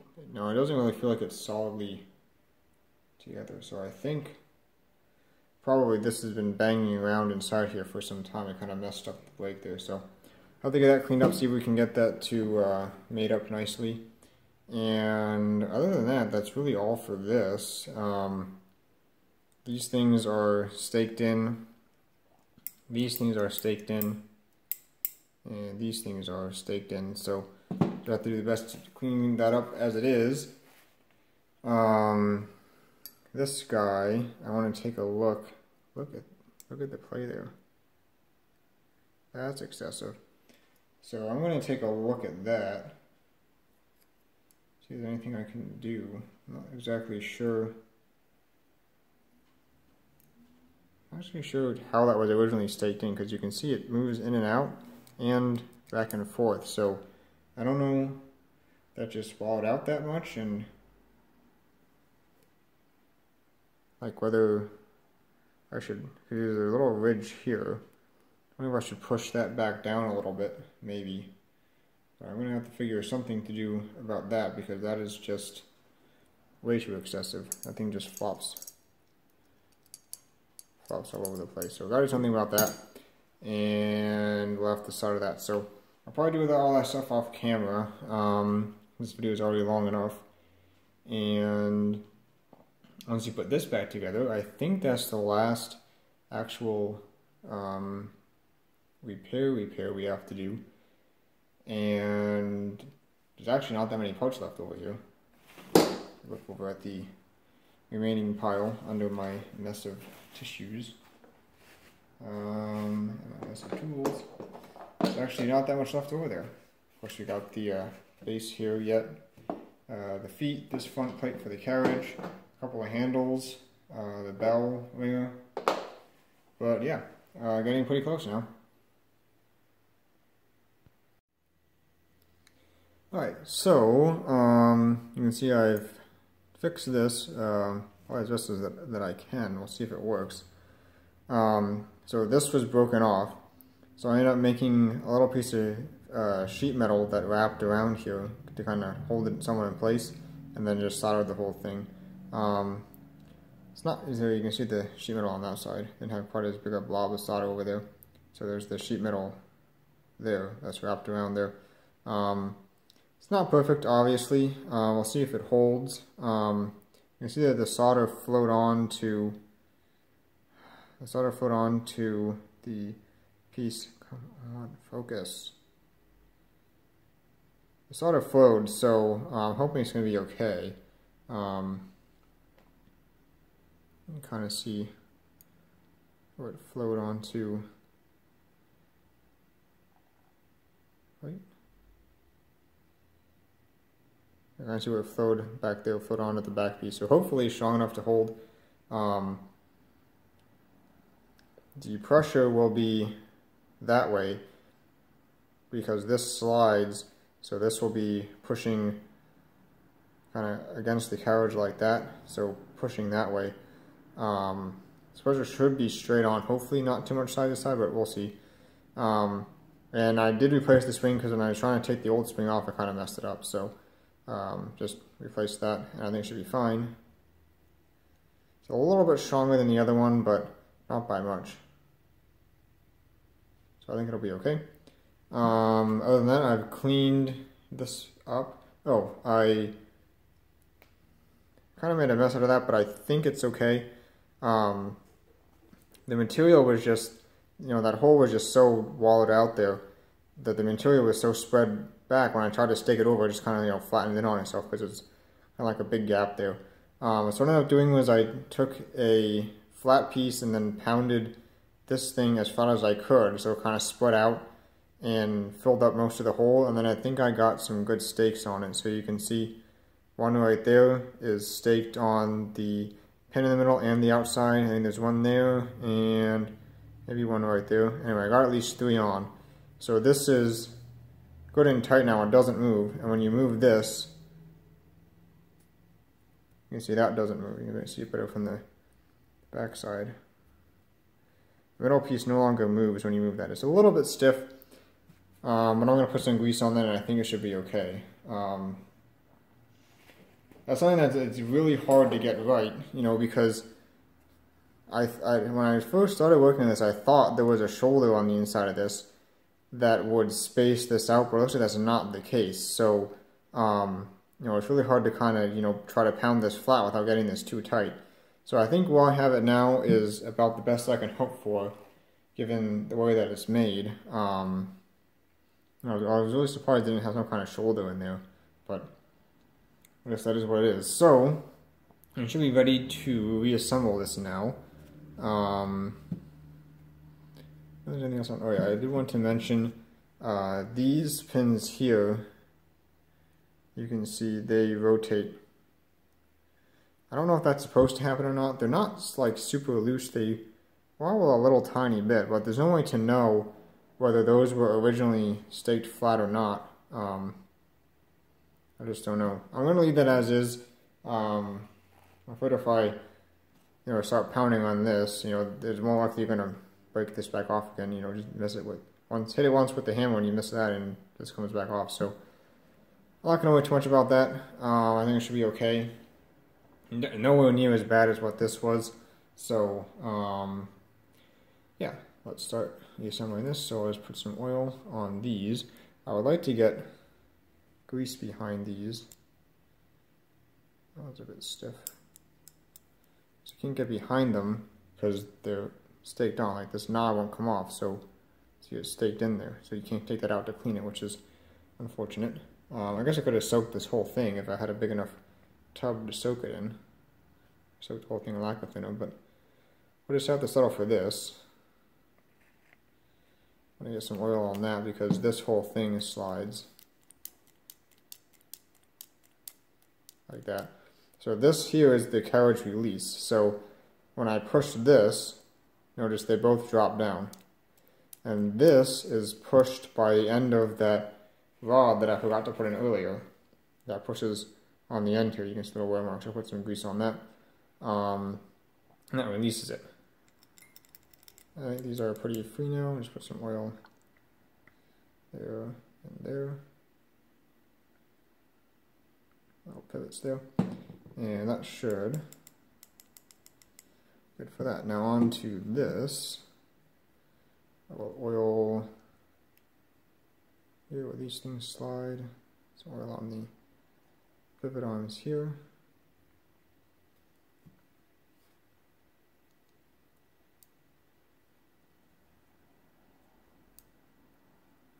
This is just a little bit stiff when it gets down into the bottom there like that. Sometimes it sticks, so I have to see how that's going to perform once everything's all together. Oh, now it's loosening up. Yeah, now I think it's okay. The oil must have worked its way in. So there's that. Just dropped a lock washer. Actually, no, I dropped this thing. A little spacer there, which you can even see because I'm on frame. This guy's what I dropped. So I think I will apply some grease to these right here. I can reach over the camera and get some. This is what that sliding piece slides on.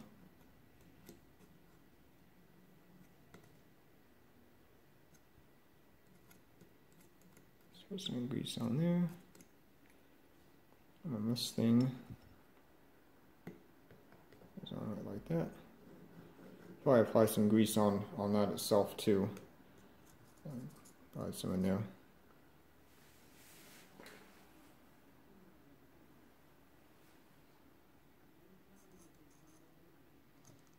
That's probably more than enough.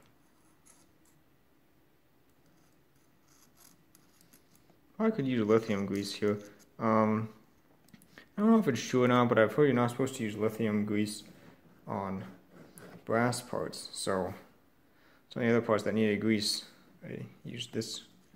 This is just regular grease. Yeah, some of the other parts I used this stuff because there was brass involved in. I don't know whether it's true or not, but I would rather not take the chance. Grease on there. Now, this guy needs to go in. So this goes in this side, and I put this on completely backwards. Actually goes on this way. Those things go on the inside.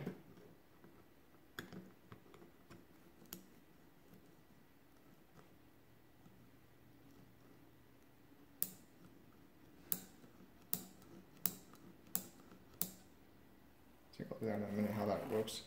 Okay, so that's in. So then this goes in. It's a spring. This is going to be difficult. I have to pause the camera.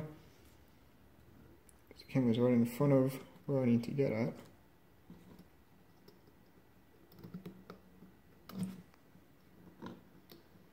It's a spring, and then it got this little doodad here, which I can't hold that and put on at the same time. See what I mean? That guy went on, and then it got this little spring thing here. Come on. I need to angle this up so I can put the parts on, and then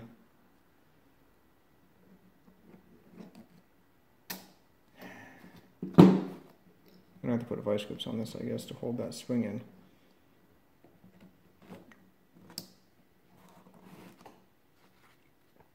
Try once more, and then I'll have to pause the camera and just do it, because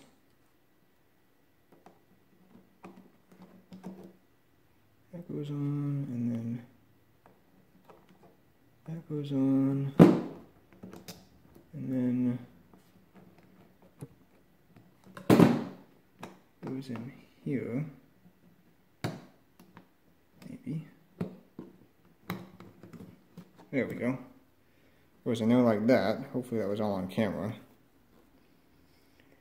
And then it got this, whoops, then it got this little spacer, maybe. Here's that little spacer. And then this other finger. It's hard to get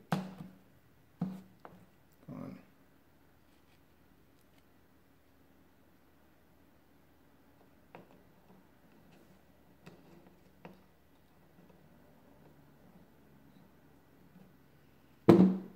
That, I don't push this out while I'm doing it, and then it gets this other spring. This is where the real fun begins.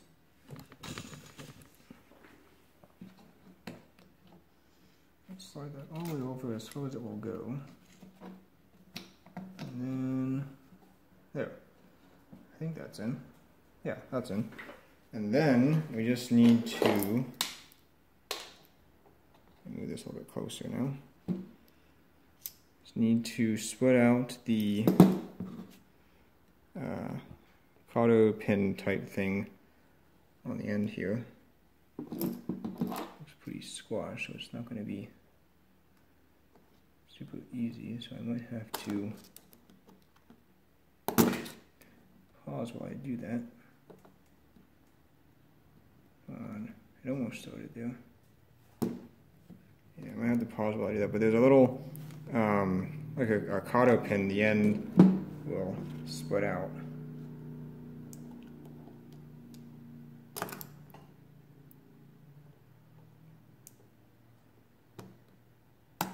Yeah, I'm going to pause the camera and do that. As soon as I put this together wrong, actually, these pins are supposed to be facing back that way. I had this one facing in, which is not correct. So I assumed that these were the pins that push these down, but that's not how it works. But I think I found a somewhat better way to assemble this. So I got the pin facing like that, and now I should be able to, if I can focus, just drop this in over here. The pin stays on that side. Maybe. There we go. So now that's in like that, and then I need to drop this on a little spacer. So that's why the spacer is there, because the pin faces out with the back. Okay,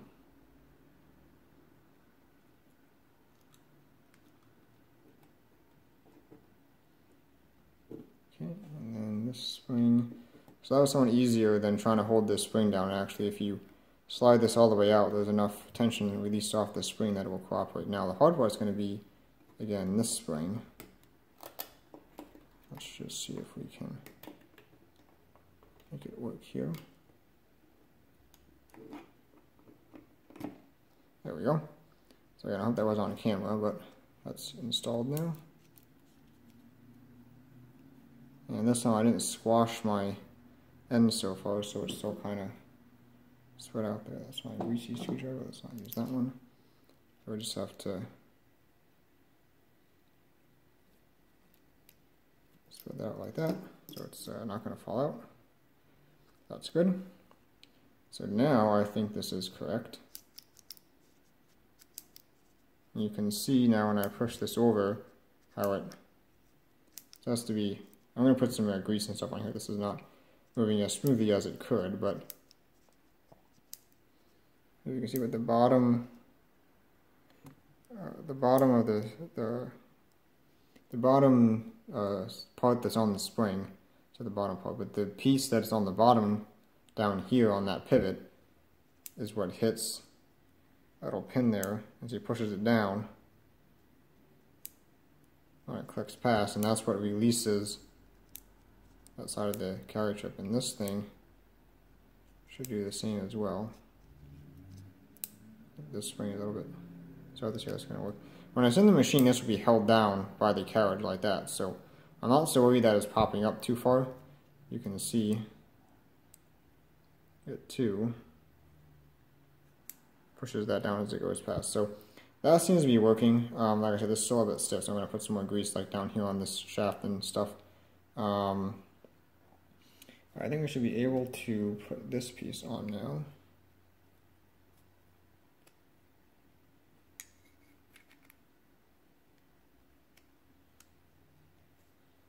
So just theoretically, just drop right on, make sure that these things from here are lined up. Go in.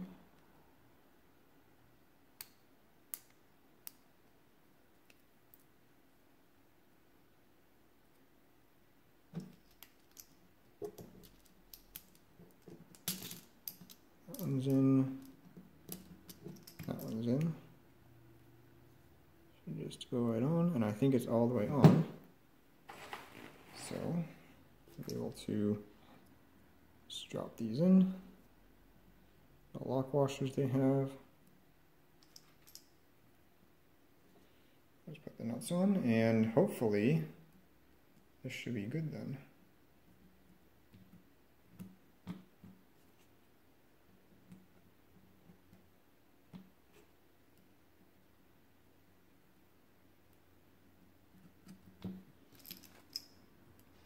So I think this is the first time actually that I took this one of these apart. The other Marchants that I worked on, I didn't really need this to come apart, so pretty simple little mechanism. Does the job. All it has to do is the carriage release and the single step either direction. So we'll just get these tightened up and then we should be able to test this out.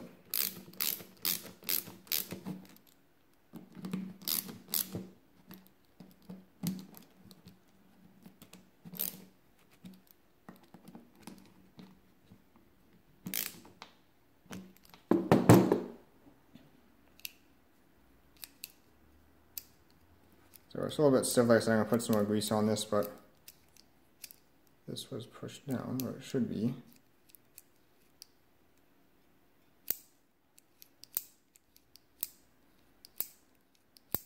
Every time I push it past there, it makes that dip a little bit for the release. And same thing on this side.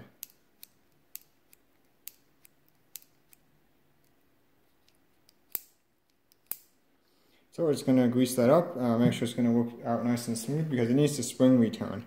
Once it pushes to one side, it has to spring back. So it's going to move that up and work a little bit and make sure that it's going to be fine. And then we should be able to reinstall that.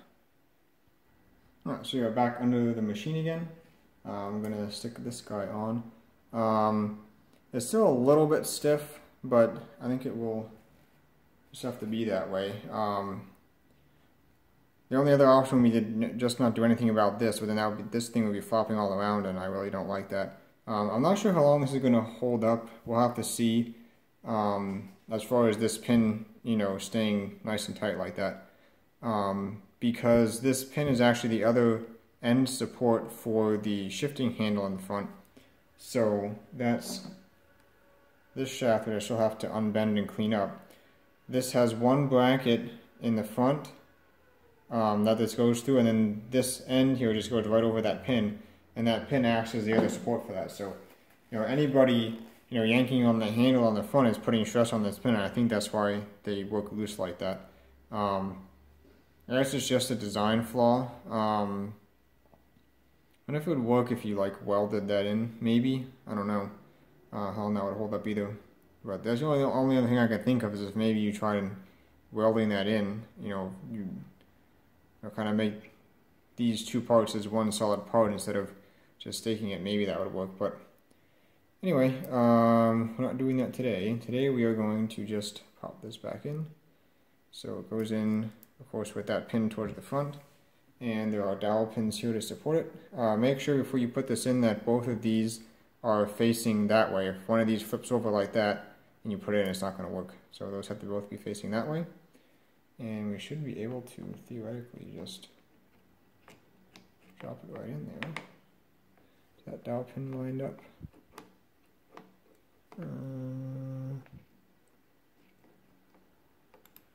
Or is that the screw hole? That's the, there we go. I was putting the dowel pin in the screw hole. Make sure that both my tabbies are sticking through, they are. So that should just go on like that. And then I believe that had these screws. Let's see if these fit in here.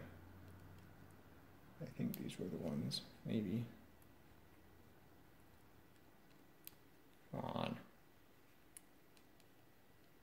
I have 4 of these, so it would make sense that these were, yes, they're going in. So these guys here are the screws for that. So let's screw this in. You can see now here how this lever comes in the side and pushes on that plunger for the carriage release. So I thought I was put a little dab of grease on the end of that post there for some lubrication. And we'll see how this is going to work. So once I get this in, I still have to clean up and unbend that shaft and install its bracket, and put that on because that goes on the on the base. So once this, once the base goes on this machine, or say once this machine goes on the base, you won't have access to put that bracket on because of where the screws are. They're basically right, under here. It's going to be hard to get at.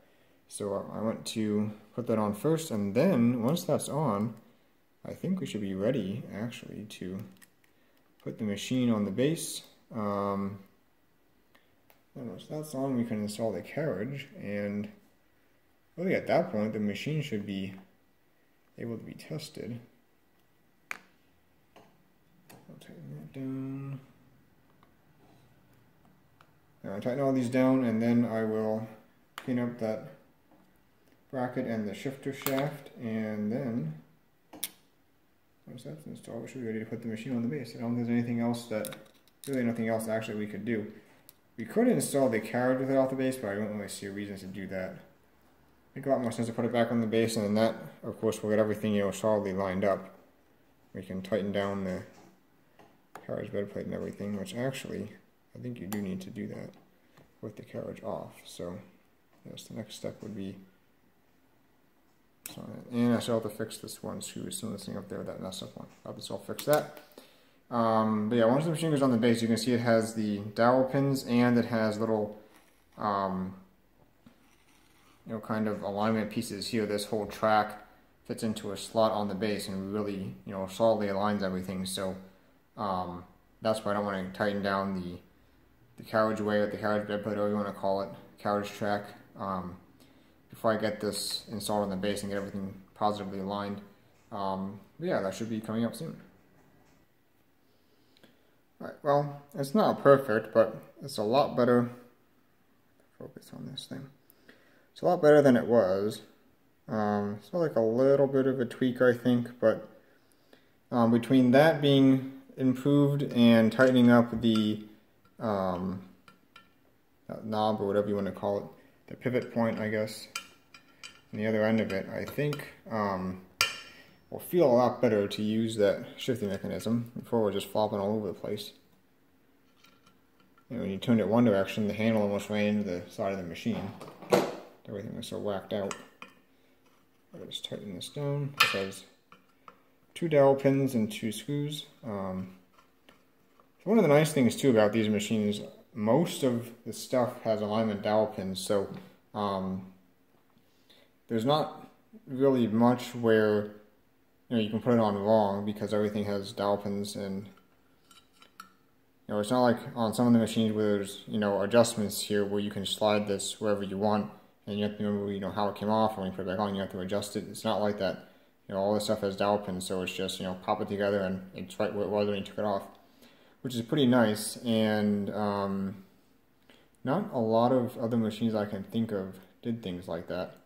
A lot of them just had screws where it's screwed in. I can't really think of anything else besides these old line Marchants where there's so many dowel pins and so many things. So yeah, that's in. So when I put the machine on, I'll have to get that pin aligned in here and drop that on. So I think we'll do that next. Alright, so I just remembered I had to install that difficult screw. So I got that in. I put a little bit of grease on the end of this thing. It slides on that pivot point. So theoretically, should be able to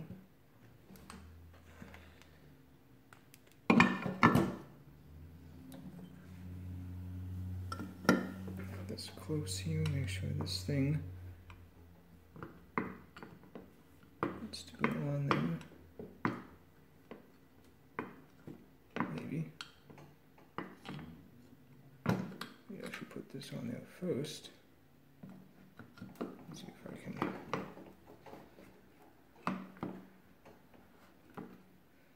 Oh, the dowel pins are going to fight me. Which is funny because I'm pretty sure I took it off this way.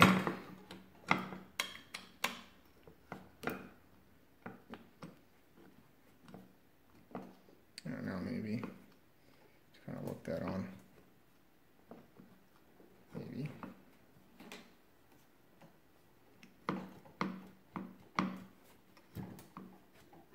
And at some point there should just, I want to drop right in, theoretically. Making sure there's nothing holding us up in the back, which there is not, so. I'll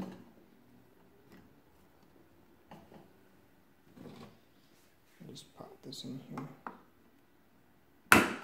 Aha, that popped in. There we go. Everything just pops right in. Right, so that is nice and free as it should be.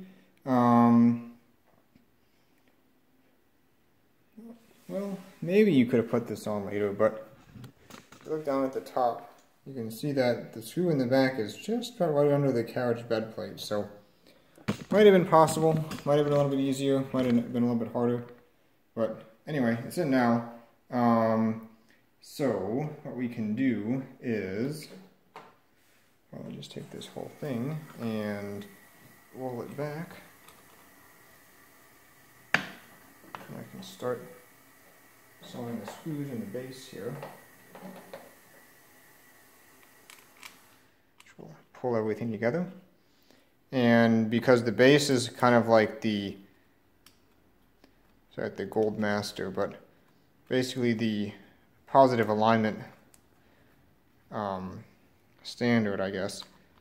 So it's got those little tracks which I showed and the dowel pins. So this is like the 100% accurate alignment basically. So I'm going to tighten these screws down. I got them installed here. And then everything else, like the carriage bed plate, will tighten down to match however the base lines everything up. So these will start pulling the dowel pin down into the base. Two more for this side. I have to reinstall this pin. That pin came out in the base. Probably could have left it there, but that would have made it even harder to put on the way that I put it on. So it's actually good that I took it out. So I'll have to reinstall that before I tighten everything all the way down. Just for some 100% positive alignment.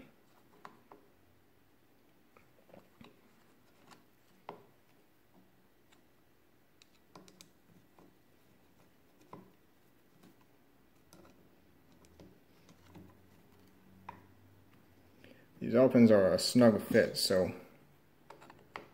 I'm likely going to have to use the screws to pull it all the way down on.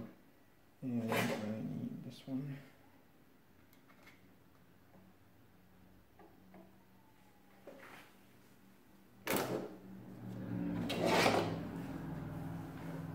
Just a few light taps.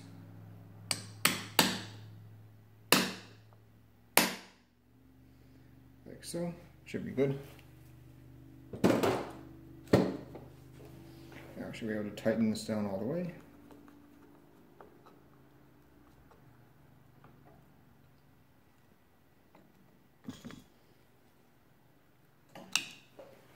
Making sure everything is tightened down. Yes, no gaps.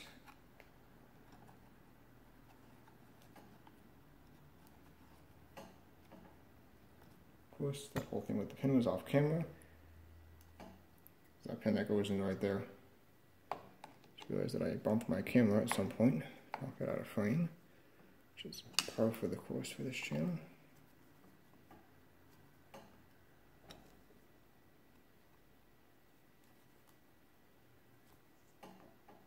Alright, so all those are tight, and you can see dowel pin there, dowel pin there, dowel pin there. So that should be positively aligned on all of those. So we'll flip this back up here. And now it should be fine to tighten down these. The base has positively aligned everything.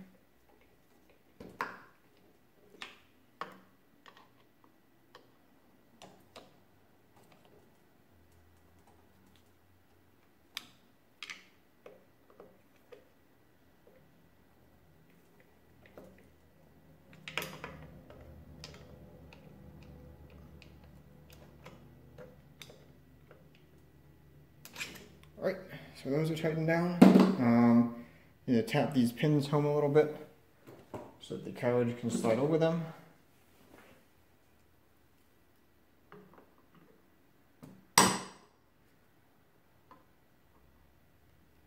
I think that should be fine. We'll see. I don't think this one's as critical because I don't think the carriage gets quite over that far. Just gonna give it another good tap. And we'll see if that's sufficient. So now as for the carriage itself, it's going to give the bottom a good wipe off here. And then, this is already oiled up, but I can start sliding it in a little bit from this side here, perhaps. Well, I thought I could anyway. What am I doing here? No, that pin is not down far enough. That's what the issue is. Give that another good whack. I have to do this on the floor because, like I said, this plastic table absorbs so much of the shock that sometimes you can't get a good hit on these. Well, I'd say it's in now. It's almost flush with the top of the plate there. So now they should slide in out of the way. So now I'm going to put some grease on all of these parts here.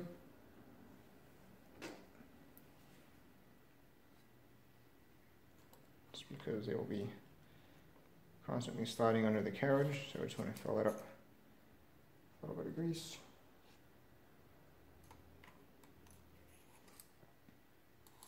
Yes, this is not the right applicator, but it will do.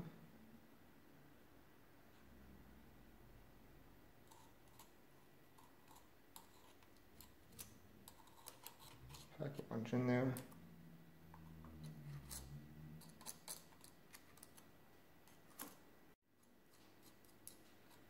And I think I'll call that sufficient. Should be fine. So now, what we must do is we have to engage this little gear spinning there. So that little gear, the top part, as I mentioned before, engages with this. The bottom part engages with the rack on the back of the carriage. So we have to engage those two at the right time so that this end properly aligns this guy so that the finger is in line with the digit wheel when the carriage is locked into one of the positions for adding. Like this carriage locks into the right position so that it engages properly with everything. So when the carriage locks in, this also has to be timed so that at the same time the carriage is locked in, the pin is lined up to properly engage with the counter. So let's get this out of the way. Have to remember that this is going to fight us again, and this piece here is incorrect. There, now that's engaged in. So this stays up there. I believe this is the divide position. I'll have to double check that, but this would only be up here right around there, and see this is then free because it's down so far it interacts with this. And but anyway, so sliding this over, need to push the carriage release, drop those down. Oops, I'm hitting on this. Now I can drop that down, I think. I'm hitting on the other end of that. There. Now what am I hitting on? I'm not sure what I'm hitting on now. This is fully released. Yeah, that's free.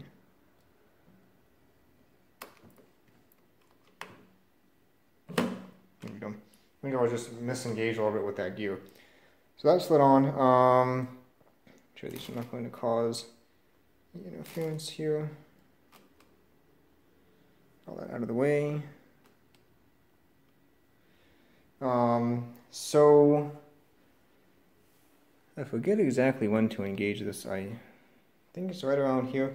We'll just engage it now and see how it looks. Come on. What am I hitting on now? I'm hitting on this.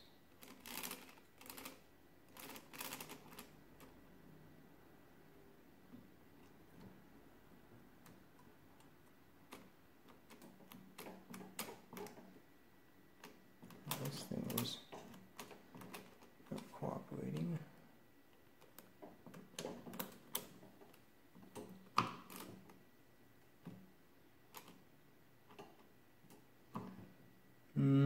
Alright, I'm going to have to take a look at what exactly is going on here, because this is not letting me slide on, and this is not, that one's out, but that one's not, so that should slide past. I'm going to take a look at that and see what's going on there. Okay, so back to where we were a few minutes ago. Well, it's a few minutes for me. I found out that I actually had this drum timed incorrectly. I had the moving segments in the front when they should be, you know, on the opposite side. So just took it back off the base, took this side back off, and then I just loosened up the screws on the little detents for these, so that I could slide this out and then rotate it and then pop it back in. And it didn't really take long, which is another nice feature of these machines. You know, because they come right apart and go right back together basically. If you mess something up, it's not a huge deal to go back and fix it. Because you mess something up in here and you don't find out until you got it all back together, that's a bit of work to take the whole thing back apart and get into this, but for the most part, nothing is buried, you know, that deep in the machine. Anyway, sure that was on at 0, but anyway, so I think right about here, so we need to engage this, so there. So now you can see that's engaged, and this stupid thing, so now it's 3-hand time. That is very incorrect.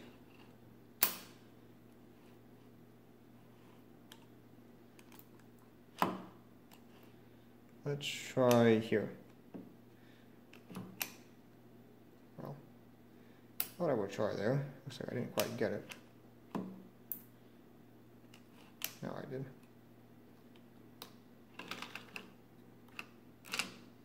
No, still very long.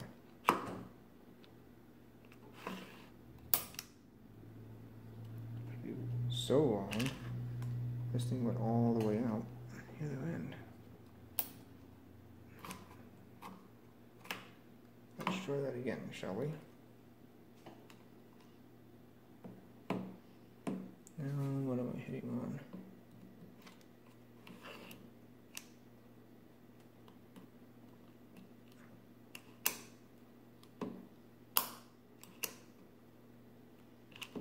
Like I said, this thing is really a pain, the spring-loaded thing here. And you can't really take the spring off because it's buried all the way down in there. So if you took it off in the beginning, you'd never get it hooked back up now. Alright, so let's see here. Yeah, so right here, and the machine is lined up like that, is when this should be pointing directly at 0. So let me move this back just a smidge. I'll engage it. No, I won't engage it because it didn't engage. So let's try here. So now I'm in line with, yeah, this one should be at position 2. Now let's see if I can engage this. Now it's engaged, so now, is that the end of the line? That's the end of the line. That might be correct. So what we need to do to test that is slide this, slide it right to there. We'll grab this piece and we'll get everything hooked up here. So this has to go on there, and then the end of it, so I'm doing the end of that goes on, should go on there. And then there is a screw that goes in the end, which I believe to be this screw. Let's move this over.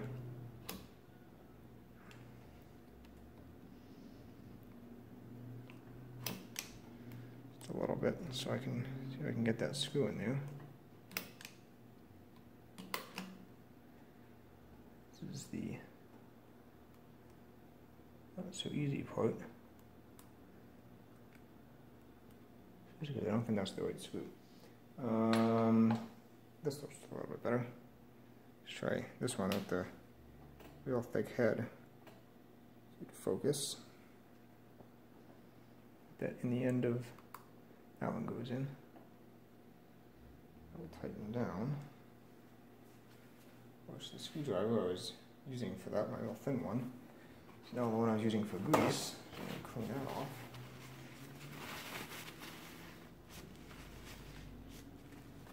And see if we're close enough to each. No. We're close enough now to each.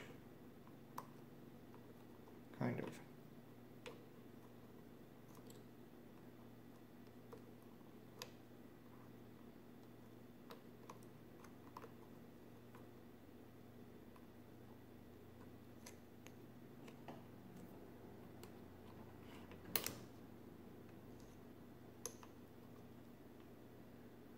Alright, so now with any luck, if I turn the handle, we'll increment the counter by one position. So let's see if we can get all these lined up to 0, which is going to be hard because I don't have the individual springs hooked up yet. So anytime you move these, they all want to move.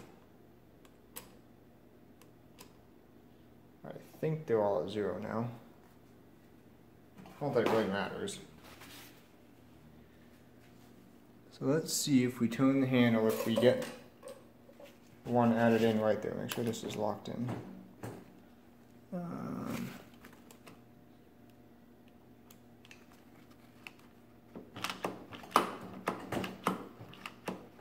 Why it wants to slide that way so easily. And that should be locked in right there. Let's see what happens. Oh. That's not great.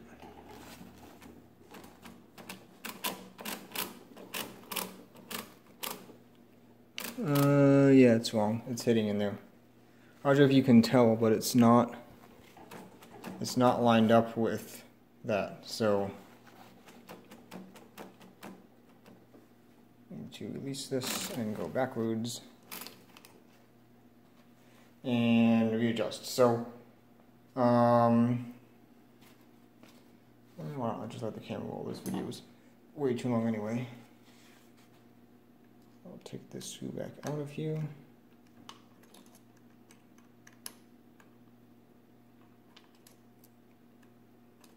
If I can.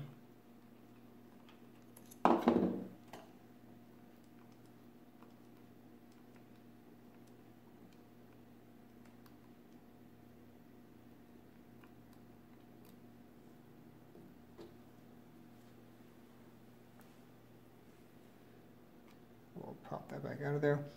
So now,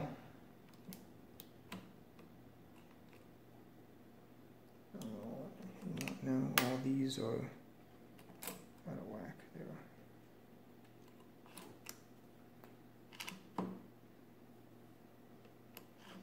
Let me check too. Why is this always? It's like this side's not. That's why I got stuck. That's interesting.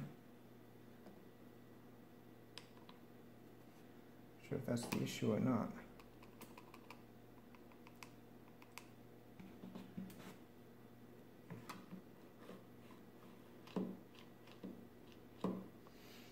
Anyway, yeah, it seems like it doesn't want to latch in. Not quite sure what the deal is with that. It's popping up, and it can't go up any farther. I think when we looked at that, I couldn't go up any farther, so not quite sure what the deal is with that. It's interesting. Alright, so that one was too far that way, I think. I don't think how I want to do this, because this is, so I think I was here. Oh, there when I did it before. I think I want to be back a little bit further there.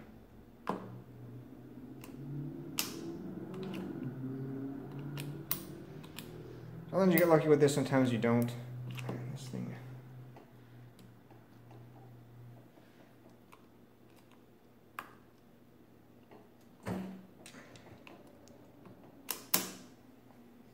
I'll rather turn the camera off, but this is just becoming a bit annoying.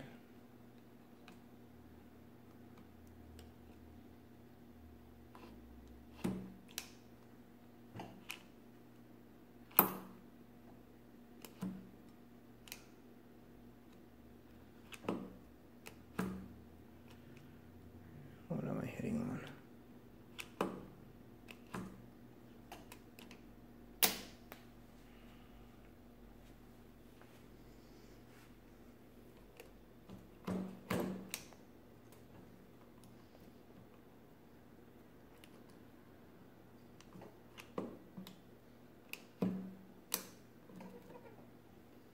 There's nothing. Oh, there was this here. Was off.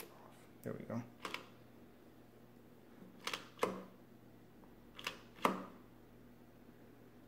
Alright, so let's see now. If we put that on. Take a look. Maybe. It's kind of hard to tell without tightening it down. Like that could be correct.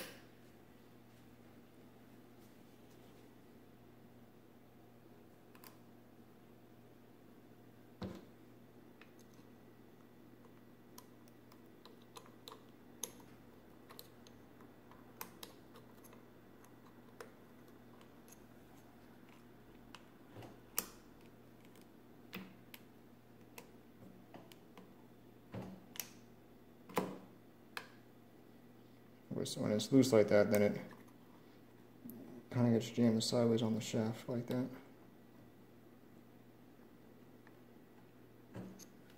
Looks close. It could be off by 1 tooth still. Let's see.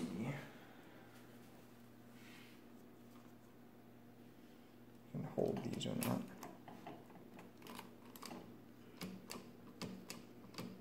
I think it's still off by 1 tooth. Yeah, alright, I'll do this off camera. Alright, so I think I got it now. Without the camera in front of the machine, I was able to sit in front of the machine and look down in here, and since it was only off by 1 tooth, I was able to just move it by that 1 tooth. And I think the correct positioning was this gear was right in line with this piece here. So you can see that moving down there. I think this gear was right in line with that, was the correct timing. I believe that's how it worked out. So, before I demonstrate this though, I want to put in the pin in the locking thing here. So the reason why when I turn the handle, all these start moving, at least at first, is because this piece is not engaged. So this will lock all of these as soon as you pull the crank. So to install that, I need the pin for it, which I just saw. Here it is. So, see there's a hole right there. Should we get this the right way around? That should be the right way around.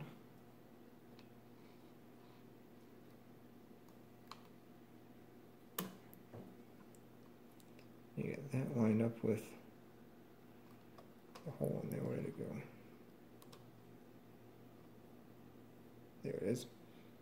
You can see that hole right there. We'll just pop that pin in.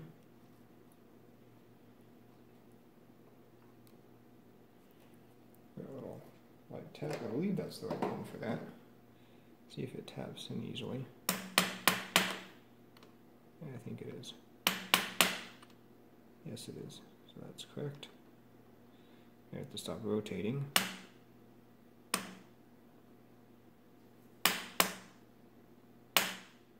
There it goes. So that tapped right in. Should be fine. So now, as soon as I pull the crank, this should technically drop back and lock these.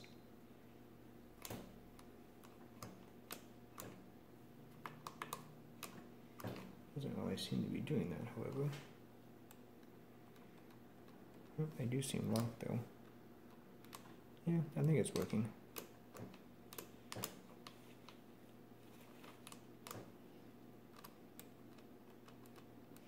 It's either loose there, and then when I pull the crank, they get a lot tighter, so I think that's working.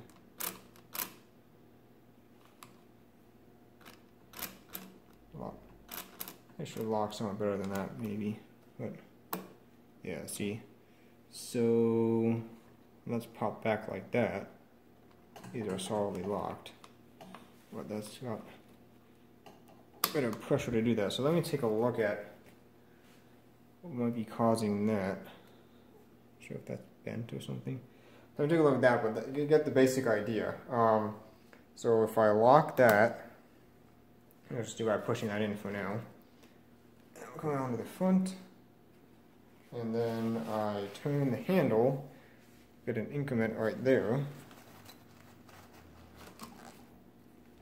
I should at least. Well, so see it incremented, but got stuck on something, so I'm not quite sure what that was about. I'll have to take a look at that, but yeah, that proves that the alignment is correct for that. If I move it over one position here,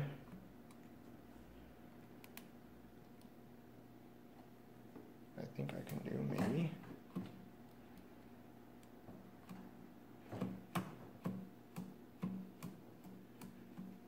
Right now, oh, these are all, right, those are all out of whack again.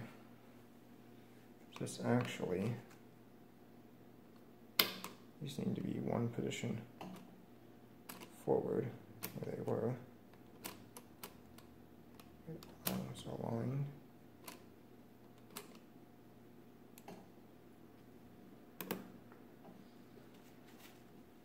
And now, this should move.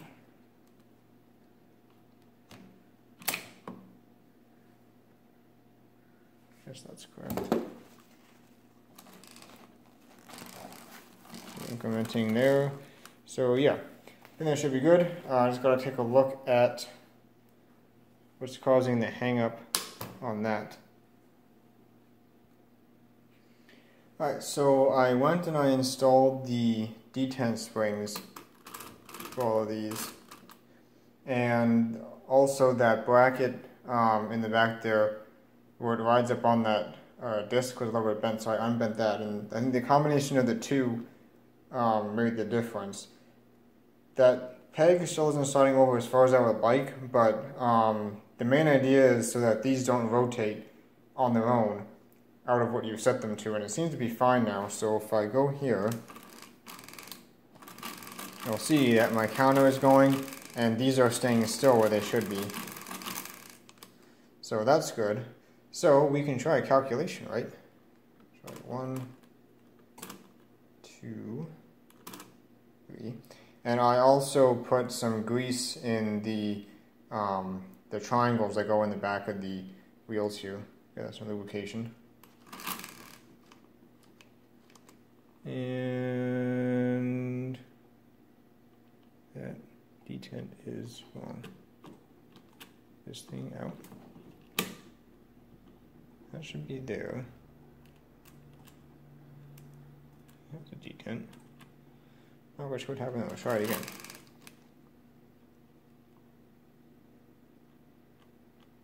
Yeah, something is. That's interesting. These detents are. These two detents now are not.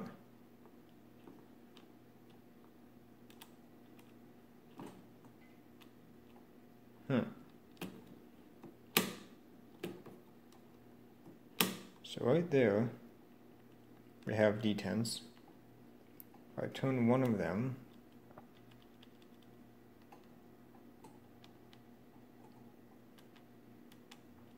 that's interesting. This detent is really loose, but only, not really, but that's,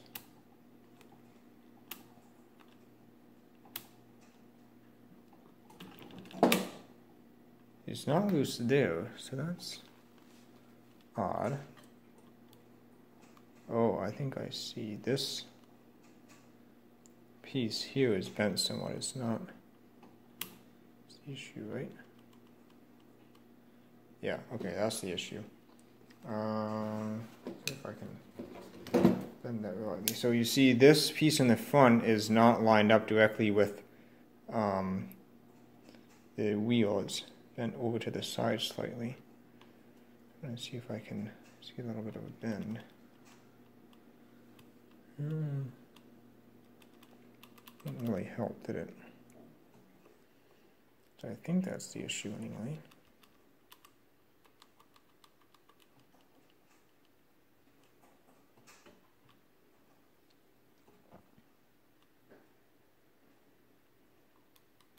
Yeah, that does seem loose. That one's not loose. That one's a little bit loose. I have to look closer into that. Let's clear that out. So we got 1, 2, 3. Okay, I already got something that's a line there. So 1, 2, 3, 4, 5, 6.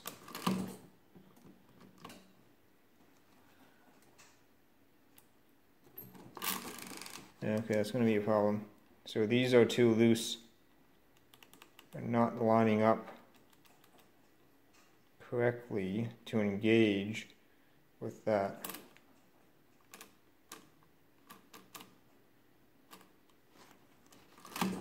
See? Okay, so that's going to be a problem. I have no idea what would cause that, because like they're loose here. When you do that, now they're tight. So it's like only when they're not at 0, which is really bizarre. It's really bizarre. Alright, let me take a look into that now. Alright, so I figured out what the source of the issue was with these wheels here being so loose. At first I thought it was a spacing issue, that there was too much side-to-side play. So I ended up taking out the 2 little spacers I had in there, and I found a slightly thicker washer that I put in. That didn't make any difference. So I investigated deeper, and I found out that actually inside this end case here, that long piece on a spring that springs the detents up into position, I actually had that in backwards, and it wasn't allowing the detents to come up all the way, which therefore wasn't putting enough pressure on the detent actuators there, which is leading to all that play in there. So I fixed that. The piece in there has a little hole in one end, it gets that spring on it, and then has it kind of like a little hook on the other end. I had the hook pointing up initially, but that was wrong. It has to be pointing down, and when the hook is pointing down, so it kind of like curves that way, it allows those detents to go back a lot further and puts a lot more pressure, or I shouldn't say it allows those detents, it allows that long bar that goes across the back with the ball bearings in it to rock back a lot further, which therefore puts more pressure on these detents. So now with that like that, well, I thought we could anyway. See, this is right.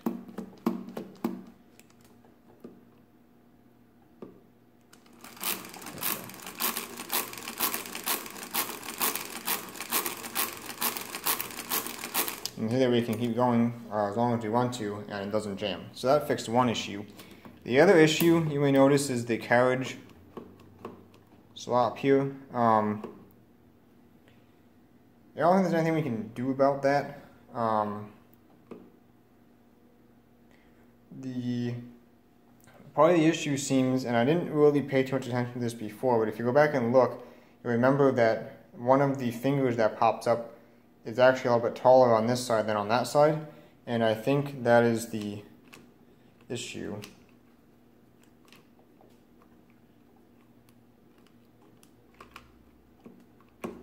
So it'll lock in that way, but it will slide that way. And I took a look underneath.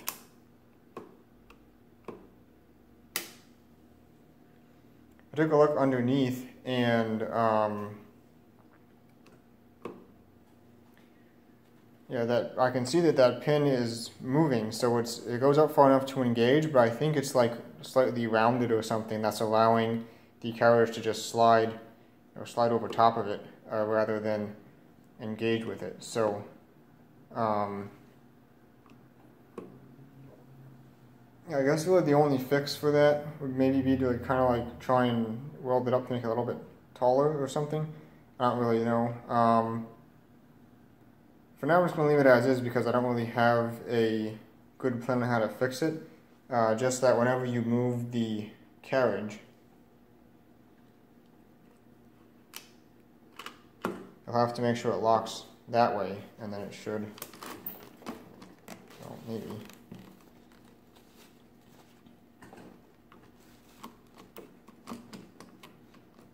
Well, maybe I found another issue. What's going on here? There it goes. I don't know what that was about.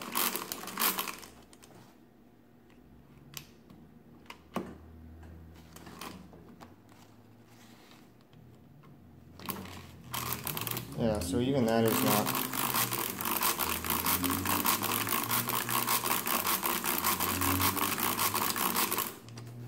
So there's just going to be some carriage alignment issues, I guess. Not really sure what I can do about that. I think I might be able to fix it somewhat, because it seemed like when this was all the way over that way, it didn't. Oh, there it goes. I don't know.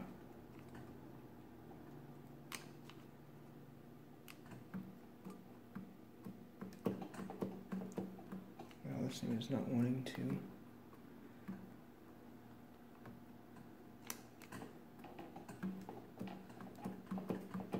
Oops, these are set. That's interesting. How would those still be set? Those should not be set like that. Interesting. Those are not getting reset.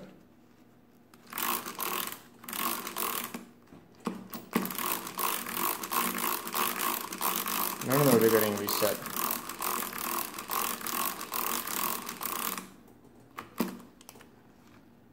Something is not right here. None of those are getting reset.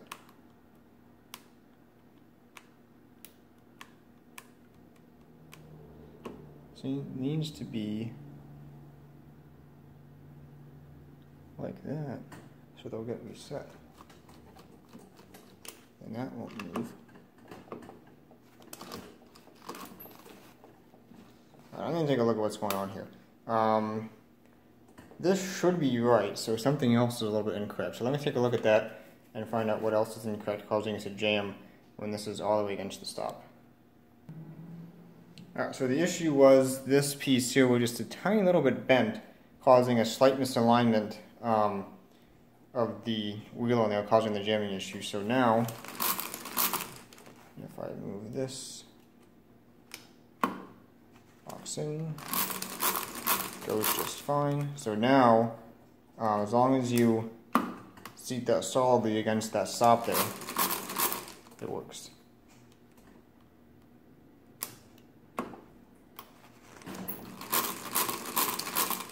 Okay, so that's nice and smooth, that seems fine, so I think that should be good. It's just going to be the way this machine is that you have to seat it solidly against the stop that way, since the stop this way is, well, messed up. The only thing I can really think of to do is maybe if you try and weld that piece up a little bit, build it up and then reprofile it. If I try, using solder, it's going to wear right off. So either braze or weld would probably be the way to go there, or make an entirely new one. But I don't have the really the tools to make something out of that thick steel. I mean, if you really wanted to, you could sit there all day, or for like probably 2 months, and file it to that shape if you got a thick piece of steel like that. But we're not going to do that. We'll just have to live with it like this. Make sure that it always seats that way. We'll see how it performs with the shifter thing. Probably working in at least one direction, but the other direction might not be quite as useful. But we'll see. Unfortunately, that's really just the way it's going to be here. So yeah, as far as, you know, is this machine worn out? Well, I don't know if that's evidence of wear or, you know, evidence of whatever happened when that little tongue also broke off in there. You know, if those are part of the same event, or if that piece actually did just wear out over time on its own. I don't really know. Really, that's the only thing I can think of so far that I would really classify as, you know, that might be due to wear in the machine. I mean, there's some broken parts in here. You know, some broken springs up here, that broken piece down there, the broken digit wheel. But really that finger there is the only thing that looks like it might have just been, you know, just wear instead of just, you know, something broke it.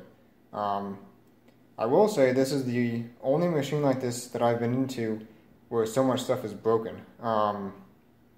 You know, the counter carriage arm, that's normal. All these machines have, you know, some kind of issue with that, some worse than others. Yeah, and this is the only Marchant XL like this I've been into where they're actually, you know, broken parts like that needed repair. Yeah, and this piece being loose in the front here, I've seen that before too. I think that's just a design flaw. They should have found a better way to support the end of this, because, you know, somebody yanking on the front handle here, you know, that's just staked on there. It's probably not going to hold up to that. So we'll have to use it carefully once you put that back on. And remember not to yank so hard on there, because almost every machine I've been into like this has had that pin be at least somewhat loose. This is just the worst by far. Yeah, if you have one of these, use this carefully and don't go yanking away on it, because, like I said, that pin on the back is all that's supporting the back end, so every time you yank on this, you're putting stress on that stake and they all work loose. So going forward on this one, just have to remember to use it carefully, because I'm sure the stake that I get is not anywhere near as good as what they did in the factory, and the factory one didn't hold up. Of course, the machine's almost 100 years old, but still, might even be 100 years old. I haven't actually found any real good information as far as the dates on these machines. Kind of just got, you know, anywhere in between, as far as the introduction, anywhere in between, you know, 1920 to 22, around in there somewhere. But when they actually started manufacturing, I'm not too sure. Anyway, so I think next we can proceed to installing this. Actually, I need to clean that up first. That goes on the front here. That will prevent the carriage from sliding off. Actually, you know what? Before we do that, let's actually do a real calculation. So we'll clear that out. We'll move that all the way over. Now when it's all the way over, see, will it go like that? No. So when it's all the way over, it has to be that way. Maybe. What is it jammed on now?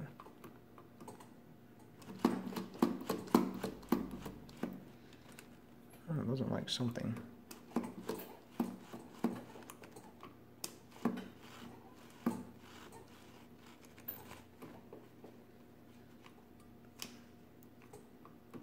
You know what it doesn't like? It's not supposed to go over that far. Is it? That should be the end. It is supposed to go over that far.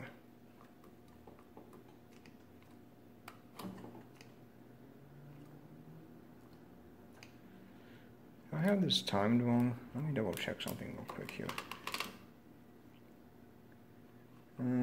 So with this on, should we go on like that? Yeah. yes, actually that is still timed wrong. Okay.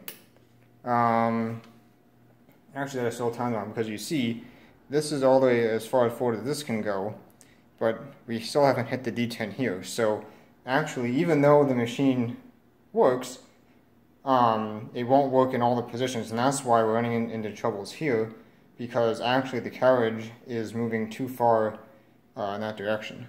So, like if I'll just pop this on real quick here for demonstration purposes. So now with this on, if I slide it all the way over to the detent, you'll see that we stop in this column when we should stop in this column. So actually, even though it looks like it's timed correctly and it functions as far as, you know, adding, it's actually 1 digit off here. So I need to readjust the timing on that. And that will give me the opportunity to fix something I forgot, which is this thing. This needs to go on the back of the carriage. I was about to put that back on. So since I have to take the carriage off anyway to fix this, I'll put that back on, and then we will resume. It also gives me an opportunity to show what I'm talking about. So if you look at this one, see how it's straight on the back here and flat on the top? If you look at this one, see how it's kind of angled on the top? So I think what's happening is when the side of the carriage comes, it'll hit this one. When the side of the carriage comes to this one, it'll kind of just ride up over and push that one down and slide over the top. So I'm pretty sure that's the issue. But like I said, because it's so far down on this side, the only thing I could think to do would be to try and like put like a little dab of weld or something on there and then file it to shape, but I don't have a welder, unfortunately, and I'm not going to buy one right now. But see, it is free and it does spring up. I just think because this is either broke off or worn off, it does look worn, so not sure if it just wore that way or if it did break and then kind of wore over the break to make it flat. Not really sure. Anyway, I think we're just going to have to be satisfied with the way the machine is.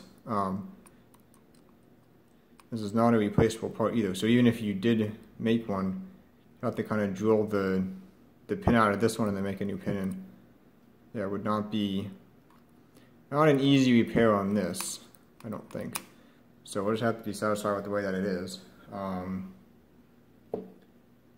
mean, if you found a parts machine, you could replace the whole mechanism in the bottom here, but I mean, really you don't see parts machines like this because, again, like I said, this is the version I've been into that some of our stuff is broken. So, you know, for something like this to be a parts machine, you have to have some kind of massive failure, you know, like the gears over here have missing teeth or something like that, which to date I have not seen. So anyway, this will come out, and then on the back here, that's too close, let's back up.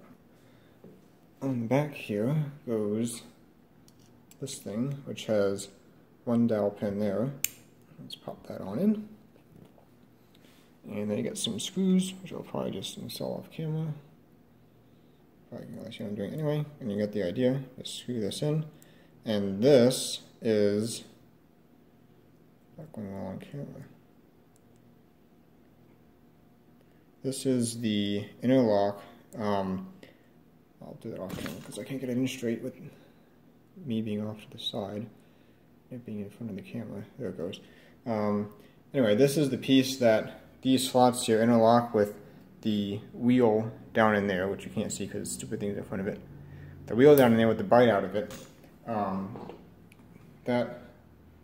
the bite is lined up with this lump here that allows the carriage to slide, and then when you turn the handle, the bite moves and the wheel cuts in here and locks the carriage, so you can't move the carriage while the machine is turning.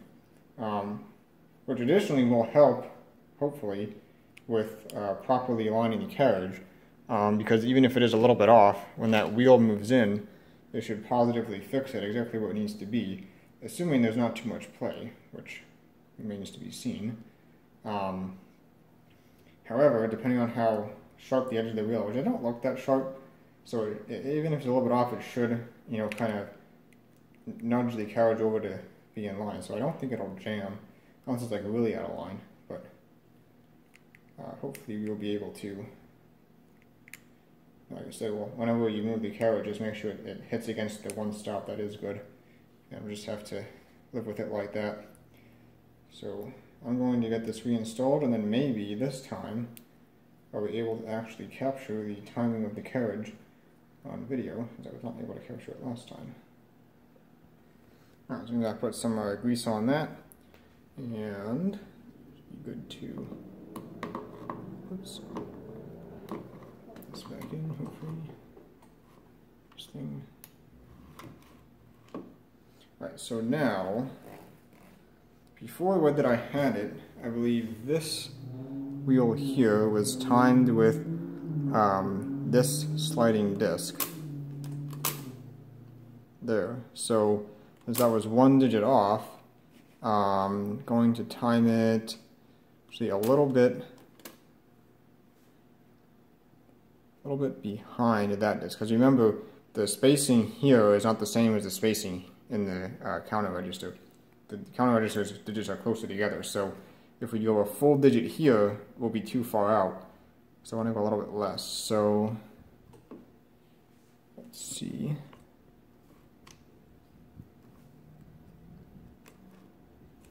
Where am I? Let's try right there. See if you can really see dead on. So right here is that piece.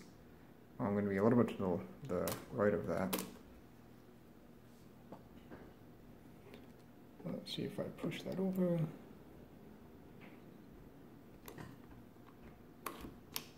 Right, so now it's engaged. So all I did was I pushed this over while I pushed the carriage release, and it's engaged now. So let's get this thing out of the way. Let's go over too far. Alright. Put that, here it is. See if we are anywhere close here.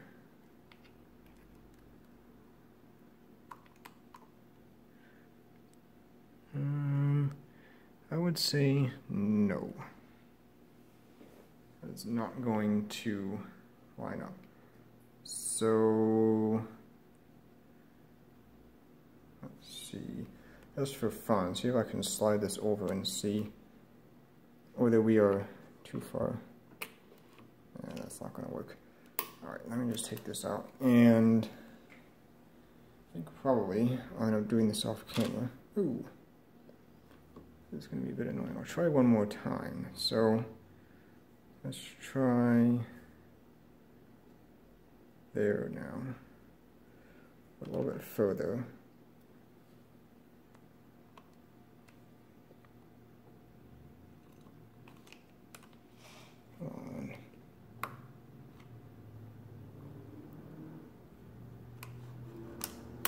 So a little bit further that time. See if this will be correct now.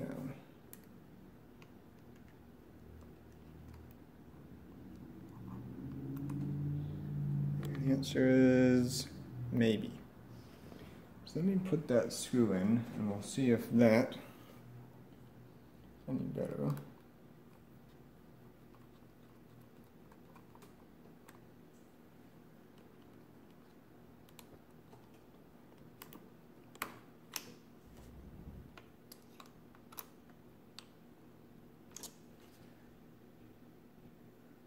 I'm gonna say no. That's actually not correct. It's right in between two there. So yeah, let me time this off camera. I'm gonna have to try a couple times, I guess. I think I got it now. Actually, before I was going the wrong directions. So that's a little confusing if you don't think enough about what you're doing with this, because like this moves the opposite direction of that. So I just wasn't really thinking, and I just assumed that I needed to move it, engage it when this carriage was, you know, over this way a little bit more, but actually they need to be when the carriage is over this way a little bit more. So I think this wheel ended up being just a little. Alright, so the camera out of memory again, which means I need to hurry up and finish this video. So as I was saying, I think I had this here a little bit to the right of the of this drum right here. So let's pop this guy back on. So it has a dowel pin either end. That one just came out. Right, like that. So we are in the home position, you can see, and our pointer is lined up with that one. And if we turn the crank, everything works perfectly. So that's good. So let's pop some screws in here.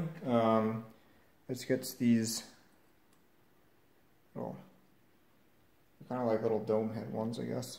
They're countersink, but they're not completely flat on the top. So it should be 4 of those here. Somewhere there's the other one.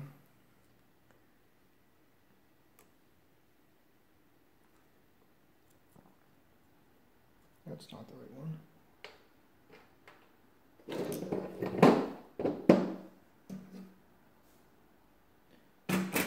Right, I will find that later.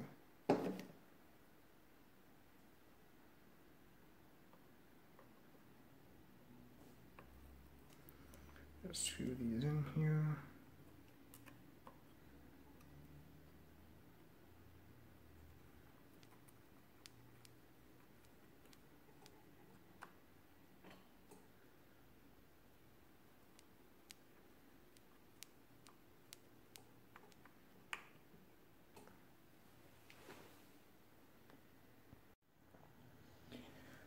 Alright, so this is all the screws are in. I didn't clean up the digit wheels here, so this should all be clean now.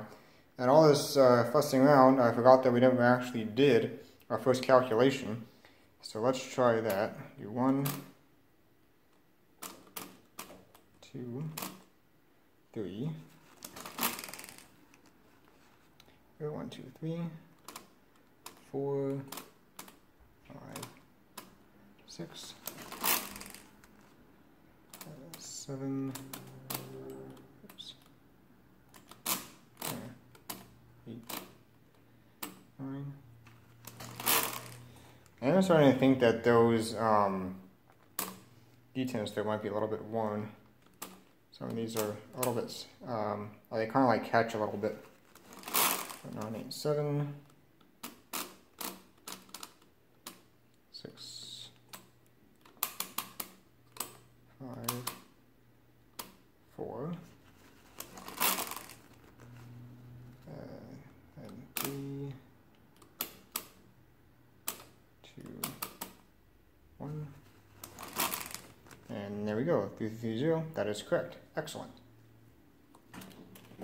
Clears right out. Perfect. So, I've cleaned up, just kind of wiped off this panel here. This will maybe one right there. And then we get this guy here.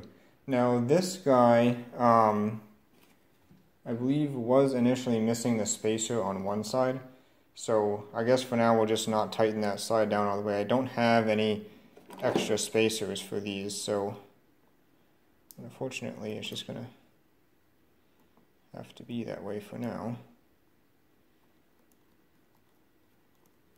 This side we can tighten down because this side has the spacer. You see that gives enough space for the decimal points to move under there. Let's go here somewhere. Like I said, this side will just not tighten down all the way.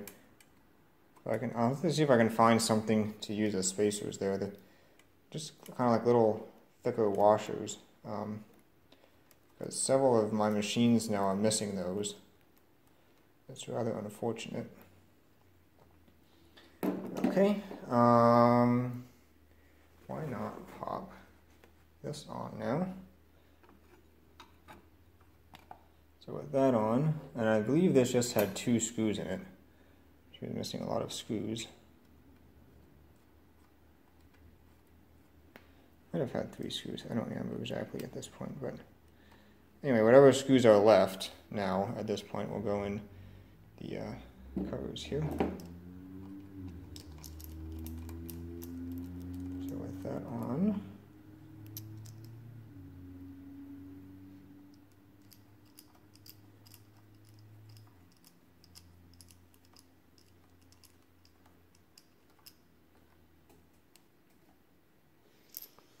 so with that on, we can install this guy now. Maybe. Should just push on like that. Get the hole line up here. I think went in this way, if I remember correctly. Like so. And for now, I'm just going to use the pliers to kind of squeeze that in. Like that, and we'll just leave it at that because I really don't want to be hammering on that. I don't have a good way to support it. Sure, you could make some kind of, you know, fancy U-shaped bracket or something to kind of hold it. You have to hold it on this side where you hit on this side. And since I don't have a good way to hold that, I don't want to hit on it and mess up the end of that shaft. But let's just see. So yeah, it is a bit stiff, like I imagined it would be. It doesn't really lock in that way, does it shift? Hey, it does. Alright, so we know that our repaired part in there, that broken finger thing, is working because it shifts both directions, so maybe. So it shifts that way, which is the good finger, and then it also shifts, well, it was anyway. Yeah, it also shifts, maybe. Alright, we're just not going back all the way. So, yeah, like I predicted, it is a little bit stiff. So maybe that will wear in. Maybe not, but yeah, so I just have to go back there and then shift it in. Yeah, so definitely better than it was. Is it perfect? No. Is it going to be perfect? Also no. But, for what we started with, I think this is going to be the way that it is. It is usable, I guess. It would be usable this way. This way, I'm not sure if it'll... Oh yeah, it will work. So yeah, it's just enough to, I don't know if you saw it or not, but the carriage budges a little tiny bit. When I turned the crank, I think that was that disc back there, lining it up correctly with the slot in that bracket in the back. So I think it will be okay actually. This shifter in the front, while not the nicest thing to use, is technically functional. And if it does, you know, wear in a little bit and get, you know, to the point where the springs can easily return that, I think it'll basically be just like new. Or I'll say not like new, but work as intended is what I meant to say. Okay, so the next thing I'm going to do is I'm going to clean up all of these wheels here, and then once that's done, we should be able to actually put the top back on. Actually, no, I have to reinstall this guy first. This is the overflow bell clapper, which has to go in after the carriage. So now that the carriage is in, I can put this in. It goes down all the way in there, kind of hidden. So let me clean that up, reinstall that, and clean this up, and then I think we're ready to pop the cover back on.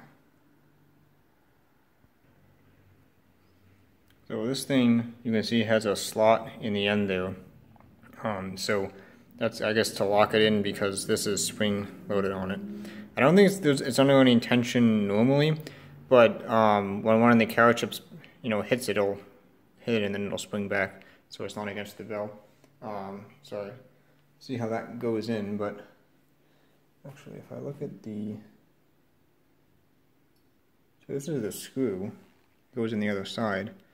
I don't see really any marks on that, so I'm actually not sure what that index is into. Because the hole in the side of the case is pretty big, so I don't, that's kind of interesting.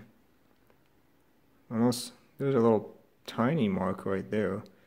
Doesn't really seem right. Oh, I don't know. Doesn't really seem like that actually really indexes with anything. Not quite sure what that's about.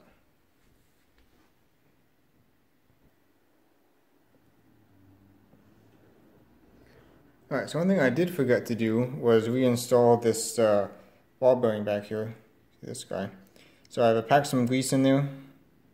Just smush that in, then it gets this spring. Don't think I know which way it goes in. Pop that down in there, and then there is a plug here somewhere. There it is. That just goes in the top. And that way. Just to put some tension on that.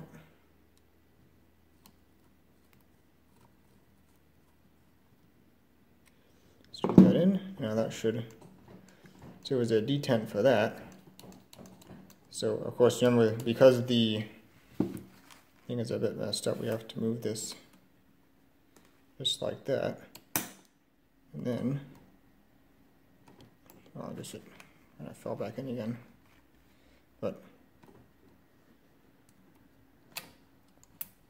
there we go. So that's the detent for that then. Okay, so that is reinstalled. My tripod is running into everything now. There we go. Okay, so I think we are ready now to reinstall the top cover. So for that, we need to remember to bring this guy back around, which we threw back there earlier. Both those have to come through the cover.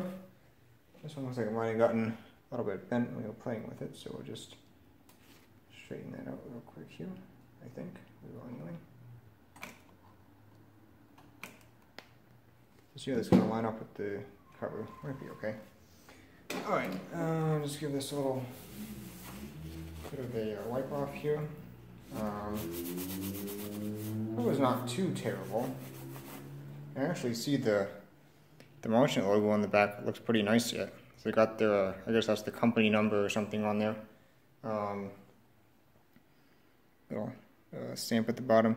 I'm not sure about XL machines, but I know at least on the later keyboard machines, that sticker on the bottom actually included patent numbers and dates, but it does not here. So not sure if they just use a different sticker on the XL machines, or this is even earlier that they didn't have patent numbers yet for those patents, but not quite sure.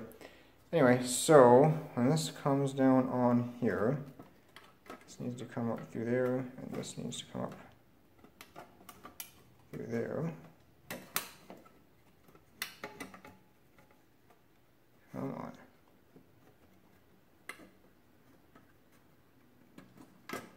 There. I'm going to drop down on all the pinwheel levers here. That's coming through. So I'm having an issue with is the pinwheel levers. Let me see if I can line those up. So this is going to be difficult. There we go. Alright, so that's on. Let's see, what else do we need to do? We need to install the tune register crank. Get my hands a little bit so I don't get grease all over everything. There's sort of grease on that. I have to wipe that off. Alright, so I'll install that. Handle. And then frame. I think so. So I'll screw in it.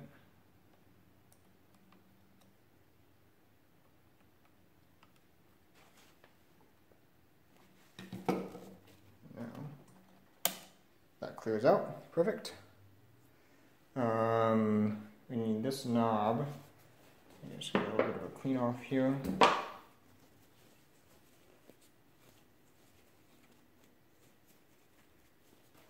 For this.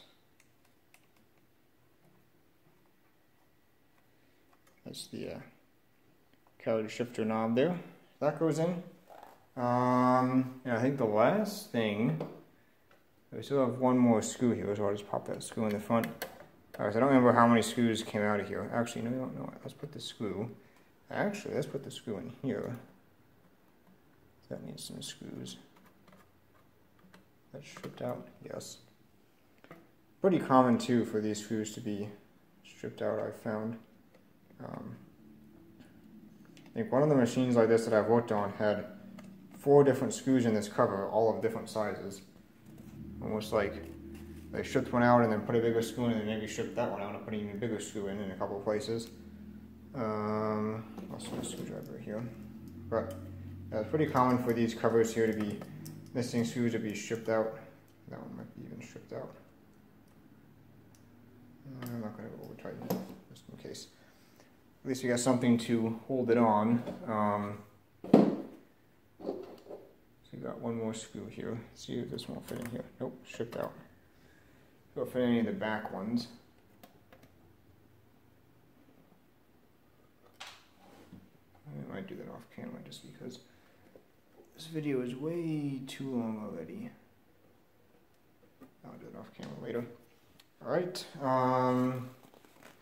can install this thing, Bob.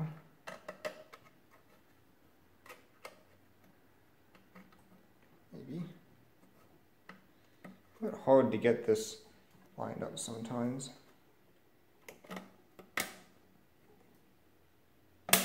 There we go. Pops right in. It's got 2 nuts on either side. Say a nut on either side. 2 nuts total.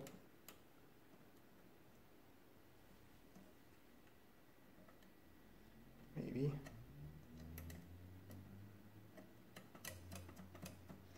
When you tighten these down, be careful, because it's very easy to tighten them in a way that you end up with this thing lopsided.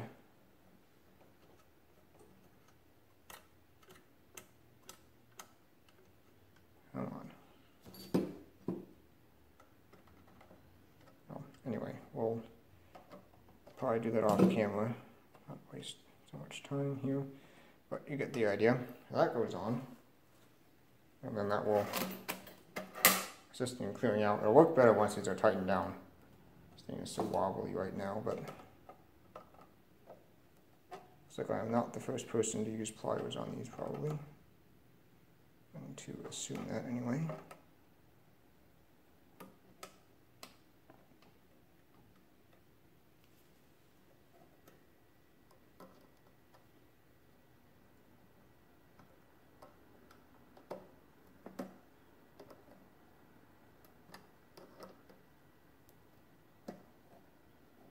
Yeah, so you know how it's kind of lopsided? I have to loosen up the other side and rectify that.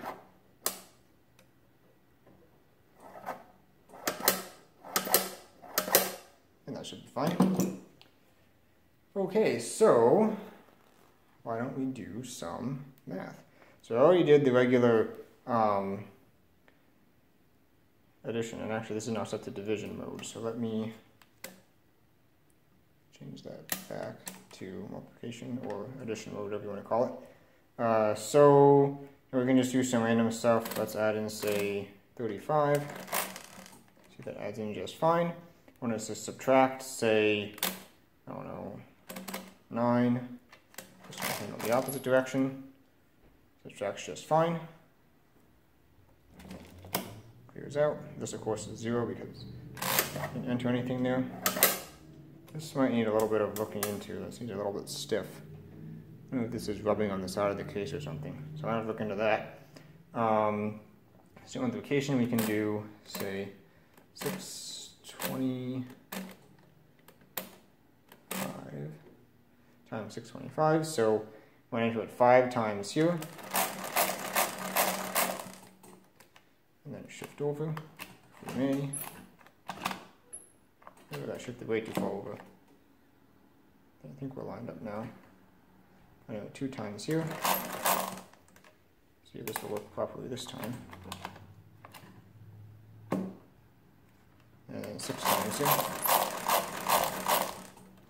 There we go, 390.65, that is correct.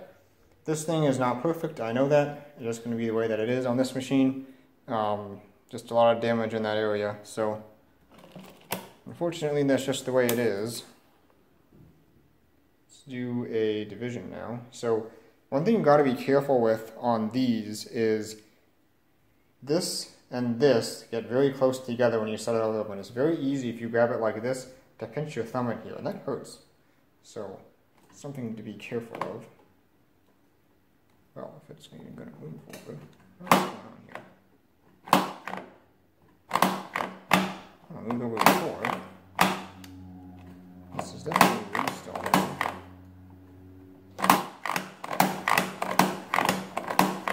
I wonder if that's this stupid bell clapper thing. It might be. I'm going to have to adjust that bell clapper thing. I don't think that's causing this, because it was sliding fine before I put that in, so might be the issue. Let's do regular 325. What am I doing? 355. So if you enter the right number. 355. Come on. Not locked in all the way. Where am I? Not sure what happened there. Should be locked in. Not a second time. 355 divided by 1, 3. We'll clear this out, and of course I need to shift this to division mode. And again, it's not perfect. This will not shift when the thing's locked all the way in. I think that's because of the bent crank, but not much I can do about it. Anyway, 355 divided by 113, so we will start with the subtractions. The bell didn't ring, so I assume there's something messed up with the bell clapper. Have to look into that. Oh, it rang that time.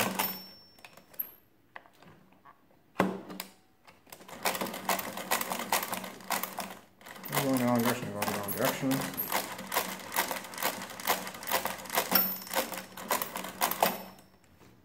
Well, it doesn't ring very loudly, but it does ring. That's not ring loudly.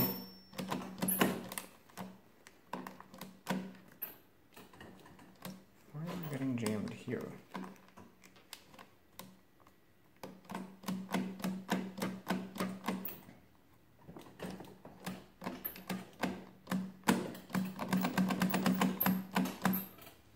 It has to be that stupid bell clapper. So why is there a 9 here now?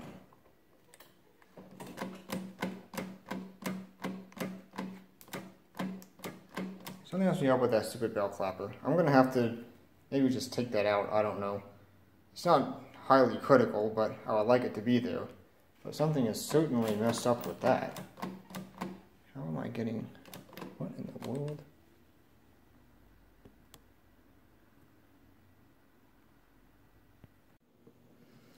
Alright, so the issue this time turned out to be this disc right here. That is the carry trip reset disc. You can see my camera charger cord's in the way. You can see right there, there's a little nub on that. And what that serves to do is, whenever there's a carry chip and this thing pops out, that will just push it back in. So there's nothing to carry to over there. Just resets it so it doesn't get in the way next time. My tripod is being defective. So what had happened was, whenever there was a 9 in that column and you were trying to add back, and that would, carry over and, move that 9 back to a 0 via carry, of course, because that's moving from a 9 to a 0, it's also going to push this out. What was happening was this was being pushed out at the same time the nub was passing by, so they couldn't be pushed out, and that's what was jamming the machine. Now this disc is keyed on the shaft, and I thought it went on either way. So my first assumption when I had this issue was that, oh, maybe it doesn't go on either way, it goes on, only one way. So what I ended up doing was I pulled the screws and the pin out of the keyboard bed plate, the screws and the pin out of the bottom, and I kind of just lifted this up just a little bit enough to pop it off, so I could take the 2 nuts off the end of this drum shaft here, take that off, flip it around, put it back together, and same problem. So I thought, well, maybe there's a little bit of play in this, and when you're tightening it, it's going to naturally twist that way because you're tightening that way. So I took it apart again and found out, yes, that is the case, and you actually have to hold this back this way as you're tightening it.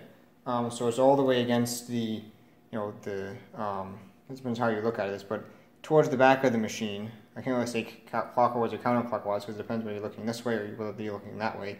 But anyway, hold this back this way as you're tightening it, and that will put it back against the back of that play, and that's where it needs to be. So now, oil all over my hands again. Let's try. So now, if I was adding, I want to actually subtract. So if I subtract, get an overflow, and then add back, clear it out, now it works fine.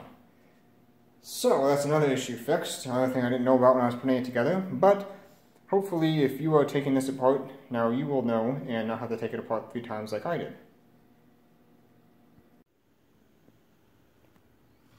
Alright, so it's all back together again. Hopefully this time it'll get farther than last time. So I'll just move this, maybe, actually move it this way. So that grinding sound you hear there is actually that disc in there that goes through those slots. It isn't quite down far enough, and it's grinding a little bit on the bottom of that bracket.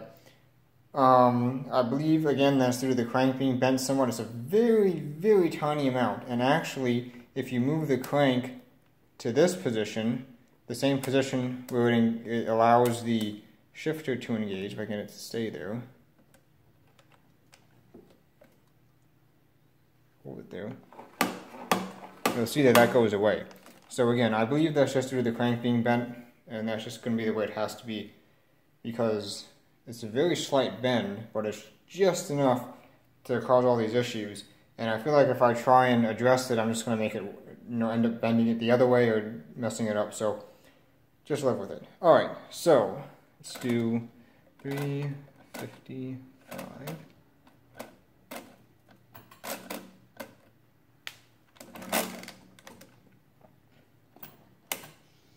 And 1,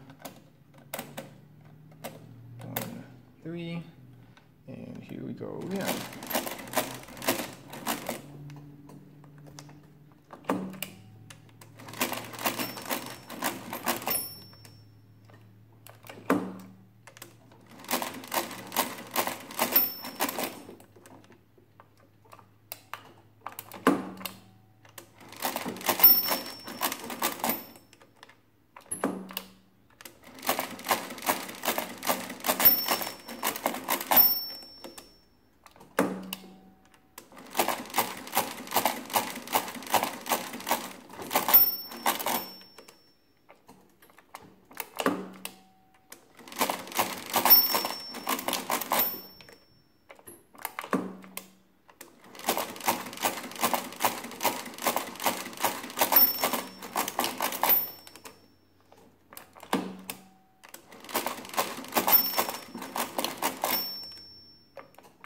And that's the end. We're done.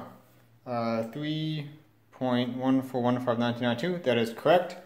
This is a little bit misaligned. Maybe my spring there is a little weak, but it's viewable.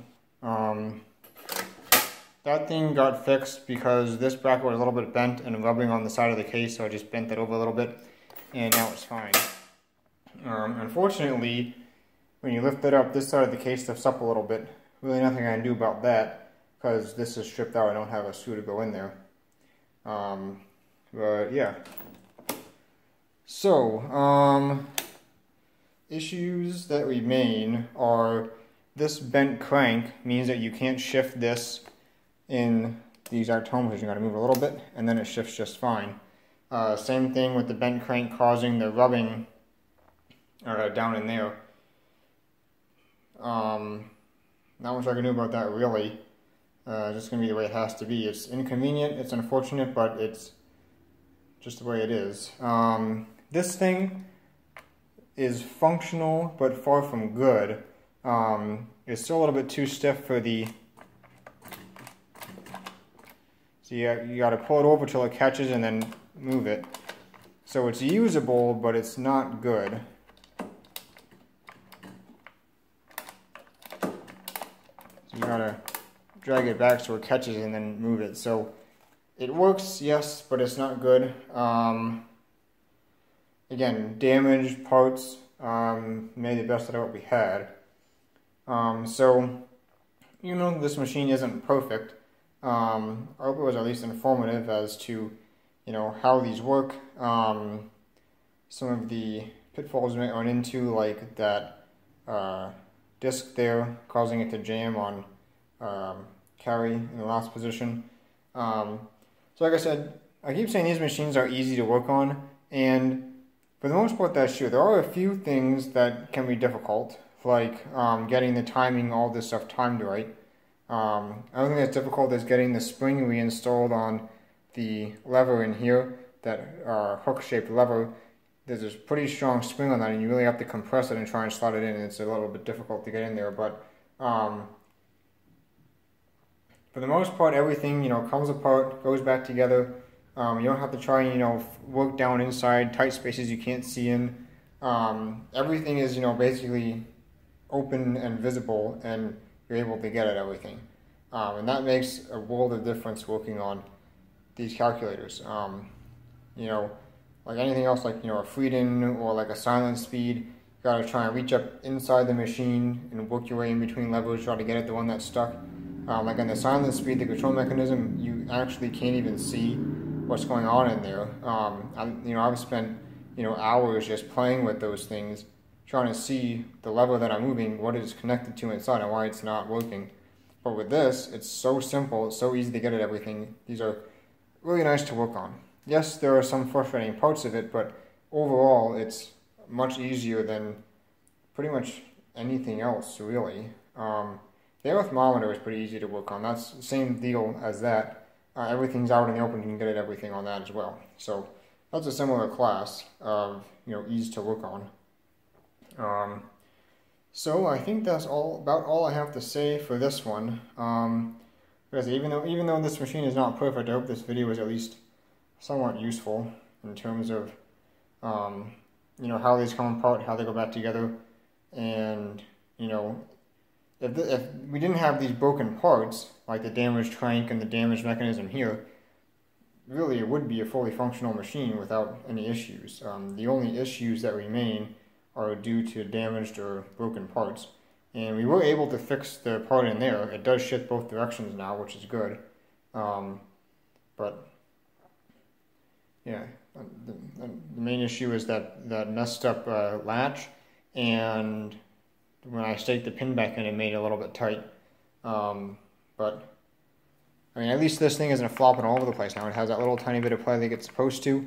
Before you could easily just flop this over and it would almost run into the side of the case. Everything was so loose there. So it's better. It's functional. It's not perfect, but it is what it is. So thanks for it for this one. I hope this video was at least somewhat useful. I have no idea how long this is, but my camera keeps running out of me, so it's probably too long. Anyway, thank you for watching.